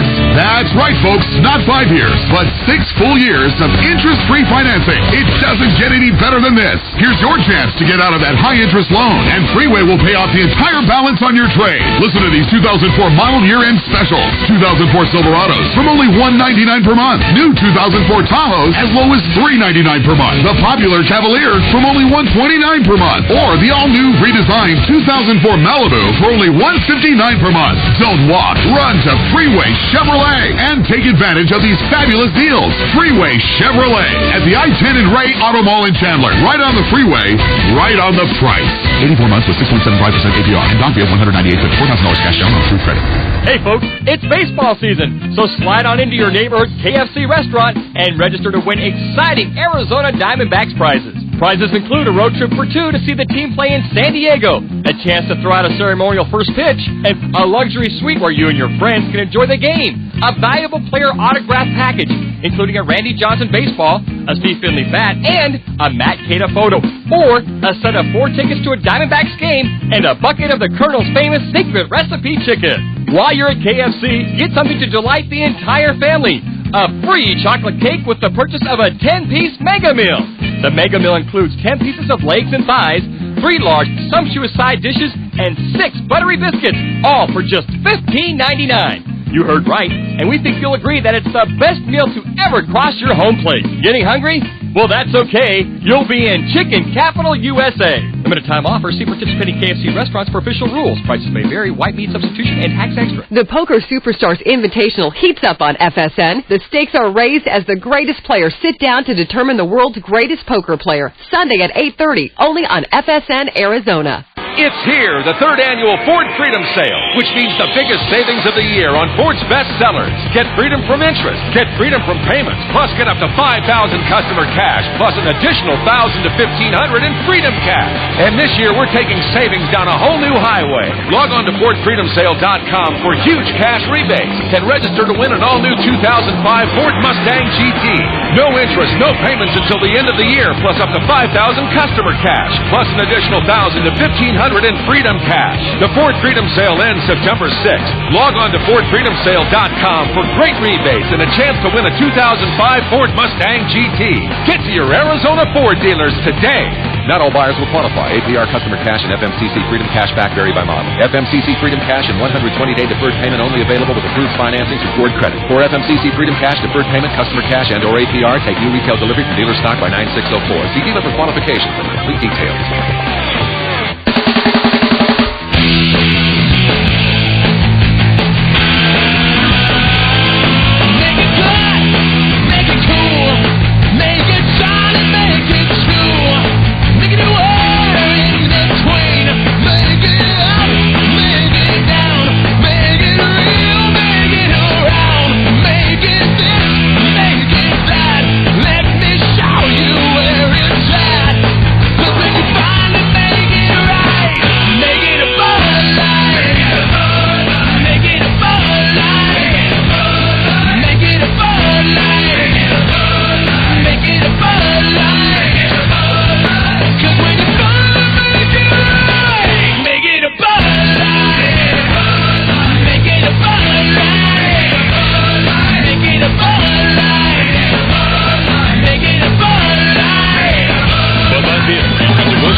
My name is Cheryl Lyons, and I won't let my son Zach watch R-rated movies. I also ground him when he brings home bad grades and force him to eat his vegetables. I do all these things because I love him. And when we got termites, I chose Primus from Bayer for the same reason. You see, Zach has allergic reactions to common household products, not the sniffling, sneezing kind of allergies, life-threatening ones, which the people at Bayer assured me wouldn't occur if we used Primus. And they were right, Zach is fine. As for termites, well, there aren't any. Primus eliminated them. In fact, we've been termite-free for 7 years, which makes me feel like I'm doing the right thing for Zach. even when I tell him to be home before dark, do his homework, be nice to his brother, and brush his teeth. If you get termites, remember you do have a choice. So ask your pest professional for Premise, the only termite eliminator made by Bayer. The same Bayer you and your family have trusted for years. Hello, welcome to LA Fitness. How may I help you? Yes, my wife and I would like to sign up for memberships. Great. Well, hold on. We want options. Well, you came to the right place. Now, could I play basketball on Monday morning and swim in your pool on Tuesday night? Sure. Yeah, but can I take a yoga class on Wednesday, a cardio class on Thursday, and work with the trainer on Friday? You can do whatever you like. Well, not so fast. Can I play racquetball while she goes cycling? Yeah. Can I go to the spa while he's at the juice bar? Not a problem. Yeah, okay, but can I, just sign us out. LA Fitness lets you exercise your options. Only $24.99 a month per person with a one-time initiation fee of $99. We have a pool, basketball, racquetball, yoga, boxing, cardio classes, spa, and more. Can we run on the treadmill? Yeah. Tandem? No. Oh. Stop in today and explore the variety of possibilities for you. There's an extra charge for certain amenities. Activities may vary by club. Other memberships may be presented. Call 1-800-LA-FITNESS or log on to lafitness.com. LA Fitness. Exercise your options. Score with Monarch Glass, the official glass company of the Arizona Diamondbacks. Hi, I'm Jill Scott, president of Monarch Glass. Monarch is proud to present a sure hit in auto glass. We use OEM glass, and no one beats our prices. Now, with any windshield replacement, you'll receive 12 free dinners to Old Chicago Pasta and Pizza and 2 free tickets to see your Arizona Diamondbacks. So choose wisely. When you choose glass, choose Monarch. Call today at 602-454-7272. Phoenix, call Monarch Glass today, and you'll receive the highest quality glass, as well as 12 free dinners to Old Chicago Pasta and Pizza. 2 free tickets to see the Arizona Diamondbacks. All these for letting Monarch Glass replace your damaged auto glass. Call 602-454-7272, 602-454-7272, and let Monarch Glass take you out to the ballgame. It just doesn't get any better than this. New Subarus priced at invoice plus incredibly low finance rates. It's the 2004 invoice sale going on right now at 21 Bell Subaru. The very last of the new 04 Subarus are on sale. Choose from Outback, combining the versatility of an SUV with car-like handling. Forester, a smarter, safer SUV. Or the rally-inspired Impreza. They're all priced at invoice, plus you can get financing as low as 0.9% APR for up to 63 months. Subaru's all-wheel drive system is legendary, and there's no better time to put a new Subaru in your driveway than right now. Invoice pricing plus financing as low as 0.9% for up to 63 months. Plus, when you buy or lease a new Subaru at 21 Bell, your first 12 oil changes are free. Check out the incredible savings at the 04 invoice sale going on right now at 21 Bell Subaru, 2141 East Bell Road, just off the 51 freeway, or online at 21bellsubaru.com. Financing on approved credit. See 21 Bell's ad in Saturday's Arizona Republic for full details. Last year, over 1 million fans saw Dave Matthews Band rock stronger than ever before. Now, it's your turn. Why do what you say? Come out and celebrate summer with the return of Dave Matthews Band. Won't you love the summer? Celebrate, y'all. Celebrate, we will. Oh, the life is so much sweet for certain. This is it, tomorrow night, live at Cricket Pavilion. The musical event that is Dave Matthews Band, live. Tomorrow night at Cricket Pavilion. Get tickets at all Ticketmaster locations and tomorrow at Cricket Pavilion. Or call 480-784-4444 or go to cc.com. Dave Matthews Band, brought to you by Budweiser True Music. Thanks for calling KZON Phoenix. This is Rocky Moselle with International Star Registry. For birthdays, holidays, or any occasion, give the perfect memorable gift. Name a star after someone. For $54 and a call to 800-282-3333 or visit us at starregistry.com, the Star Registry will name a star after anyone on your gift list and send a beautiful personalized gift package. The new star name will be recorded in book form in the U.S. Copyright Office.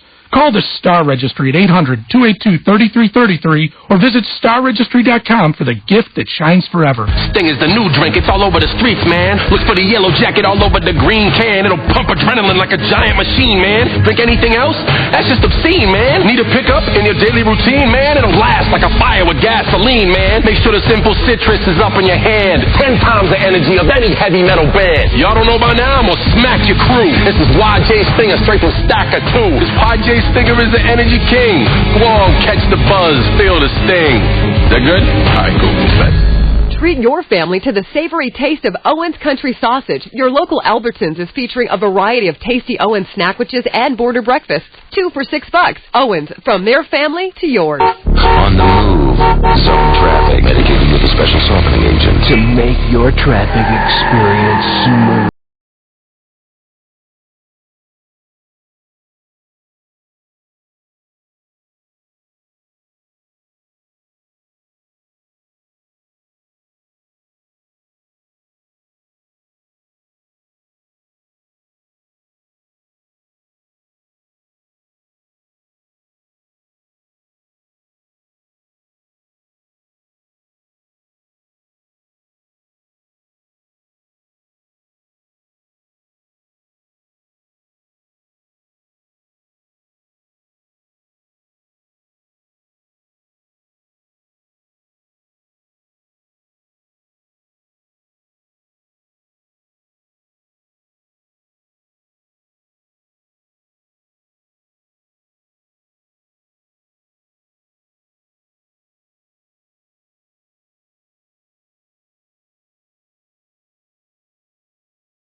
Your goal was... My goal is to get into your pants.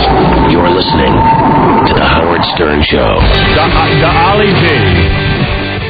The first season of The Ollie G Show, available on DVD in stores. Now here's Sacha Baron Cohen. He's known as The Ollie G from The Ollie G Show. He's not The Ollie. The Ollie G, yeah, that's his name. The Ollie G Show. Yeah, but he's The Ollie G. No, hey now. Ollie G. What's happening, man? Good to see you. He's thinner than I thought. Thinner than you thought. That's right. My TV adds how many pounds? About 50 in his case. About 50 pounds to you. How you doing, man? Yeah, very good. Thanks for having me on. Big fan. Thank you. Likewise. Love it. Love it, man. Can't believe that's you. Yeah, I'm looking at him like... Disappointing. No. Disappointed? I'm not disappointed. A little bit. No, not at all. He looks like Jerry Seinfeld. The Andy Rooney stuff. You're really disappointed there.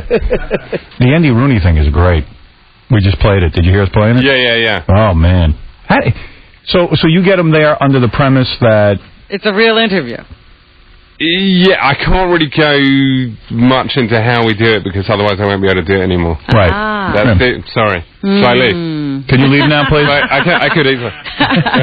And how did this character come about? Like, how did it all come about that you wanted to do interviews as Ali G and then the gay guy and all that other stuff? And that Arab sort of guy. Yeah, how did it all come about?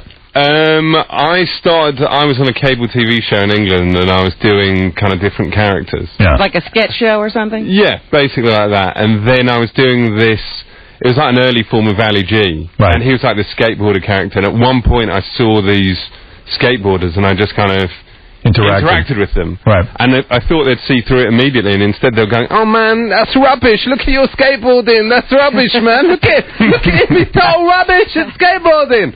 And I looked at them and spoke in my normal voice. And I said, "You know, I'm obviously joking. This is a character." And they were totally shocked, and I suddenly realised that people believe me in doing these silly voices. You realize how humorless, like Andy Rooney is. It's unreal. And he's a humorist. You know, it's so funny, but he's so serious. It's just he just takes himself so seriously. What do you think of when, you know, some people actually try to deal with you like you're real?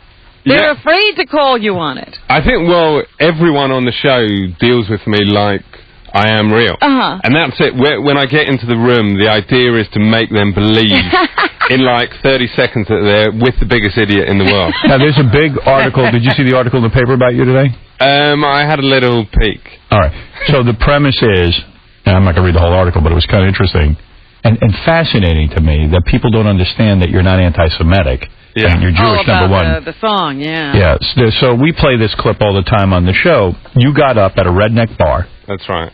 As like an Arab character or some Middle Eastern character. What's the character's name? He's actually from Kazakhstan, so it's like an old Soviet republic. Right. Right. Yeah. What's the character's name on it? Borat. Okay. Yeah. So, and I know your show mostly from playing the clips here. Yeah. You know. So and Borat gets up at a hillbilly bar. That's right. And sings this horrible song about Jews, which only points out the incredible amount of anti-Semitism still in this country. And now Jewish leaders are calling for your head. Which is they're after the wrong people. And my foreskin. Yeah, but why aren't they after the guy in the bar who's singing and singing along? And the woman running around putting the horns on her. Exactly. Are you upset by the controversy, or does it just help you? I don't know if it helps me. It doesn't really worry me. I mean, you're always going to have some curmudgeonly, guys who don't really get the joke and go, "Oh, it's about Jews." But what do the rabbis or I don't know whoever these people are? What do they want you to do? Do they want HBO to throw you off the air? Is that what they're calling for? Yeah, I think so. Yeah, I think so. Do you think HBO will cave or buckle in any way? I hope not. I mean, I think it would be foolish if they did. It's not TV, it's HBO. Exactly. They're above that. They love anti-Semitism and HBO. Did they call you into any kind of meeting and say, "Hey, Sasha, we love you, but, you got to cool out on the Jew stuff"? Well, there was actually a bit on the show that we didn't put out, which it wasn't really very funny, which was the reason we didn't do it, where I'm interviewing this guy in Texas. Right. On this ranch where it's basically like an exotic zoo, but instead of just looking at the animals, you can shoot them as well. Right. And this guy started talking about how in the past they used to hunt African people in Africa. Right. Oh. And he was saying it as if it was a good idea, and then he starts saying, "Well, do you have any Jews in your country?" And I go, "Yes, we have Jews." And then he starts talking about how the Final Solution was such a great idea. Oh, wow. So why would he said it in such a way like, in Germany, the problem with the Jews was so bad, they had to create something called the Final Solution. Right. And he made it sound like such a reasonable thing. They had to finally solve the Jewish problem. Why wouldn't you air that, though? That sounds funny to me. No. I mean, that does sound funny. Yeah. I mean, why? Seriously, is it because of the pressure? There's no way that's not funny. Well, this is the difference. We aired that in England, actually, on the English but there were elements in HBO that thought that come on. trivializing the Holocaust wasn't Trivial? That's not trivial. He was trivial. Yeah, to me, it's amazing to me that, you know what this country's become in a lot of ways? We have to protect the stupid people. Right. Yeah. We have to make sure that the idiots in this country who can't watch this redneck bar erupt into anti-Semitic songs, that we're worried they won't get the joke. Right. It's absurd. But let me play that clip. Please, thank you. All right, here we go. This is from the Ali G show. This is you getting up at one of your characters. It's Borat singing. Borat, the Middle Eastern dude. Kazakhstan. Yeah, Kazakhstan. Who gets up on karaoke night or whatever it is and sings one of his songs to the hillbillies.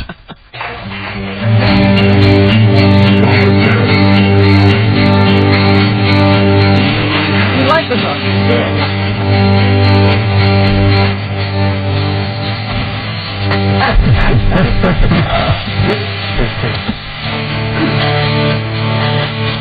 Okay, that needs to be.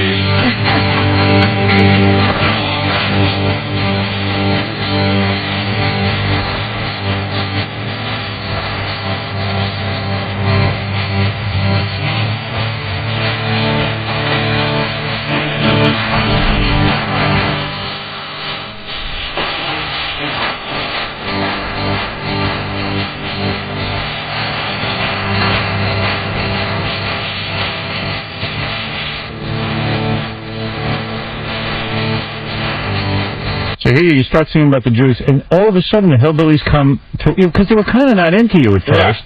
And then all of a sudden when you start singing about the problem... You get their attention. And then there's a chick doing Jew horn things. Right. And, I mean, they should play this every day. And they start singing along. Yeah, it was great. And then, wait, you'll hear. The crowd starts going nuts.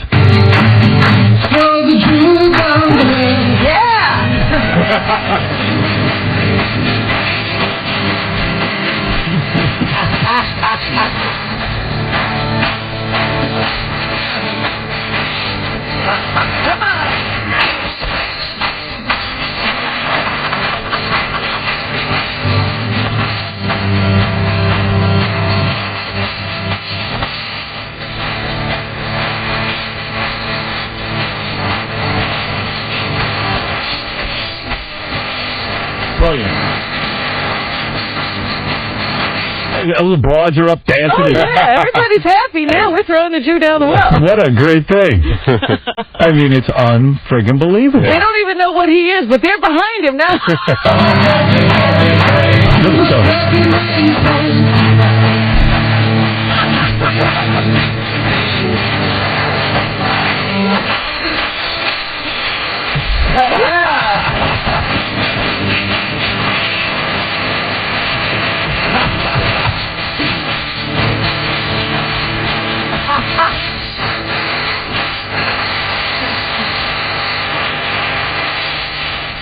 So, when you do a bit like that and you're taping it, is your expectation that it's going to go like that, or is it your expectation you might get crap thrown at you? You don't know. Yeah, I thought it could have gone either way, and it was quite a dodgy-looking bar, and we thought, you know, we thought it can always go violent, it can go either way, or they can join in, or... You've had a surprisingly little bit of violence toward you, though, even though, I mean, you really, yank people's chain. I mean... You would think that maybe the rednecks would have gotten up and thrown stuff at you. Yeah. But if oddly, they were Jewish rednecks, yeah. Yeah, so when it started working out for you and you realize, do you realize right there you've hit comedy gold? Yeah. You're in character, but you think, all right, this is great. Did you get incredibly nervous that they weren't getting this on tape? Like, I obsessed that they might screw it up. Yeah, you might stop singing and say, are the cameras on? And say, are the cameras on? Have you ever done a great bit and the cameras do screw up and you don't get your shots? Yeah, very early on, the first time when I started doing this kind of stuff, I had a new cameraman on. Right. And I said... Listen, when they tell you to switch off the camera, whatever you do, do not switch off the camera. Right, and then I came to look back at the rushes, and so the last thing you see is switch off the camera, and then it goes to black. Yeah, and that's what you live for when they yell, let's switch off the camera. That's where the goal and that was it. Oh, too much. So but do you do a lot of overshooting? Do you shoot a lot of things that don't make it, or do? Yeah, I mean, you've got to, when you're in the room with someone, make them believe that you're a real person. So it can't just be so what jokes constantly. So, like in the case with the Jewish thing here, yeah. Is that a hidden camera situation, or they know the camera's on them? No, everyone in the whole show, they all know that they're on TV. Which is why you're able to have permission to do this, because you're not doing a hidden camera show. That's right. Yeah, it's great. And that's the thing, they're so excited that they're on TV that who knows, they may be even singing along. So isn't the idiocy even more so that they know they're on camera and they're putting Jew horns over their head? And I mean, that to me is unbelievable. Well, that's not idiocy. That's really sad. Yeah, I mean, it's unbelievable. So... Yeah, go ahead. Do you break character at any point? You continue even when you leave the place you are. You leave them with the impression that they had a real experience. Yeah, I mean, from the moment I go in the room to the moment I leave. So after I sang that, this guy came over and he said, "You know what? I'm from Texas. You better see how we treat the Jews down there." Oh, wow! And I go, "Oh, great! I will come to Texas." Thank you, friend. Right, throwing them down the wells, nothing. Yeah, that's a tame song. Yeah, that's too nice. So the next time you get a reaction from these people is when they actually see it air on the show. Yeah, but I'm not in Arkansas, so I don't know how but do you hear from people? I try not to get involved in the second wave of response. Yeah. Oh, so in other words, like if someone from the bar goes, "Hey, listen, Sasha, do me a favor, don't run that because it's killing me down here." Yeah. You don't get it. You don't care. No. I don't blame you. I wouldn't care. Why would you care? Yeah, why should he care? Yeah, because people could drive you nuts. What did you do? Like, okay, you did the interview with that guy. I hope I have it here. Let me see. You did the interview with that guy. I love this clip. The guy who was running for office.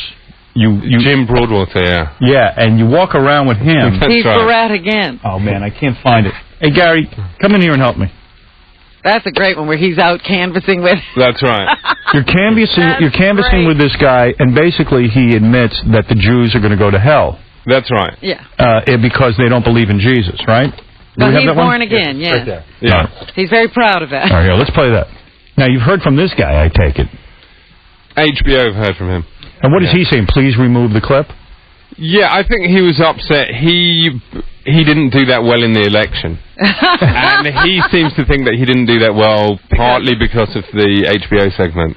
Yeah, because he was exposed. This guy, he called the FCC and the Sheriff's Department after this aired. Oh, wow, that's the great. Sheriff's Department? Yeah, he's gonna, he thinks something illegal might have happened. But again, nothing illegal happened. He knew the camera was on him, and you were doing an interview. That's right. Right, here we go. What else, your policy? Well, I'm a Christian. I've been a Christian. Nice, I like. Since, I was about 8 years old, I guess. I want to go to this place, heaven.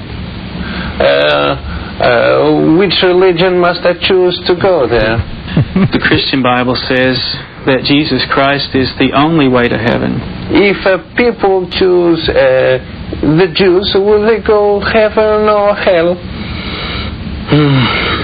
Well, I would have to say that they would go to hell.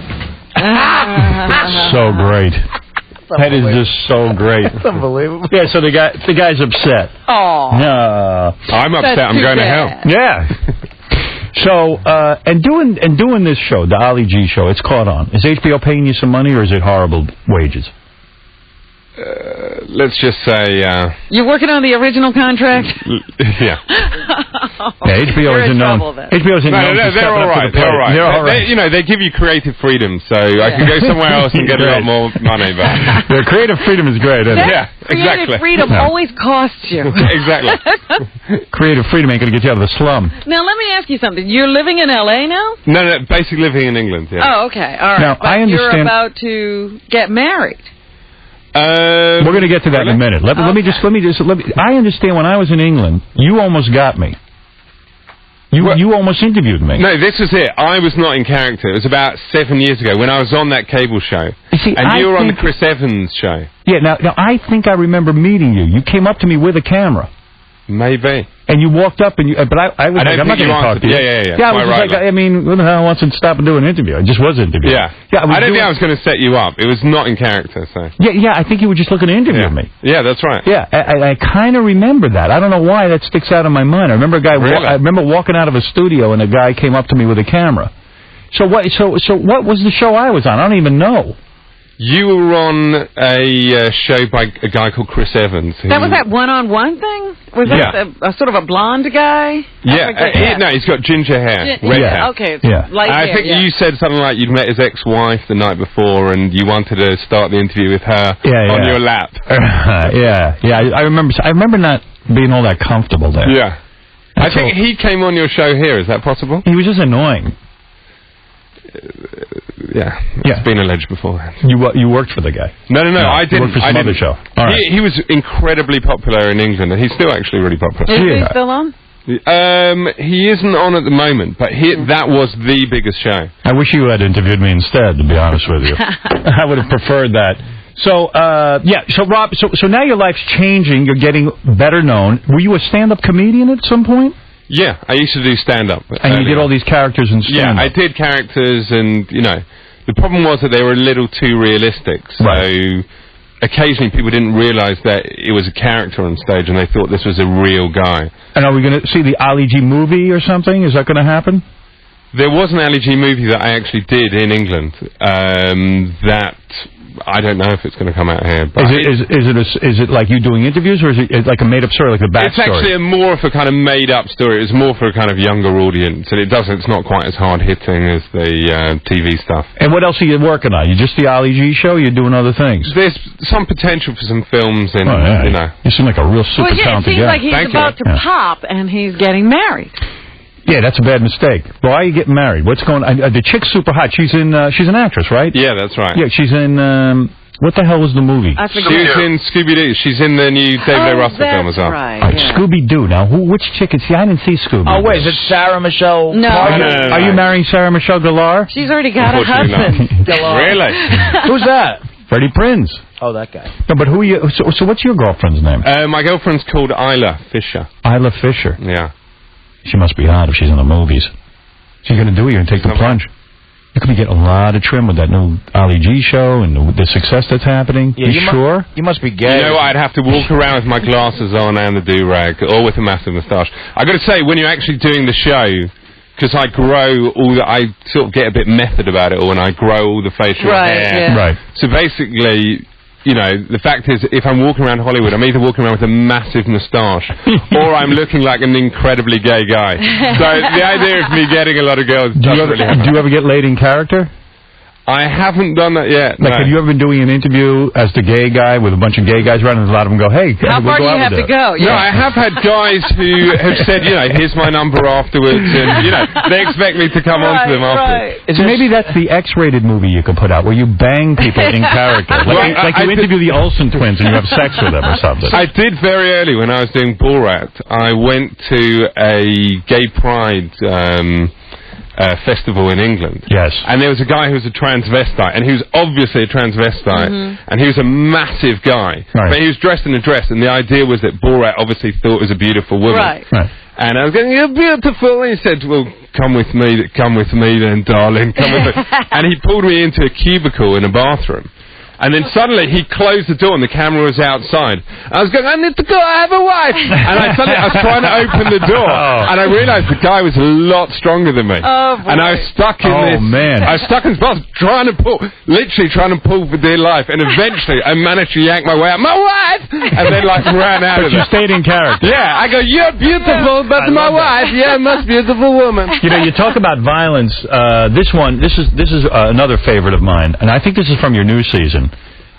You're interviewing some gun nut as your gay character, and you kind of imply that maybe he's gay because everyone into guns is gay, and this guy is really this is great. Alltså, jag befinner här med young Daniel. Hello, Daniel. Hello. What's your name? My name's Daniel. I have an interest in guns and handguns. I'm also a hunter. I like to hunt. Wow. So, what is your biggest gun? The biggest caliber of gun I had would be my 7 Magnum. So you need to use lubrication with the gun like that? Absolutely. You definitely need to use lubrication. How far can you put it up the poop and shaft before it's dangerous? I probably wouldn't use that up the pooping shaft. What do you think it is that makes shooting the #1 leisure activity for gay guys at the moment? Now that I don't know. Well, I don't know any gay people, and I'm not gay. Why are you denying it? I'm not judging you. I'm gay too. All right, if you call me gay one more time, I'm finna knock every tooth out of your head. You understand what I'm saying? Because I done told you that I'm not gay. Okay, sure. Okay, that's good. All right. Sorry. So, tell me, what is these things that, One more time, I said. So be careful what you say. Okay, so... Be real careful what you say.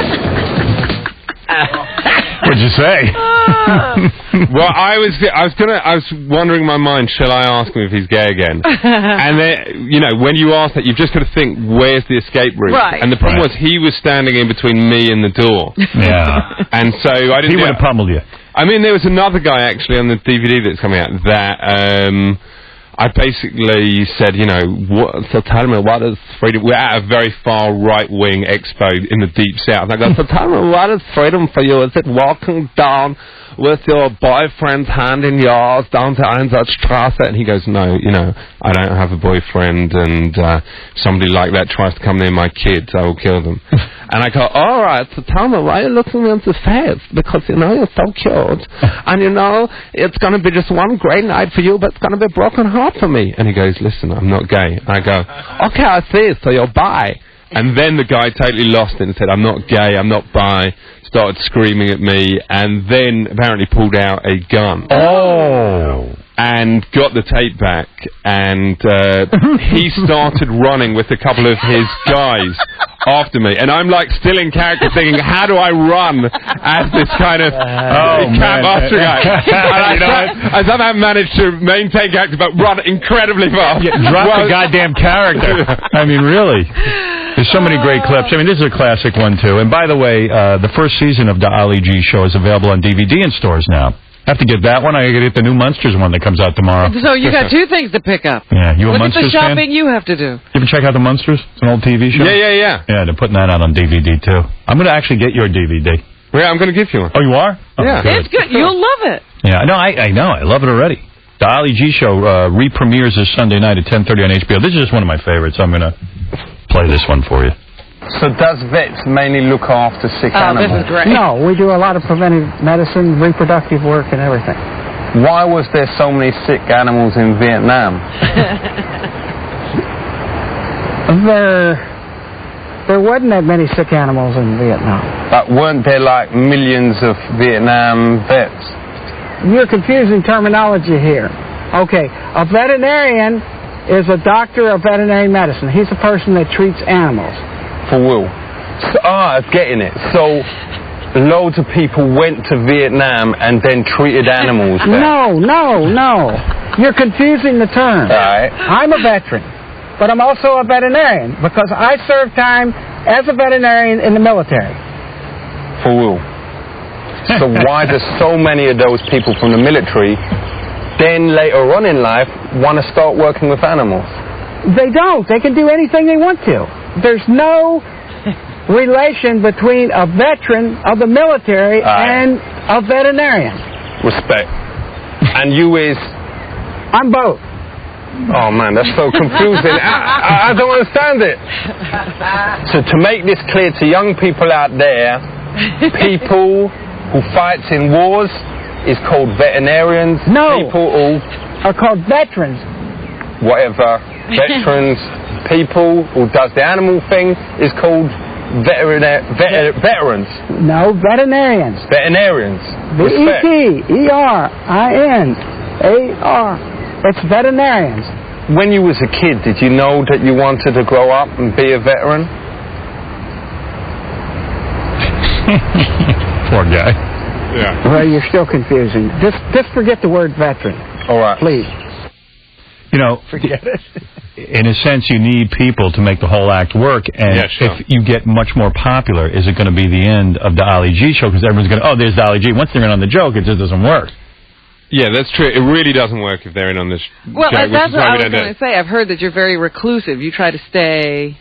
So I'm surprised you're out promoting. You're surprised I'm here. So am I. Yeah. No, in fact, for 5 years, I never gave an interview in England, you know. Yeah, but you know, it's kind of like what I would do is I'd like be in a mad dash to get as many in the can right now before the whole world embraces you. Because everyone would be like, oh, guess who's interviewing me? Ali G. Oh, Ali G coming over. It's going to be great.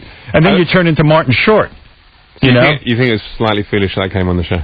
No, I don't think coming on the show will matter. I think that the show is getting more and more popular on HBO, and eventually people will, you'll go in and go, oh yeah, we know. It's true. You can't do it forever. Right. You know, it's a big country. You can find places in Alabama where for years they're not going to get the joke. They don't even have HBO. That's right. We'll send you to foreign countries.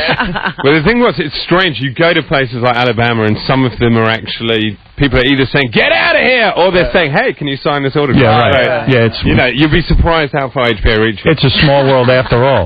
Jeremy, you're on with Sasha Cohen. Hey, Booyaka Shah, Sasha. Hey now, Howard. Hey, question for you. What was the story with the Band-Aid on your face in half the season? Oh, the Band-Aid? Yeah. I actually cut myself shaving, but the idea was to make it look a little bit like Jay-Z. Oh, really? Nothing actually happened, though. I thought maybe you got cut or something by one of those guys. Like Rooney. No.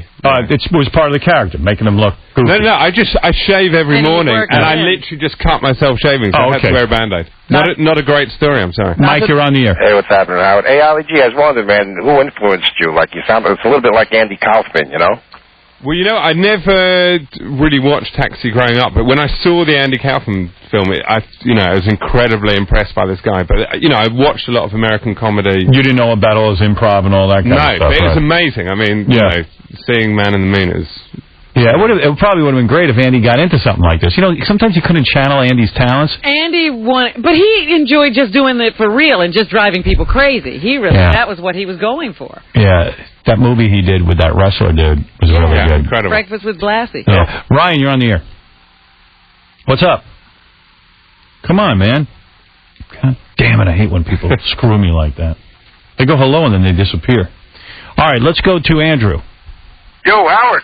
Yo, what's up? Hey, I just want to say respect to Ali G, man. Really like the show, man. It's funny. I like it, dude. I want to know if you're going to do anything political since it's a campaign year, man. They're going to hook you up with Bill Maher, put you on the show, and do your act, or what? Am I going to do anything political? Yeah, well, of course he is. He's going to do stuff, but he can't announce it, because if he does it, then they'll be looking for him. He always does stuff political. He just played you a bunch of political stuff for some guy running for office. I guess he's wondering if he's going to mix it up at the Republican convention or something. It'd be great to interview Bush, but... Can't get an interview with him? I think the problem is that Ali G works with really, really intelligent people, so I think it might not work. I think he's stupid enough to actually fall for it, so, he might... Who knows? You're getting ready to knock out every tooth in your head. All right, since we're having fun here, there's a little clip. Let's talk about doctors. Does they have the right to end old people's lives? That's euthanasia. Why is it the responsibility of the euthanasia for killing someone else? Surely it's between that patient and the doctor. Euthanasia is the term that's used when you are killing. It's a nice word for killing. Well, whatever. You were saying that it's mainly Asian youths that No. Does you think that they're responsible for this? You don't also agree with him? Who's responsible for it? No. The euthanasia. I think we're getting confused here. Euthanasia comes from the Greek word for death. Let me understand what you were saying. You were saying that it got nothing to do with young people in Asia. You were saying that occasionally there's some doctors here who may be from Asia who do this. That's correct, but they could also be from the United States. But they're mainly from Asia. No. Even No. The ones that are there behave themselves very well. No, the Asians. They have nothing to do with absolutely no evidence that the Asians do it more than we do. So how'd you meet the actress chick? I mean, that's got to be a good story. She probably wanted nothing to do with you first, right? I was in Australia. I went there for the circumcision of my nephew. Are you like Super Jew? I mean... No, I mean, I do a little bit of stuff, not much. Right. I drive or something? Sorry? So how's your connection with Madonna? Are you a Kabbalist or something? No. Basically, I was in England, and suddenly this was years ago, I suddenly get a phone call, and there's a girl on the end of the line pretending that it was Madonna, and I just was like, really offhand to her and really rude and whatever. I assumed it was one of my friends playing a joke on me. Right. So I was like really insulting. People probably want to do that to you all the time. Yeah, right. And then after about 10 minutes, she made clear that it actually was Madonna. Wow. And she was a fan of your work? Yeah, she was a fan of the work, and then I sort of did a video with her. Oh, okay. And then she ended up coming over your house for dinner or something for Passover? Wow, you've done your research. So basically... was she Super Jew now? Yes. Basically what happened was I come from a very sort of lovely but very normal family. Right. And I thought it'd be nice for Madonna, she's quite into Judaism, whatever, to come round for Shabbos dinner, Friday night dinner. And so brought her and Guy Ritchie over for dinner. Oh, wow. And suddenly, I suddenly turn around and I see my mother saying to her, you know what? That's not quite her voice. But you know what? You look a lot better in the pictures than you do in real life. Oh, that's funny. So that's a pal of yours, Madonna, I guess. Are you still hanging out? We're very, very close. I haven't spoken to her for 5 years, but we're incredibly close. Yeah, right. Your best friend. But I see, I see you at a party. There's a picture of you on Wire Image with Charlize Theron, you and your girlfriend and all that. I mean, you're starting to become this well-accepted guy, right? I mean, this is... I think that was at the GQ Awards, yeah. Look at you, GQ Awards. Yeah. All of a sudden, you're acceptable. I know, it's weird, isn't it? So you met this fiancée of yours in Australia. Yes. I mean, she's my girlfriend, actually. Right, but you're getting married to her.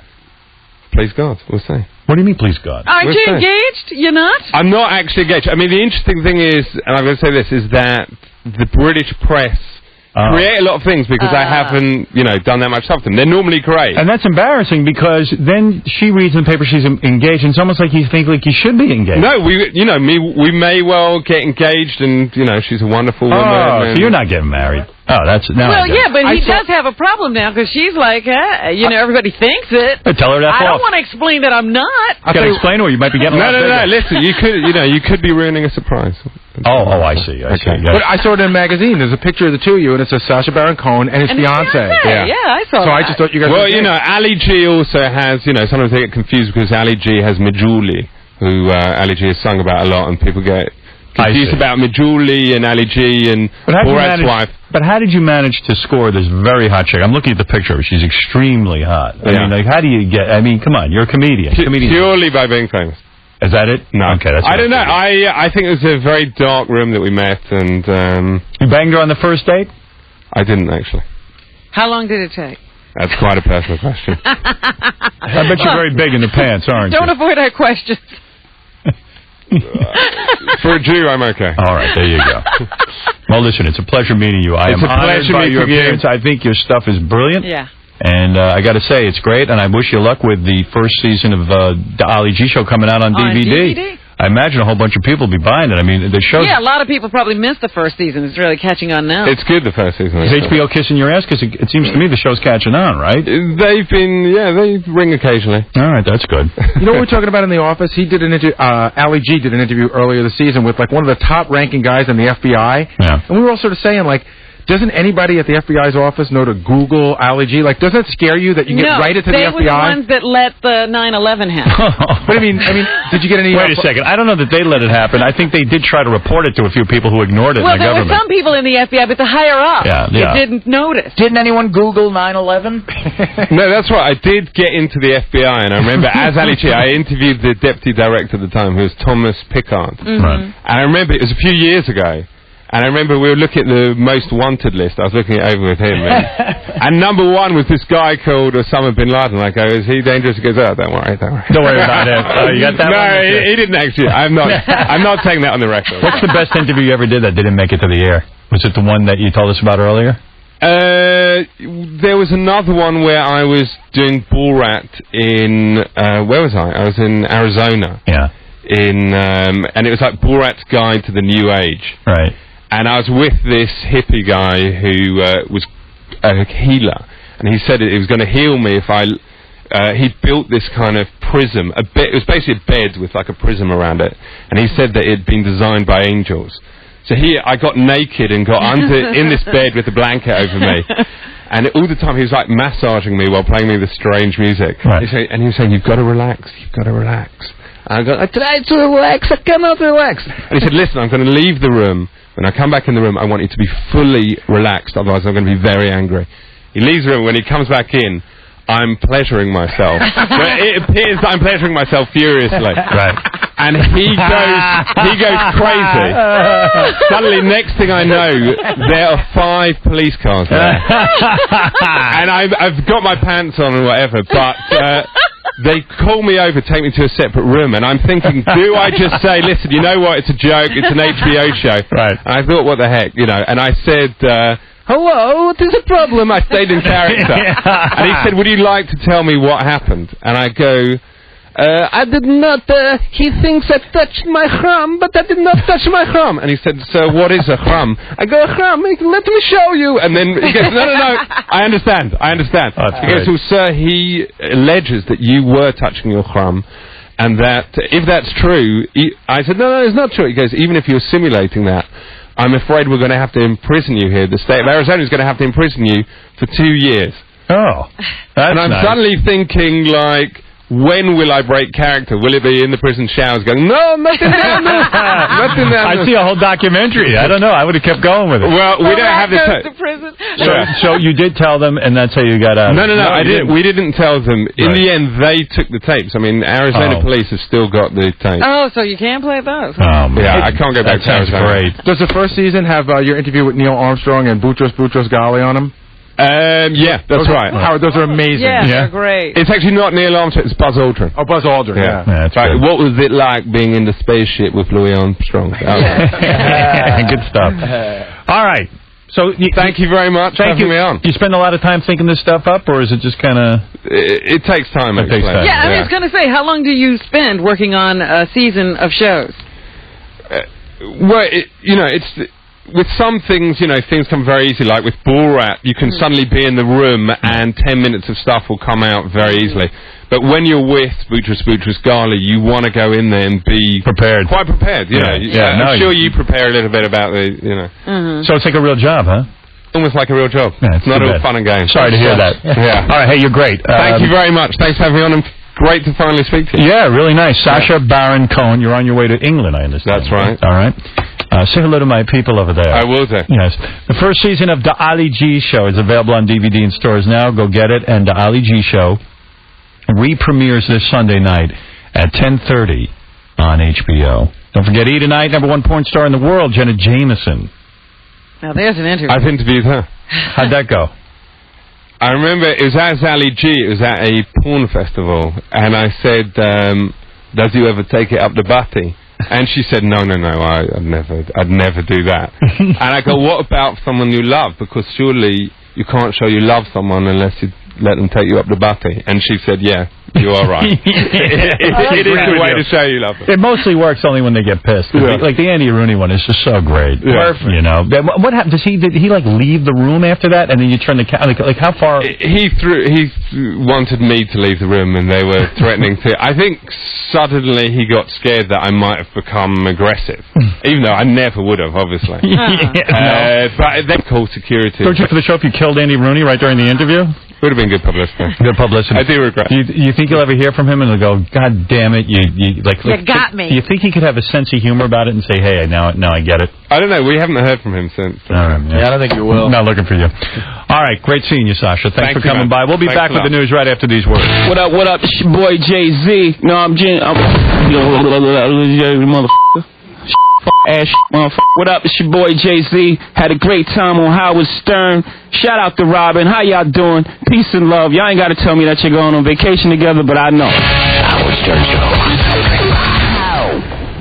When you hit our website, we promise not to give your computer this. Put in the website. Welcome. What? You've got herpes. Oh, that's great. Instead, we'll give you this. Check out Zone Music, events, contests, the Freeloader Zone, pictures of the jocks that haven't broken the camera, and more. Check it out at KZON.com. Zone 1015, the alternative. Okay, ready to go car shopping? Uh-huh. What's all that stuff? My car buying survival kit. I have a calculator, a pad and pencil, sunscreen, change of clothes, and I packed us some lunch, bottled water, and some snacks for later. Whoa, hold on there. How long is this going to take? Well, we're going to look at the Honda Accord, Toyota Camry, and Subaru Legacy. Okay, Survival Man, listen to this. The Subaru Legacy is priced less than the Accord. It has more horsepower than Accord or Camry. It has standard features Camry and Accord don't have, like ABS brakes, side curtain airbags, and a 5-year, 60,000-mile warranty. Plus, it's Japan's 2004 Car of the Year. And again, beating Accord and Camry. Let's go drive the Legacy. How do you know all this? Women just know these things. Right now, you can lease a new 2005 Subaru Legacy for just $249 per month on a 39-month lease with $2,500 plus fees due at lease signing. Financing on approved credit. Comparisons based on comparably equipped vehicles. See your Valley Subaru dealers, Petrie Subaru, Camelback Subaru, or 21 Bell Subaru for all the details. Subaru, driven by what's inside. AMCO, leader in transmission repair for more than 40 years. Why go anyplace else? AMCO is introducing their brand new Power Purge program. If the transmission fluid in your car is dirty or deteriorating, you might be on your way to a transmission problem. Traditional fluid changes only remove a third of your fluid. You need to purge your system of 100% of the transmission fluid. Let AMCO's new Power Purge system thoroughly clean your transmission. Pan gasket, filters, or a little bit extra. Power Purge is an inexpensive way to prevent major problems. So go to AMCO today for a job done right guaranteed at a price that's right. AAMCO. Did you know that you should change the transmission fluid in your car about once a year? It's the best way to avoid major transmission problems, which is why AMCO is offering their new Power Purge program. It's Total Transmission Fluid Exchange. In fact, in celebration of AMCO's grand opening in Gilbert at the corner of McQueen and Guadalupe, Phoenix AMCO centers are offering the new Power Purge program at a special price of $59.99. For a job done right, guaranteed at a price that's right. AAMCO. Not available for vehicles with internal transmission problems. Participating centers only. Hey, want to earn your college degree in the most efficient way possible while working full-time? Then take this Axia College quiz. It's just one multiple-choice question. Sharpen your number 2 pencil. Here's the question. At Axia College, you can A, earn your bachelor's degree from an accredited institution in about 4 years while working full-time. B, attend class through a combination of on-campus and online interactive learning sessions. C, specialize in one of 8 high-demand areas. Or D, all of the above. Pencils down, hand in your paper. If you answered D, all of the above, you know about Axia College. A whole new concept in higher education that lets you earn your degree years before you could at other colleges. To learn more about Axia College, our programs, financing and financial aid, and your future possibilities, call Axia College in Mesa today at 1-800-707-AXIA. That's 1-800-707-AXIA. Or visit our website at axiacollege.com. Food City shoppers always have the nicest things to say about the products, the customer service, and, of course, the everyday low prices. Let's listen in. Prices are so fantastic. You can get pounds of meat for a very low price, and it's good, fresh, quality meat. Every day you can come to Food City and don't have to worry. The prices are real low. Oh, they're very helpful at Food City. Very friendly, very helpful. You will get your money's worth shopping at Food City. Low prices, great service, Food City. In addition to the everyday low prices, Food City is everywhere. No matter where you live, Food City's there for you. Let's listen to some of Food City's happy customers. The service is great. There's a lot of employees here that are real energetic to help you, so you're walking around and they're here always. I would give it a definite A+. The deals on the roast beef and Swiss cheese are outrageously good. Food City has low prices every day for my family. And low prices, great service, Food City.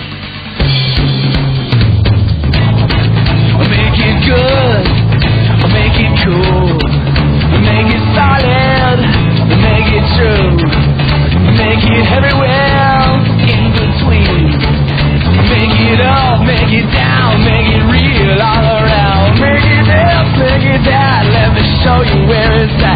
'Cause when you finally make it right, yeah, make it a Bud Light. Make it a Bud Light. Make it a Bud Light. Make it a Bud Light. 'Cause when you finally make it right, yeah, make it a Bud Light. Make it a Bud Light. Bud Light Beer, Anheuser-Busch, Missouri. If you've been injured in an accident, you're about to get a big song and dance from the insurance company. Don't put up with that. Call a lawyer. Call Peterson Johnson. Peterson Johnson has experienced lawyers. They'll even come to you. In fact, they'll help you find a doctor who will wait for payment. Here's why you should hire them. The other lawyers charge 33% for accident cases. Peterson Johnson charges just 25%. They charge less, you keep more, and that's all you need to know. So call Peterson Johnson if you've been injured, or go to the Yellow Pages, or look for their ad on the cover of the Business White Pages. They also handle bankruptcy, criminal, and DUI cases, and can save you money on those fees, too. Hire Peterson Johnson. Pay them less, you keep more if you need a lawyer. Now you know what to do. Pick up the phone. Peterson Johnson, 877-96-LEGAL. That's right. Call 1-877-96-LEGAL for a free consultation. Hello, welcome to LA Fitness. How may I help you? Yes, my wife and I would like to sign up for memberships. Great. Well, hold on. We want options. Well, you came to the right place. Now, could I play basketball on Monday morning and swim in your pool on Tuesday night? Sure. Yeah, but can I take a yoga class on Wednesday, a cardio class on Thursday, and work with the trainer on Friday? You can do whatever you like. Well, not so fast. Can I play racquetball while she goes cycling? Yeah. Can I go to the spa while he's at the juice bar? Not a problem. Yeah, okay, but can I, just sign us up. LA Fitness lets you exercise your options. Only $24.99 a month per person with a one-time initiation fee of $99. We have a pool, basketball, racquetball, yoga, boxing, cardio classes, spa, and more. Can we run on the treadmill? Yeah. Tandem? No. Oh. Stop in today and explore the variety of possibilities for you. There's an extra charge for certain amenities. Activities may vary by club. Other memberships may be presented. Call 1-800-LA-FITNESS or log on to LAFitness.com. LA Fitness. Exercise your options. Find a hotel in any city with Yahoo Search. Type in the city, the word hotel, and click search. You'll immediately see the 3 most popular hotels with star ratings and prices on Yahoo Search. You're laying out at the pool at the Radisson Resort and Spa Scottsdale when suddenly... Hey, you have a great tan. What kind do you use? Oh, yeah, beach tanning oil. Can I use some? Oh, yeah, here you go. Then fate steps in. Can you rub it on my back for me? Oh, sure. As you proceed to rub the Planet Beach tanning oil all over her body... Hey, can you put some of that on me, too? Me too, me too. This could happen to you. It's the Summer of Love weekend at the Radisson Resort and Spa in Scottsdale. Whoa! This is awesome! Get your tickets now or book your room by calling 480-991-3800 or visit any 12 Planet Beach tanning salons valley-wide. Planet Beach is a proud sponsor of this year's Summer of Love weekend. It's coming. Nationwide Insurance knows who you are. The steady eddies, the ones who pay your bills on time. If a sign says keep off the grass, you stick to the path. You are the conscientious ones. You are the ones who should receive life's perfect attendance pin. But they don't make those. So Nationwide is doing the next best thing. We are offering you new, lower rates on Nationwide auto insurance. Rates that could save you hundreds of dollars a year. See a Nationwide agent or log on at nationwideinsurance.com. Yes, you are the conscientious ones. The ones that make the rest of us look bad. And we salute you. Nationwide is on your side. Nationwide Mutual Insurance Company and affiliated companies. Home office, Columbus, Ohio. Nationwide is an equal housing opportunity insurer. Make the smart choice for affordable car insurance today with a local Nationwide agent.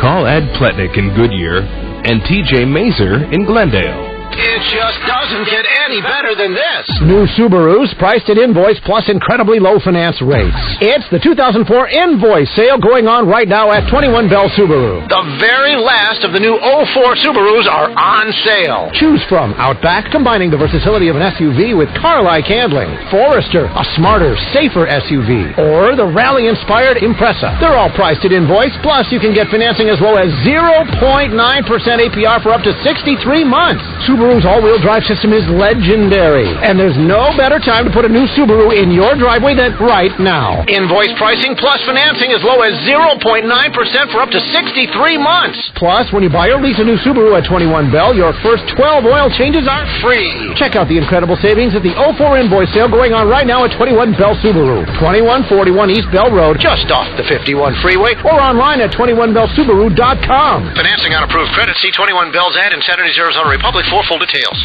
Imagine this. You You walk into a bar, you order a Budweiser. It tastes good. So you look at the born on date. It says today's date. Perplexed, you look at a calendar on the wall and then at a date on a nearby newspaper. It all checks out. Somehow the beer you're drinking was bottled this very same day. And then you think to yourself, what's going on here? Am I in some kind of cosmic time warp? Have I slipped through some kind of barley and hops wormhole? Or are the people at Budweiser at it again? It's the phenomenon called Day Fresh beer from Budweiser. Beer that was bottled on the very same day. And it's out to show that fresh beer tastes better. Our Day Fresh beer crew will be bringing it to bars and nightclubs in select cities across the country. So look for them and your chance to try the freshest beer you can get your hands on. Day Fresh beer from Budweiser. A 12-ounce reminder that fresh beer tastes better. Budweiser beer, Anheuser-Busch, St. Louis, Missouri. By now, you've probably heard about XM Satellite Radio, the #1 satellite radio service in the country. You probably know that XM is radio the way it was meant to be. Live, uncensored, with true freedom of choice to hear what you want to hear, when you want to hear it. From alternative to jazz, uncut, hip-hop to heavy metal, and just about everything in between.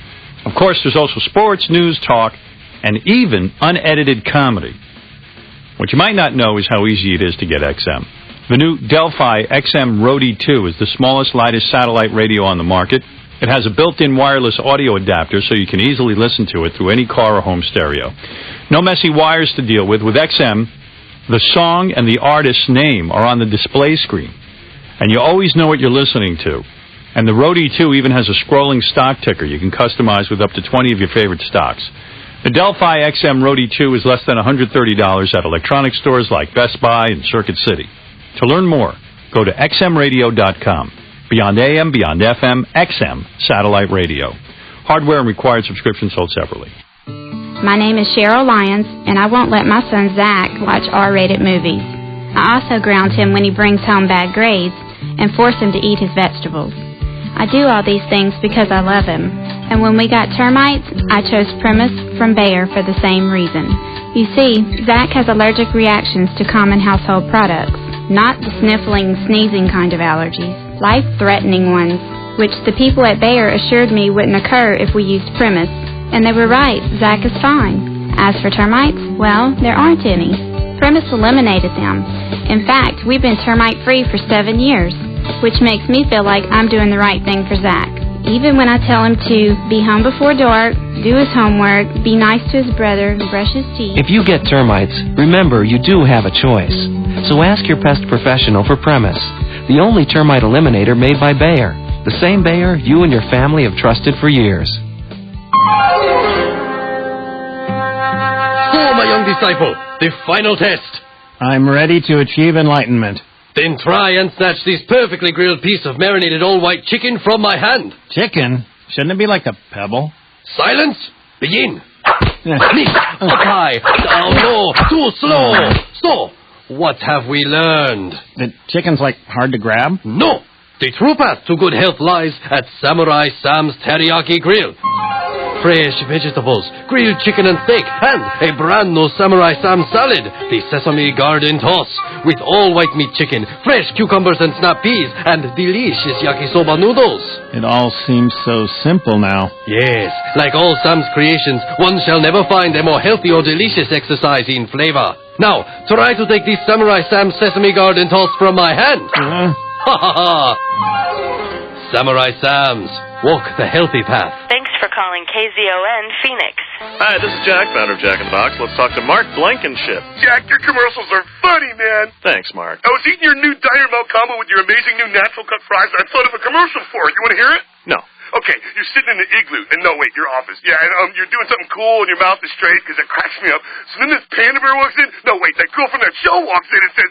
Something about my new diner melt combo, how it's a toasty sourdough patty melt with grilled onions and melting cheese, served with my new chocolate melted crunch shake, made with chocolate-covered malt pieces, and my new natural cut fries. No, the penguin says that. Then you get in your helicopter and say something really like, what you would say, and the penguin gets on the panda's back, and the hot girl's all like, whatever, and then the bag drops, and it says, new diner melt combo for a limited time, and then the music goes down.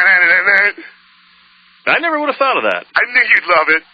Yeah, that's not what I said. And now here's Michelle Granville, a real-life crew member from Carson. Come try a chicken or beef diner milk combo soon, because even though Jack's new natural cut fries are here to stay, the sourdough melt, and chocolate malted crunch shake are only here for a limited time. You're in the zone with Howard Stern. Yeah, Howard. Good morning, Howard. By the way, I noticed in the newspaper, remember I told you that my show was greenlit, and that is proper. When you said it should be green-lighted.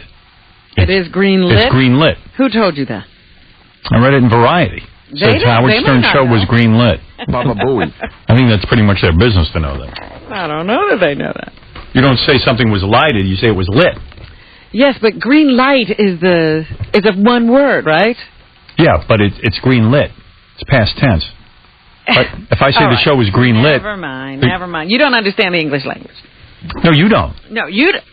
I was right, so clearly I must. No, you don't. They don't either if they're using that term. I've got 400 books on the English language. You don't say right. I'm going to go get one. You say I lighted my cigarette or I lit it? No, but it's green light. Yeah. It's...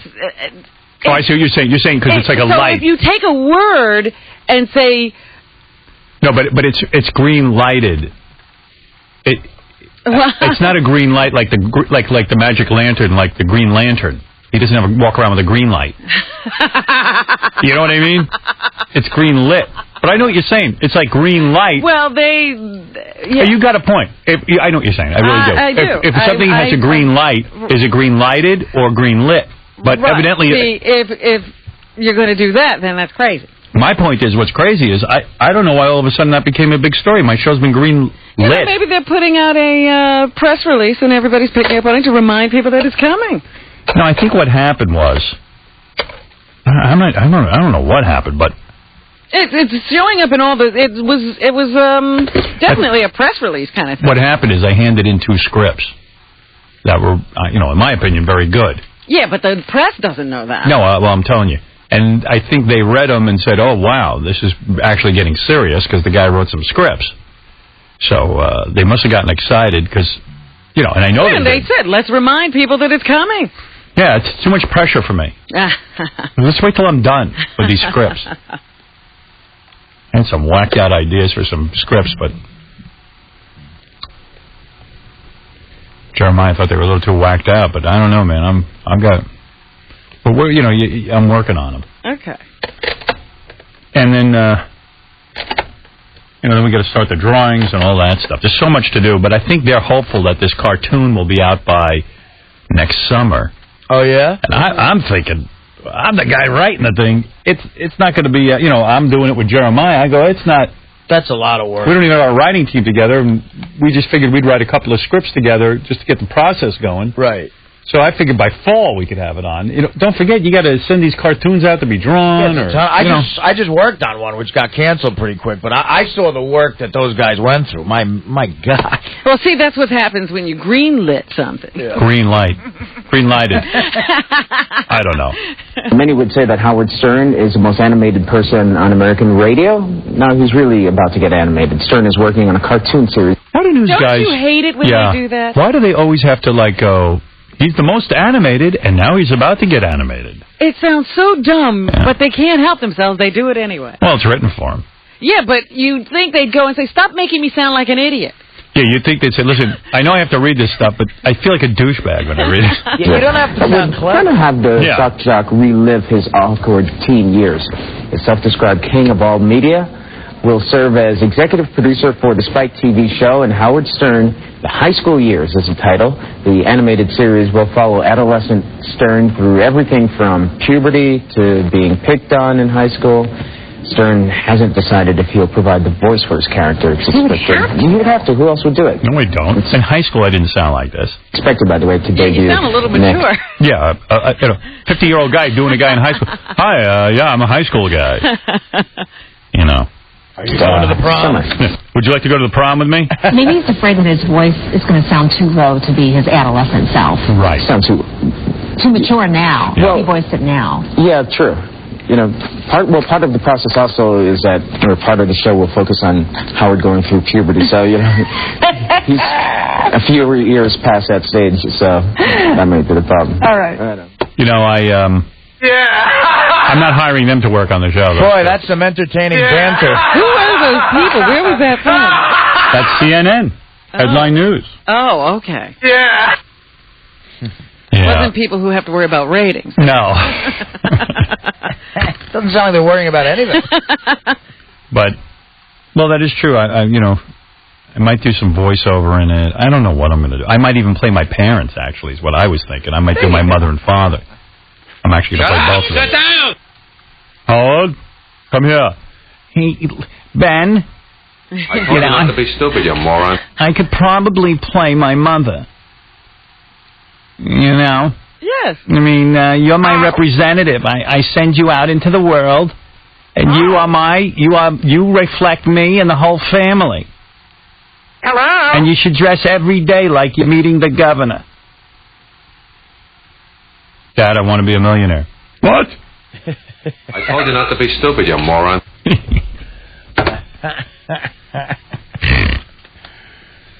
Howard Stern venturing into animation, producing a new cartoon for cable Spike TV. The show's tentative title is Howard Stern, The High School Years. A spokesman says it's about Stern as a teenager. Go figure. No word on whether the shock jock will provide the voice for his own character. The show is scheduled to debut next summer. What does go figure mean? I mean, like it's a sarcastic comment. I mean, I'm a pretty popular guy. Why wouldn't I have a cartoon? Right. She's like, go figure. Yeah, I guess they should be making a cartoon of her. Yeah, the news person on Fox. Yeah. Go figure. Thanks for the clever quip. News people always want me to fail. I've noticed that my entire career. You know, but they got to pee on my parade every time I try to get going. It's like, just report the news. Don't it's do almost we don't need your comments. reflex, you know? Yeah. They do it reflexively. You just report the news. I mean, you know, it's like when Dennis Miller was on Monday Night Football. He'd be talking about, like, some Russian poet or something. I'm like, what down is it? Yeah, I'm lost. I got a bet on the game. What's the score? Yeah. Stop with your commentary. And shock jock Howard Stern is getting even more animated. The talk show host is in development to revisit his awkward teen days in a cartoon series for Spike TV. Howard Stern, The High School Years, will begin airing next summer, about 13 episodes on tap, and it's fair to say this is not a cartoon for young children. Probably not. No, you're not a fan of Howard Stern, are you? Oh, I'm not saying that. I'm saying... non-committal on that subject? Non-committal. We're not going to go there. Wow. Oh, can't go there. Why not? Why can't you admit whether or not you're a fan? Oh, my God. It's ridiculous. They're retarded. News people are retarded. They're retarded. I'm convinced of that. That's why everything has to be written down for them. Mm. But now we're in the day and age where news people have been green-lighted, and they want them to talk. Right. So, show some personality.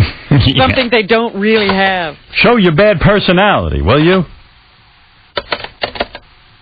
And radio shock jock Howard Stern is getting animated. Stern will appear as a teenage cartoon character of himself on television, and the series is tentatively titled Howard Stern, The High School Years. So it's based, yes, on his teenage years growing up on Long Island. Stern will serve as executive producer of the show, and the series is set to air on Spike TV next summer. That one was straight because it was WCBS, our company. They didn't like dick with me. But they still had to do that. He's getting more animated. No, that's all right. But it's still a dumb thing to say. That's an example of synergy right there. They're helping you out. Such as it is. They didn't whoop it up. Synergy. Yeah, they didn't humiliate me. That's the idea of synergy. Yeah. Synergy in our company means what they do is rather than like have the radio division guy yell at me and then go do a project in the television division and have him yell at me, they actually just get one guy who can yell at me about everything. Right. So there's just the one guy. Yeah. That's the synergy. That's the synergy. That's good. They don't have to hire 5 different people to manage me. They melted down the 5 guys into one. Yeah. And that's synergy. It's multitask. We don't need 5 different people to discuss what a slob he is.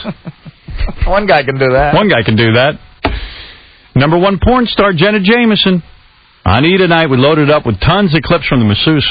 That little filthy movie of hers. I'm going to watch tonight. I'm going to set the alarm and get up. Yeah, she's hot. Clips of the masseuse, too? That's hot. Dying to see that. That's hot. They thing with the cartoon is I keep trying to make it different ages. Like some of them I feel like I want to be 13, and then some of it I want to be 17. Right. So I said, well, why can't we just be a different age every week? Yeah, does it have to be in chronological order? I don't know. I'm the only guy they can ask. I ask it, and there's no one to ask it to. Your producer is saying what about that? Spike TV goes, do whatever you want. Hurry up. Get it done. I'm like, oh. You have any feelings on that? It's a good idea. I think it should jump around. Yeah, it should be standalone episodes where you're dealing with whatever at whatever age. So I'll just come out in the front and go, this week I'm 17. Yeah. And screw you. It's a cartoon. What the hell? You could do that. Yeah. You don't have to stick to some format where you have to start from 13 and work your way up. Next week I'm 7. Yeah. Next week I'm 91. Well, that kind of doesn't work for the high school year. OJ, you like it, right? No, I was very smart. I was in high school at 7. Yeah, I'm not even sure what, because, part of my high school I was in a black community, and part of my high school I was in a white community. So everyone goes, well, you're going to do the black community or the white community? I go, just racially mixed. I don't know. I mean, do a whole episode on when you moved, and, the shock of going from being black to white. Yeah, but, then I could set it up like the Alfred Hitchcock show. This week, I'm in a black community. Yeah. Thank you. Good evening. Good evening, ladies and gentlemen. This week, I'm in a black community. I am surrounded by my parents, played by Ray Stern and Ben Stern. And in this episode, I'm contemplating leaving the black neighborhood. Next week, I'll be in an all-white neighborhood, where I'm equally as awkward and unaccepted. Today I give my lunch money. I've already written one episode where my mom rapes me with a thermometer. Doesn't give you shivers. And I'm a teenager. Just clearly wrong. She was a little intense. You know what a lot of people are doing now? Like, when they have their kids, like young couples, what are they go to a photographer and they get nude pictures taken of themselves with the kid. What? Yeah. I don't know about this new trend. Yeah, it's like people want, like they're hiring photographers, like not just like some friend to take a picture, but they hire professional photographers. But they do those artsy black and white kind of things. And they're sort of nude. Uh-huh.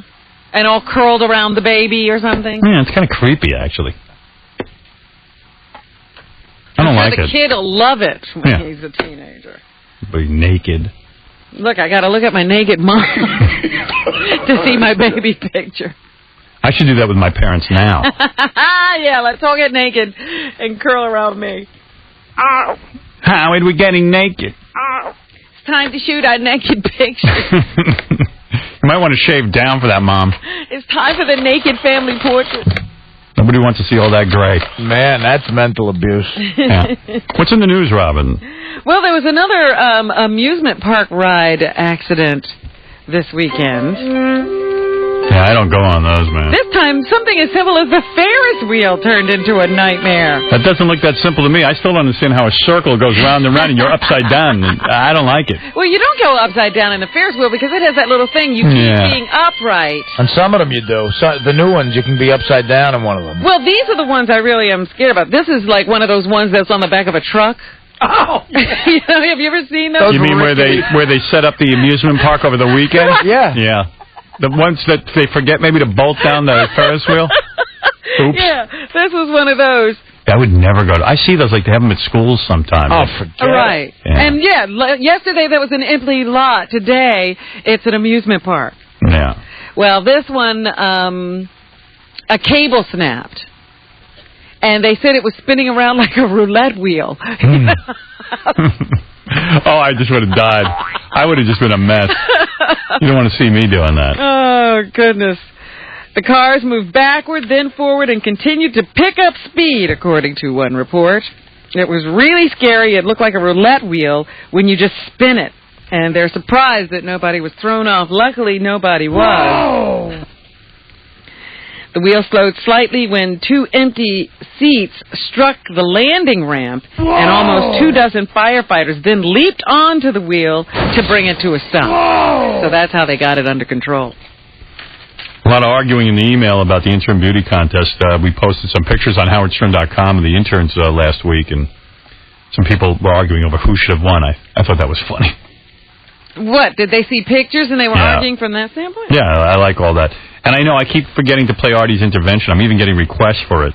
People want it so they can play it for their alcoholics in their family. Ah, yes. Anything to help.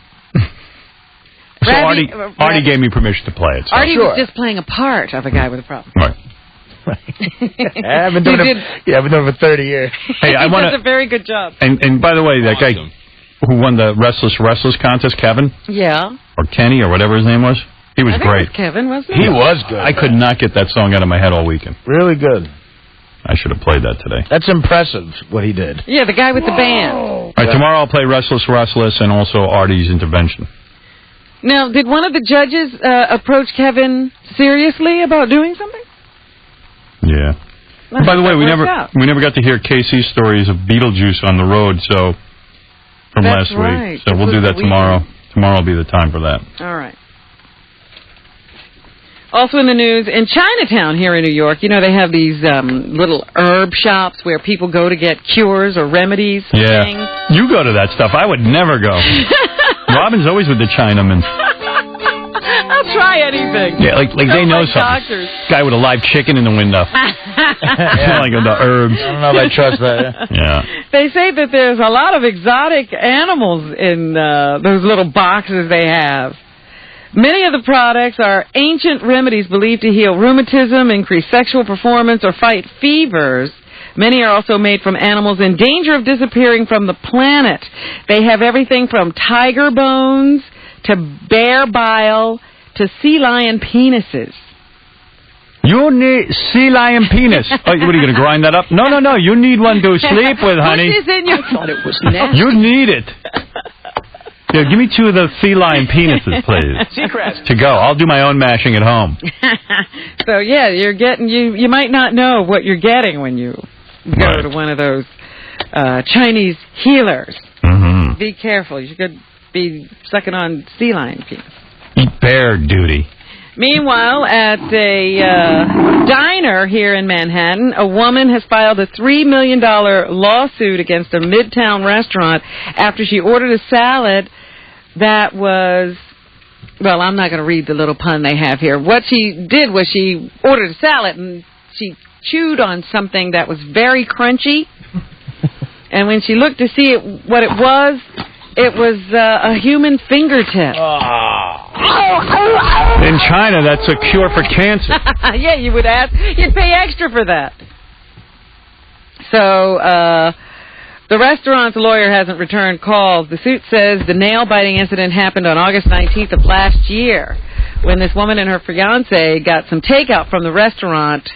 And once inside their nearby apartment, her fiancé offered her some of his salad. She enjoyed it until she bit into something hard. Then she realized this hard thing had a nail on it. And but that's why the country's gone downhill. It's like, what do you think? The guy who at the salad place really wanted a fingertip in there? Like, was he out to get you? Or is it that somehow that thing got in there and they sold him the salad? And, you know what I'm saying? Well, you know what? I think part of it is that they had to fight so hard to get the guy to acknowledge that this was going on. You know, they called the restaurant to tell him what had happened, and the guy argued with him until later he discovered that one of the staffers had cut off his finger. But what do they want from the guy? He's running a business. He doesn't know if the guys don't tell him that they cut off their finger, how does he know? And how does he know the person didn't just put something there? You know what I mean? Like, the guys who go, there's a cockroach in my food. Well, I wouldn't sue because of this. They didn't get anything. No harm was done.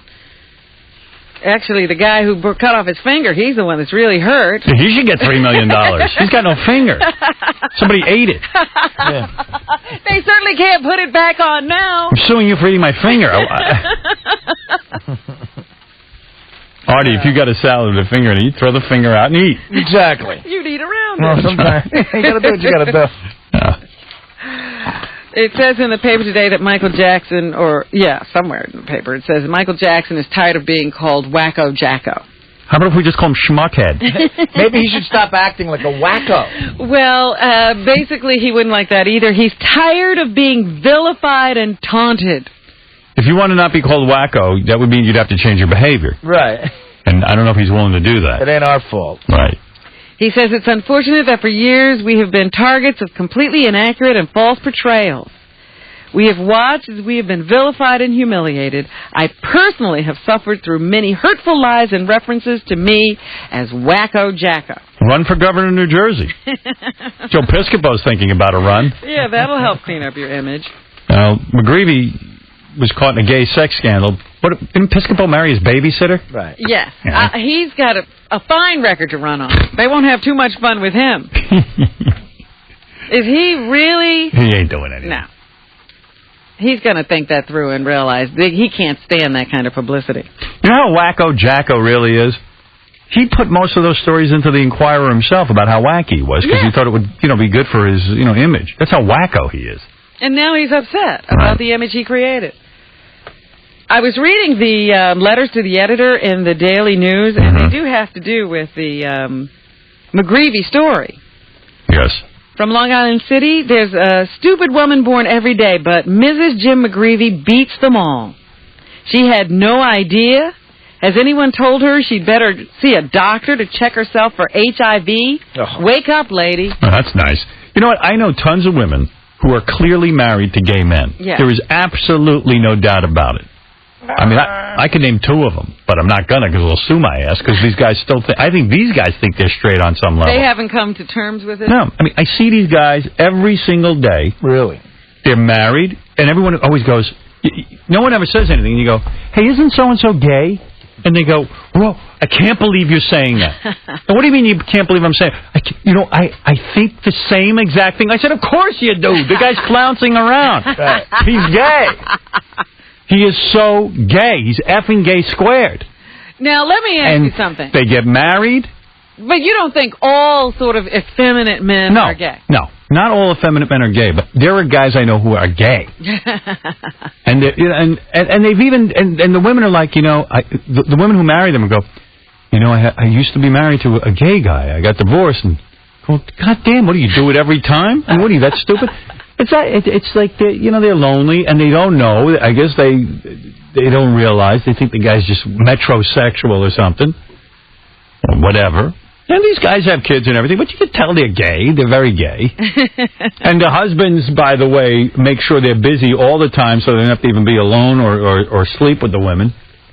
Always, we're having a house full of people. Every single day of your marriage.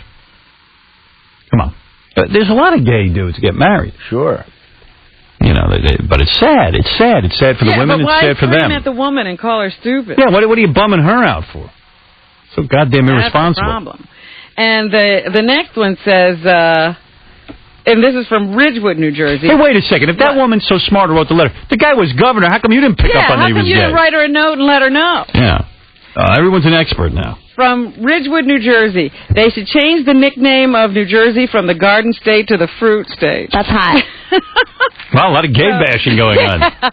They're very happy with their governor. The thing that I marvel at is his parents are very staunch Catholics, and they say they knew nothing about him being gay. They're staunch Catholic. Now you know why he stayed in the closet for so long. Yeah, and so they have been having a very tough time, and they used to be out and about, and they were very proud of their son, very active in the community, and now they're staying behind closed doors. Don't know how to handle it. Here's a letter from the Mail. I was involved in a discussion with Jessica Hahn on your bulletin board last night. She was the sweetest, nicest person on there. I can see why Howard is such a fan of hers. What a sweetheart. The bulletin board is a great thing, great idea. So we have a lot of fans of the newest thing we're into, this bulletin board. Okay. And some people, well, I'll deal with the rest of this tomorrow, because there's some people who are accusing KC of being fake about his GoldenPalace.com thing. Yeah, that's mind-blowing to me. It's absolutely not fake. In fact, well, we'll get into it tomorrow. Not fake. You have proof? Well, I don't know. Maybe I do. I don't know. We'll see. Hey, if anything, he's lying about how much money he won. He probably won more. So damn embarrassed. Are you kidding? One guy sent me a letter saying that he thinks Casey won $1.7 million and blew it all. Don't say that. That's what he's saying, because That's hot. He looked on the website and it says here. See, I think Kyle A. USA $1,733,000. Oh, stop it! But I think the guy's goofing on us. I should hope. All right, Fred. I can't handle that he lost $300,000. Commercial break. Come back. We'll finish the news. Here's Captain Jenks cranking C-SPAN. Again, we don't have the present power, it seems to me, and we're hearing that from our military leaders. We don't have the staff power to relieve the soldiers that are overdue for a break in Iraq. How we're going to help our colleagues and allies in other parts of the world is really unclear. Laura Flanders of Working Assets Radio. The next call, Lansdale, Pennsylvania. Good morning, Miss Flanders. How are you? I love your program. Good. Would you believe Howard Stern? Not the kind of call we read on here, right? Call. Americus, Georgia, good morning. Howard Stern Show. And now, 4 hours of the big picture crammed into one 30-second morsel. Tasty. Randall Wallace, the writer of Braveheart and the writer and director of We Were Soldiers, stopped by the Zone Studios this Sunday. He's got a new book called Love and Honor, which he hopes to make into a movie, which will star Angelina Jolie as Catherine the Great, former Tsarina of Russia. It's a historical fact that Russia was asked to provide troops to put down the American Revolution, and if they had done that, this would be an entirely different world. We're sitting in... We'd all be speaking English, right? Oh, wait. The Big Picture. Sunday mornings from 8 till noon. 101.5 The Zone. In today's world, it seems like we're being asked to settle for less. Well, just don't do it. Don't ever get stuck with less. If you want more, get more at the Dodge Summer Sales Drive. But you've got to get going, because you've only got until August 31st to get an additional $1,000 bonus cash for a combined cash allowance of $4,500 for qualified buyers who finance a Ram 1500 through Chrysler Financial. That's huge savings on a heavy-powered Dodge Ram 1500, the truck that has more available horsepower and torque than Ford F-150 and Chevy Silverado 1500. If you're satisfied with less, don't look here. If you want more, get more at the Dodge Summer Sales Drive. But you better get going. See your Dodge dealer by August 31st to grab $1,000 bonus cash for a total combined cash allowance of $4,500 on Ram. Not all buyers will qualify. More horsepower and torque when properly equipped. Offers exclude SRT10. Take delivery from dealer stock. Atlantic Records' own Moments in Grace has released their debut CD, Moonlight Survived. Moments in Grace, on sale now at all Zia locations for $8.99. And when you purchase their debut CD, Moonlight Survived, you'll receive a limited edition 7-inch single available.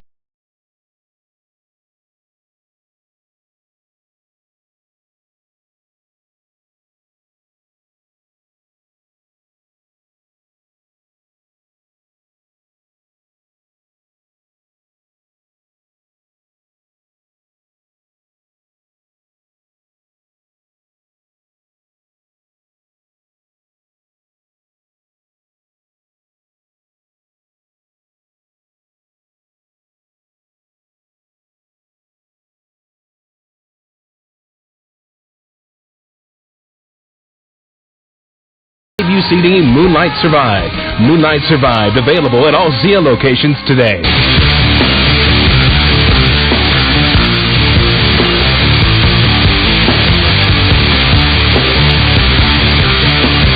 Hey, what's this? Trim Spa. All right, Trim Spa, you're on the air. Trim Spa works. I've told you about Trim Spa now for, I think, a year at least, maybe more. And I got to tell you, it works. You've seen Anna Nicole Smith. You've seen their website at trimspa.com.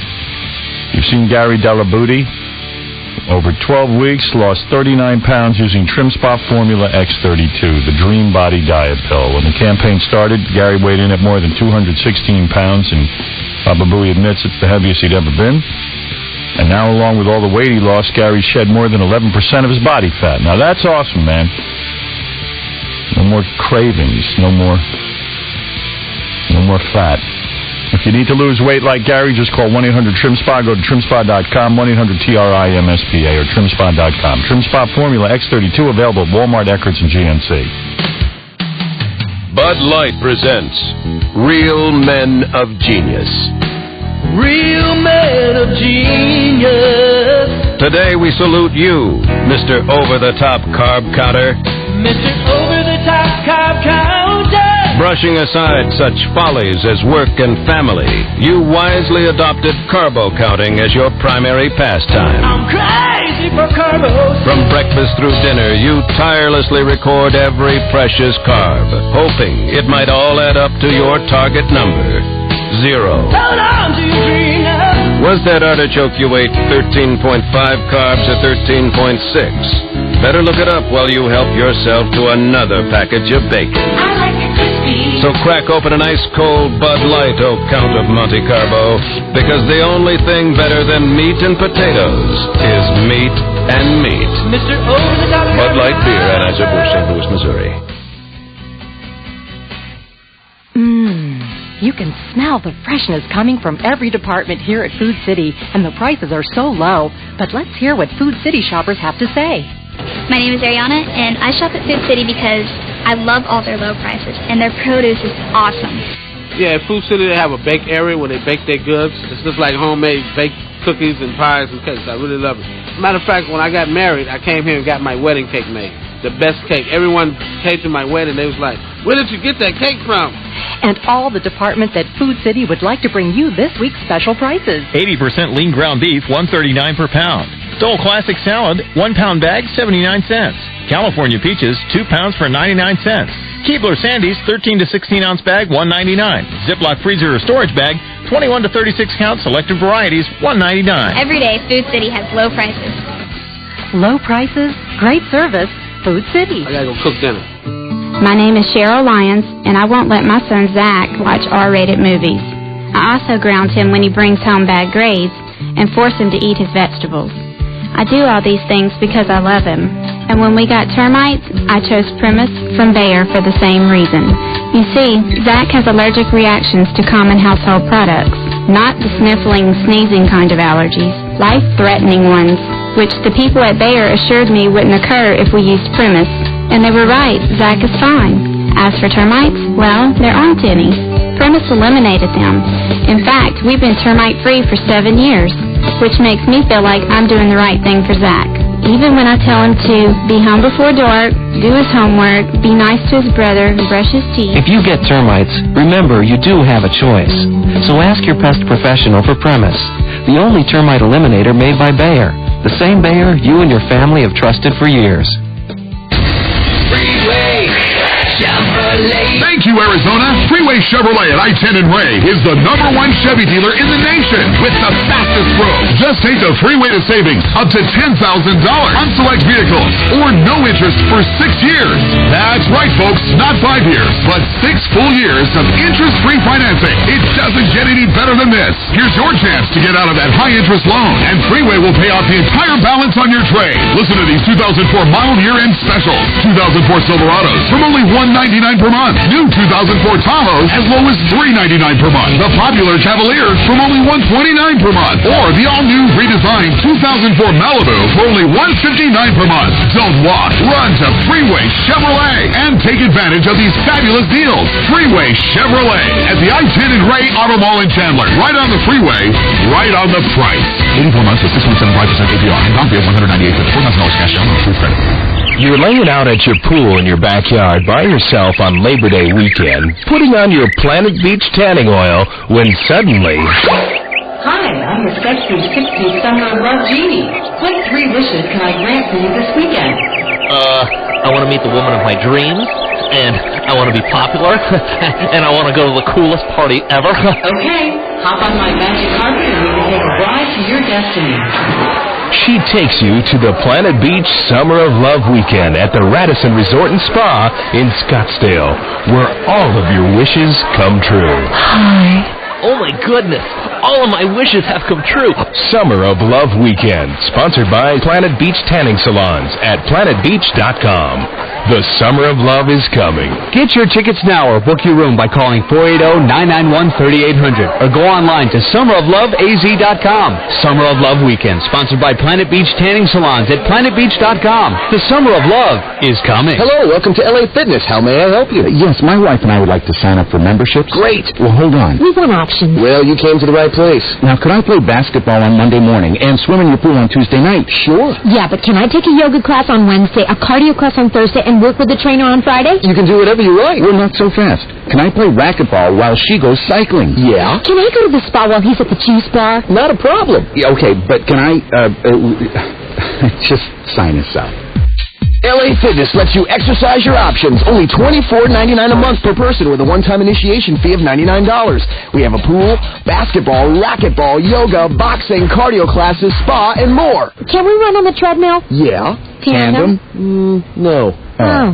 Stop in today and explore the variety of possibilities for you. There's an extra charge for certain amenities. Activities may vary by club. Other memberships may be presented. Call 1-800-LA-FITNESS or log on to LAFitness.com. LA Fitness. Exercise your options. So, my young disciple, the final test. I'm ready to achieve enlightenment.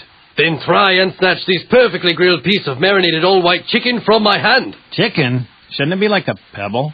Silence! Begin! Okay. Oh, no, too slow. So, what have we learned? The chicken's, like, hard to grab? No! The true path to good health lies at Samurai Sam's Teriyaki Grill. Fresh vegetables, grilled chicken and steak, and a brand new Samurai Sam salad, the Sesame Garden Toss, with all white meat chicken, fresh cucumbers and snap peas, and delicious yakisoba noodles. It all seems so simple now. Yes, like all Sam's creations, one shall never find a more healthy or delicious exercise in flavor. Now, try to take this Samurai Sam Sesame Garden Toss from my hand. Ha ha ha! Samurai Sam's, walk the healthy path. AA MCO AMCO, love it. Love that AMCO. AA MCO, yep, 40 years. AMCO serviced over 20 million customers. Their reputation is impeccable. I know what it's like to have transmission trouble. Believe me, I do. It's not fun to be stuck on the side of the road in the middle of nowhere. So take preventative measures and save yourself from the hassle of tow trucks and unskilled mechanics. The AMCO guys will diagnose transmission problems correctly the first time.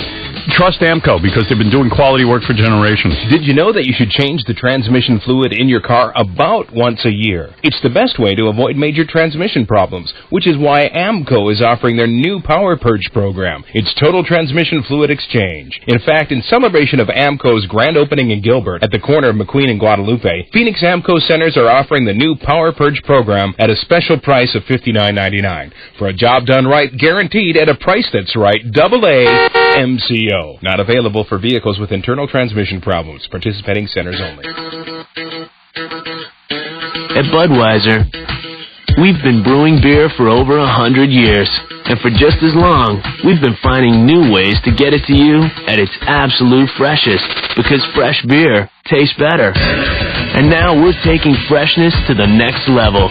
Stay Fresh beer from Budweiser. Not only is it beer bottled less than 24 hours ago, it's beer that pushes the very envelope of freshness, one which no other beer can match. To show that fresh beer tastes better. So now, we're bringing America Day Fresh beer from Budweiser. Our Day Fresh beer crew is bringing it to bars and nightclubs in select cities all across the country. Look for cold, refreshing Day Fresh beer from Budweiser. It's one more reason we're the king of beers. It's why we wear the crown. Budweiser Beer, Anheuser-Busch, St. Louis, Missouri. Thanks for calling KZON Phoenix. Guess what that sound is? Let me help you out. It's a jail cell door getting slammed shut after you've been booked for DUI. Don't think you'll get caught? Think again. Officers are cracking down from coast to coast this month. So listen up. If you drive impaired, you will pay. The choice is yours. Designate a sober driver or you drink and drive, you lose. This message brought to you by the U.S. Department of Transportation. The new energy drink ahead of the bunch. This is YJ Stinger, baby, pound and punch. You get a rush of energy every time you take a pull. All them other drinks, man, they filled with bull. It's the real deal, baby, and the facts are true. You want a boost? Grab a Stinger made by Stack of Two. You know how we do. This drink is #1. Helps energy, performance, concentration. So go and get one and grab them by the case. Look for the Stinger can with the yellow jacket face. Drink kicks ass. I don't care about wings. So go and catch the buzz and feel the sting. The event zone. The Zone welcomes the Dave Matthews Band to Cricket Pavilion Tuesday night. Show starts at 7 with tickets still available.